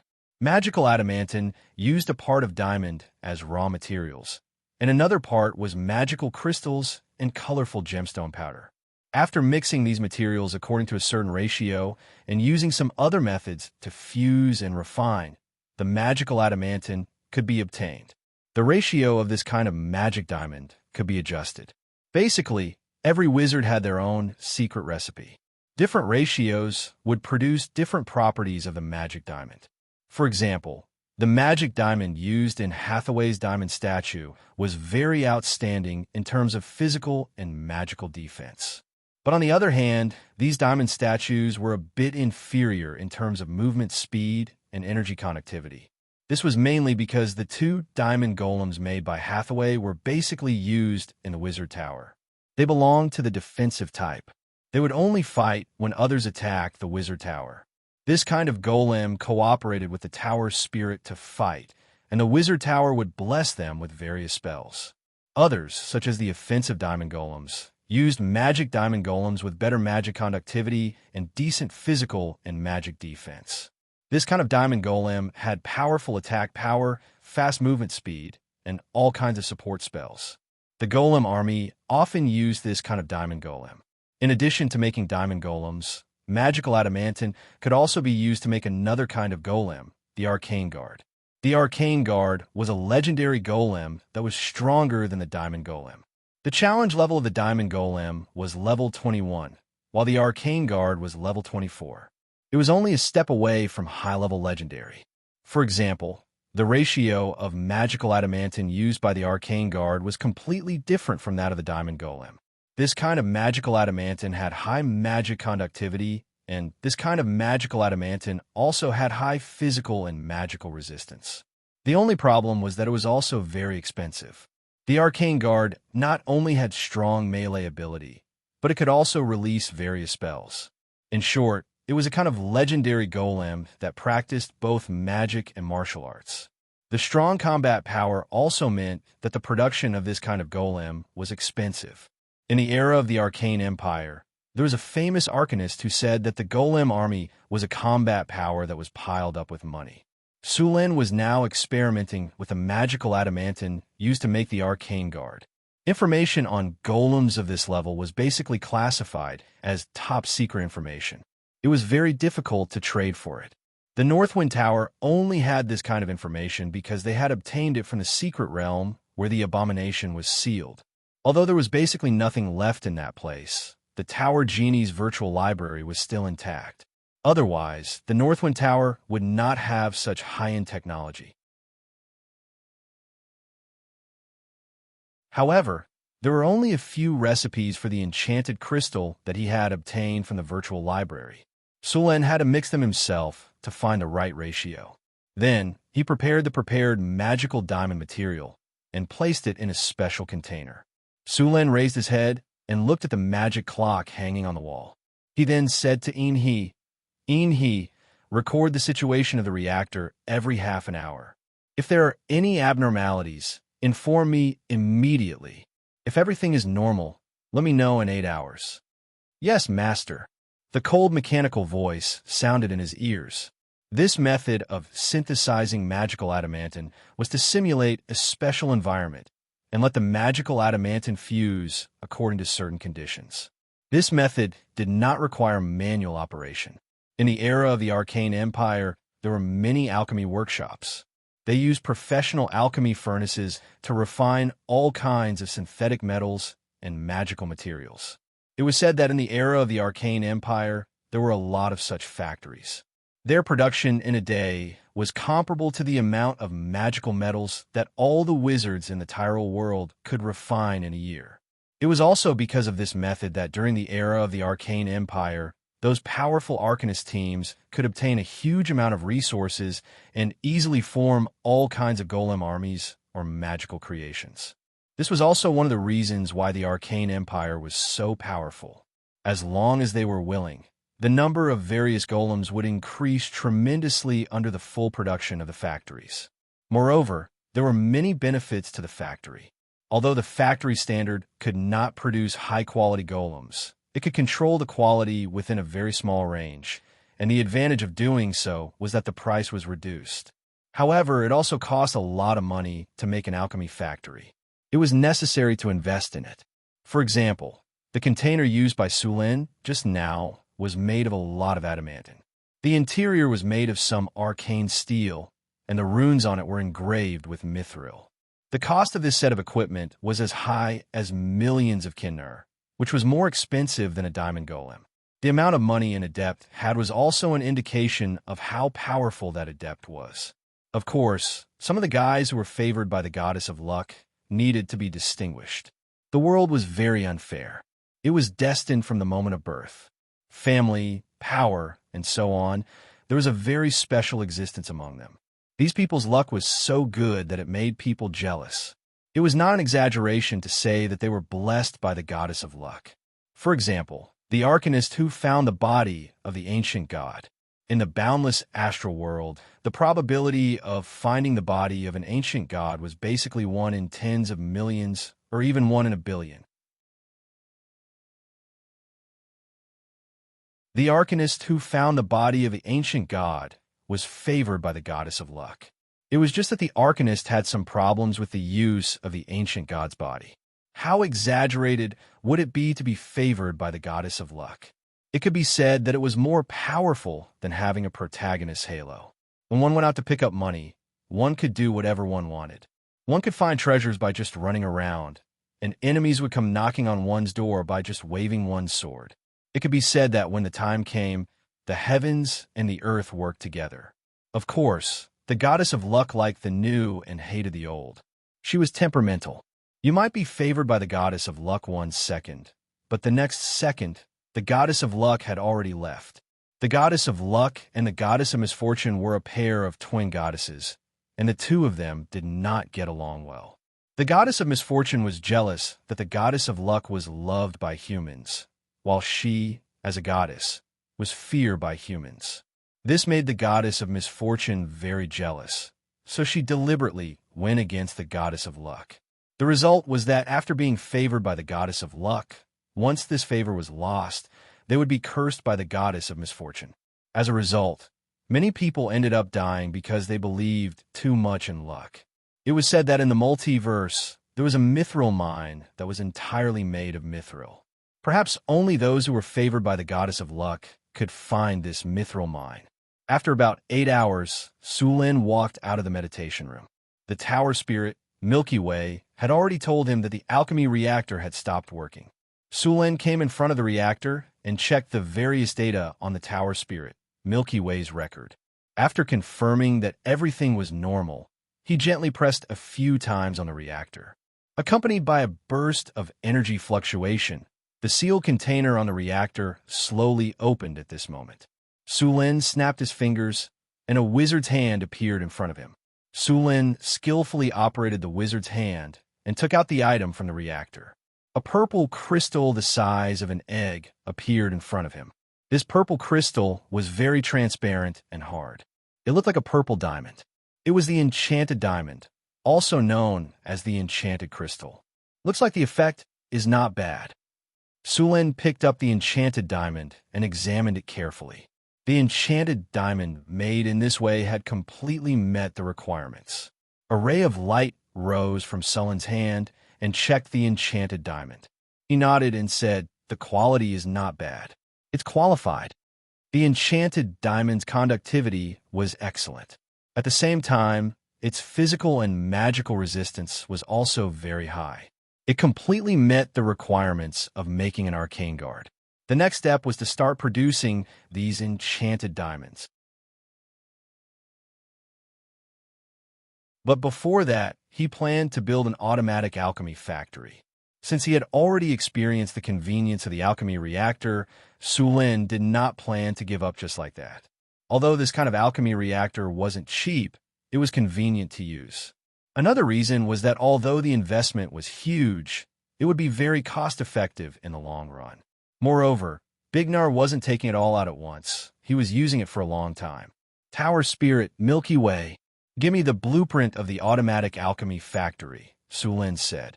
The automatic alchemy factory was mainly controlled by the Tower Genie. There were various clay golems that were responsible for the specific operations. Sulin only needed to set the program, and the clay golems would be produced according to the program. The Tower Genie, Milky Way, only needed to command the golems to carry out the work. At the same time, she would also be responsible for the daily maintenance of the alchemy factory. With the alchemy factory, the arcane steel, thorium, and other metals that required Sulin or Hathaway to synthesize could also be produced in the alchemy factory. It was convenient, fast, stable, and had a high success rate. Of course, in addition to the high cost, the alchemy factory also required a large amount of energy. If it was the old wizard tower, after installing the alchemy factory, there would be a shortage of energy in the elemental pool. This would require some reduction in other aspects.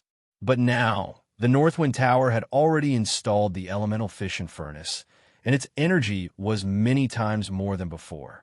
Not to mention an alchemy factory. Even if the energy consumption of the alchemy factory was increased tenfold, the Northwind Tower's energy would be more than enough. Although the elemental fission furnace is good, it is still far inferior to the elemental fusion furnace. It is more than enough for the wizard tower, but it is not enough for the floating city. Sulin rubbed his forehead. If he wanted to upgrade the floating city, he had to research the elemental fusion furnace. But Hathaway said last time that she had already started experimenting. I believe that the construction of the elemental fusion furnace will start soon.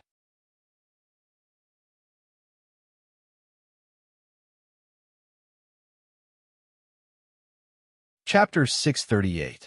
Sulin didn't think about the elemental fusion furnace for the time being. What he needed to do now was to settle the alchemy factory. Tower Spirit Milky Way. How much mithril is left in the warehouse? Master, there are still 7. 2 pounds of mithril. Take out 2 pounds of mithril, 30 arcane steel ingots, 1 pound of arcane dust, 12 pounds of astral silver sand, and 11 elemental stones. Sulin reported the materials he needed, and Milky Way quickly brought them over. Sulin gently waved his hand. A flash of light appeared. Change form. Under the cover of the aura, the raw materials rapidly changed shape under the influence of the spell energy. Soon, metal parts appeared before his eyes. Next, he had to assemble these small metal parts and assemble them into an alchemy reactor. After a while, 12 alchemy reactors appeared in front of Sulin. In other words, this alchemy factory could produce 12 enchanted crystals at a time. After assembling these parts into an alchemy furnace, Sulin carefully began to engrave runes inside the alchemy furnace. These runes provided various production environments for the alchemy furnace. A day passed quickly. When Sulin walked out of the laboratory, he looked a little tired. The alchemy factory was almost half completed. It would be finished in just one more day. Next, he could consider making Arcane Guardian statues. The Arcane Guardian Golem was a legendary rune life form. It was basically impossible to mass-produce such a legendary rune in a golem factory. The main reason for this was the soul core. This kind of soul core could only be made by legendary wizards and above, and there was no equipment that could replace legendary wizards. Even the rune engraving equipment in Sulin's alchemy factory in the secret plane couldn't do it. Of course, perhaps in the future, when more advanced equipment was produced, legendary soul cores could be made. The main body of an arcane guardian was made of enchanted crystals, adamantine, arcane steel, thorium, and legendary soul crystals. The cost of one was more than 3 million kinner. It could be said that it was more expensive than gold of the same weight. After paying such a huge price, the combat strength of these golems was also very amazing. They had high resistance to all kinds of elemental damage, and the Arcane Guard was immune to most spells. It was very difficult to destroy them with ordinary attacks. These golems had powerful melee combat ability, and even legendary warriors couldn't face them head-on. Moreover, they also had the ability to cast spells below the 7th circle or energy rays. At the same time, these arcane guardians also possessed high intelligence. Defeating these magic golems would not be an easy task. These statues were the same as the diamond statues. They were immune to ordinary attacks. Only rare, high-quality weapons could damage them. How strong were these arcane guardians? How strong were they? Basically, a legendary warrior would be beaten to a pulp when faced with such a golem.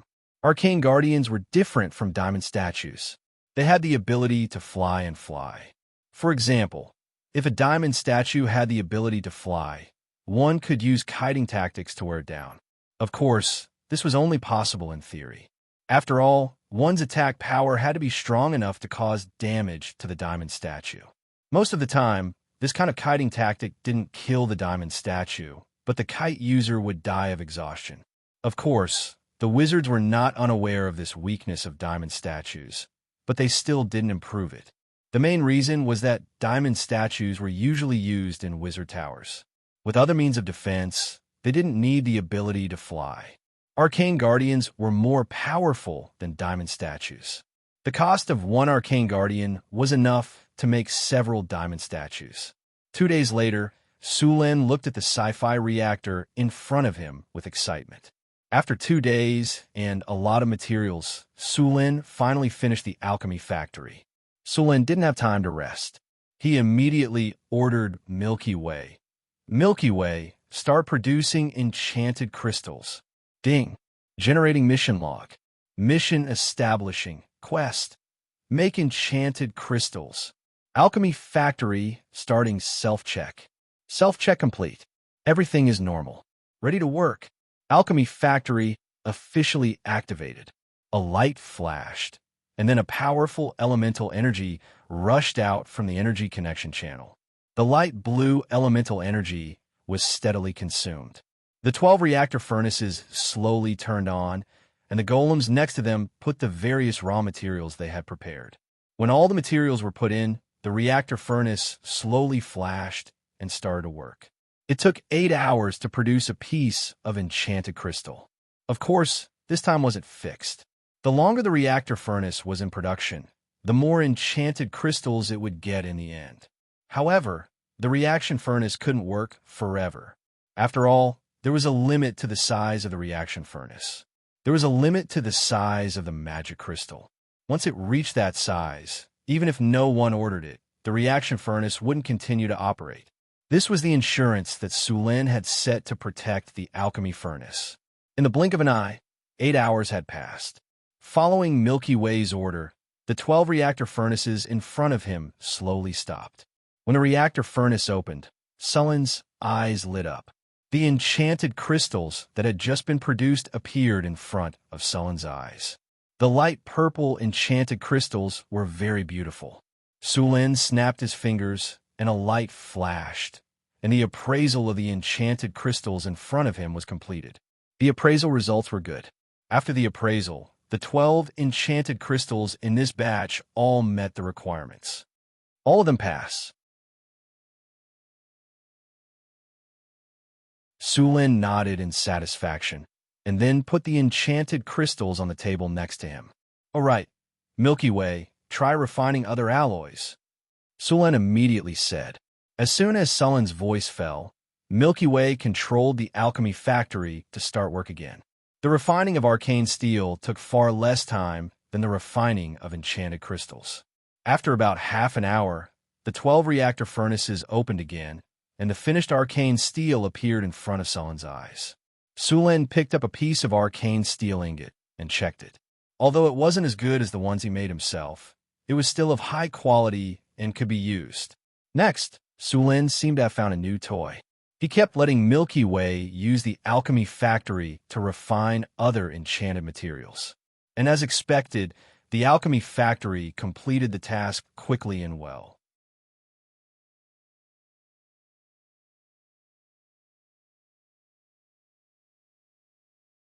Chapter 639. The early morning mist gradually dissipated, and the first rays of the morning sun shone on the northern city. This pearl of the north became very busy. Outside the city, the giant dragon bone water wheel kept turning, and the clear river water watered the newly planted farmland outside the city. Just half a month ago, the northern city had a big harvest again. Now, the main food crop in the northern city was no longer potatoes.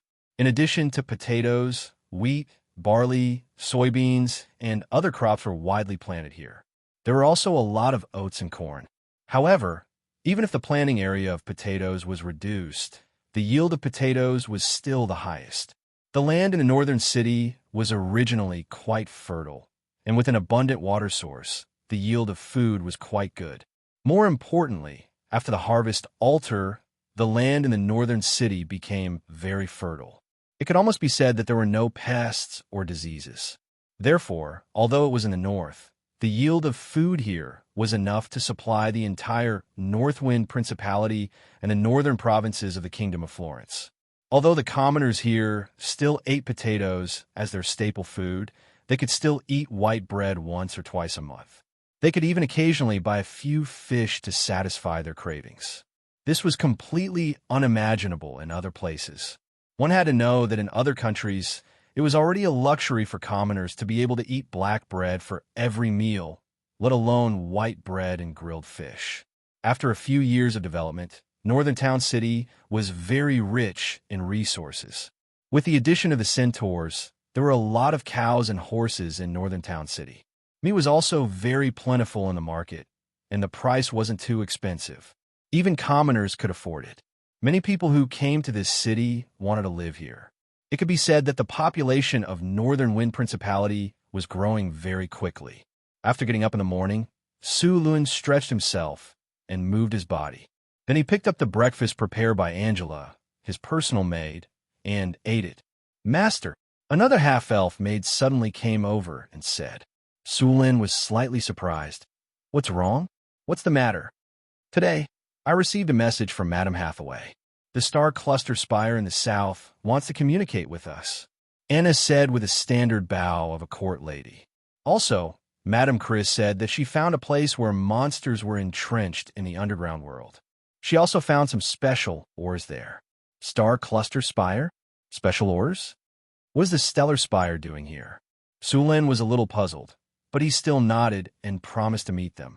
Compared to the stellar spire, he was more concerned about the special or found in the underground world. Su Lin quickly arrived at the underworld through the teleportation circle. Due to the underworld's environment, a small number of monsters would often appear, so there were always patrols to clean up. When Su Lin arrived, a small group of Tauren guards was already waiting for him. There was a heavy metal box beside the guard. Seeing Su Lin coming over, the guard respectfully opened the box. Su Lin took a look inside and found some gray-looking ores without any luster. Su Lin slightly frowned. There didn't seem to be anything strange about these ores. However, at this moment, Su Lin suddenly sensed a very weak energy fluctuation. Moreover, this energy fluctuation was somewhat familiar. Is this uranium, or? Su Lin looked at the ores in front of him with a look of surprise. Although the radiation on it was very weak, he still recognized it. The last time he opened the box, he got some fuel for the elemental furnace from the system. The energy fluctuation in it was very similar to these ores. "Sorry, Your Majesty. The Master didn't tell us what this ore is." The Tauren shook his head in confusion. Su Lin didn't pay attention to him. He reached out and picked up the ore, then used identification on the ore. Soon, the identification result appeared in front of him. It was indeed uranium ore, but the content of uranium was very low. The raw material for the elemental furnace. It seems that my luck is really good. Su Lin thought for a moment. It was difficult to use elemental fuel of this concentration directly, but he could slowly purify it in the future. Isolate this mining area and let people explore the reserves of the mine as soon as possible. After explaining the matters of the mine, Su Lin left the underground mining area and went to the Northwind Spire. Northern Citadel was now very prosperous. The manager of the city was Karina. Su Lin just realized that this drow was actually a management expert. She managed the whole city in good order. Hathaway had mainly focused on studying all kinds of wizardry knowledge. The core task of the Wizard Tower now was to build a floating city. After several years of development, the Northwind Spire had become a lot more popular. A large number of wizard apprentices were studying here. When they saw Su Lin, they couldn't help but slightly bow to him and respectfully said, "Mr. Su Lin, Your Excellency." Mr. Su Lin. Su Lun nodded slightly to these wizard apprentices.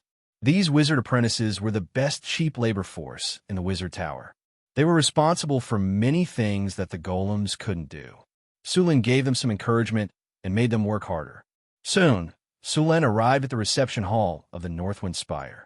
He saw a few wizards in purple robes sitting inside. They had a few shining stars on their badges, and there was even a faint starlight around them. Needless to say, Su Lin guessed that these were the wizards of the Starry Spire. As if sensing Sullen's gaze, the leading wizard turned his head. An old face appeared in front of Su Lin. Although he looked old, the energy waves on his body were very strong. There seemed to be stars in his eyes. The wizard nodded to Su Lin and showed a very friendly smile. There were a few other wizards around him, but their robes were not as luxurious as his. However, Su Lin found that the weakest among them was a high-grade wizard. The strongest old man was even a legendary wizard. Hathaway saw Su Lin come in and greeted him with a smile. "Su Lin, you're here." Su Lin nodded gently and followed Hathaway to the empty seat next to her. Hathaway nodded. These are the visiting wizards of the Starry Spire? Sulin asked through the telepathic link. They just came here to communicate. The wizards of the Starry Spire want to sign an alliance treaty with us. An alliance treaty? Is there a war? No, it should be to deal with the elemental tide. After the appearance of the elemental tide, magical beasts have appeared everywhere. Even the demons in the lower planes have become restless. They want to unite more forces to fight against these enemies. That you're tuning in to the Eternal Immortal Ballad YouTube channel. Don't forget to subscribe and join us on this journey to catch the most captivating stories.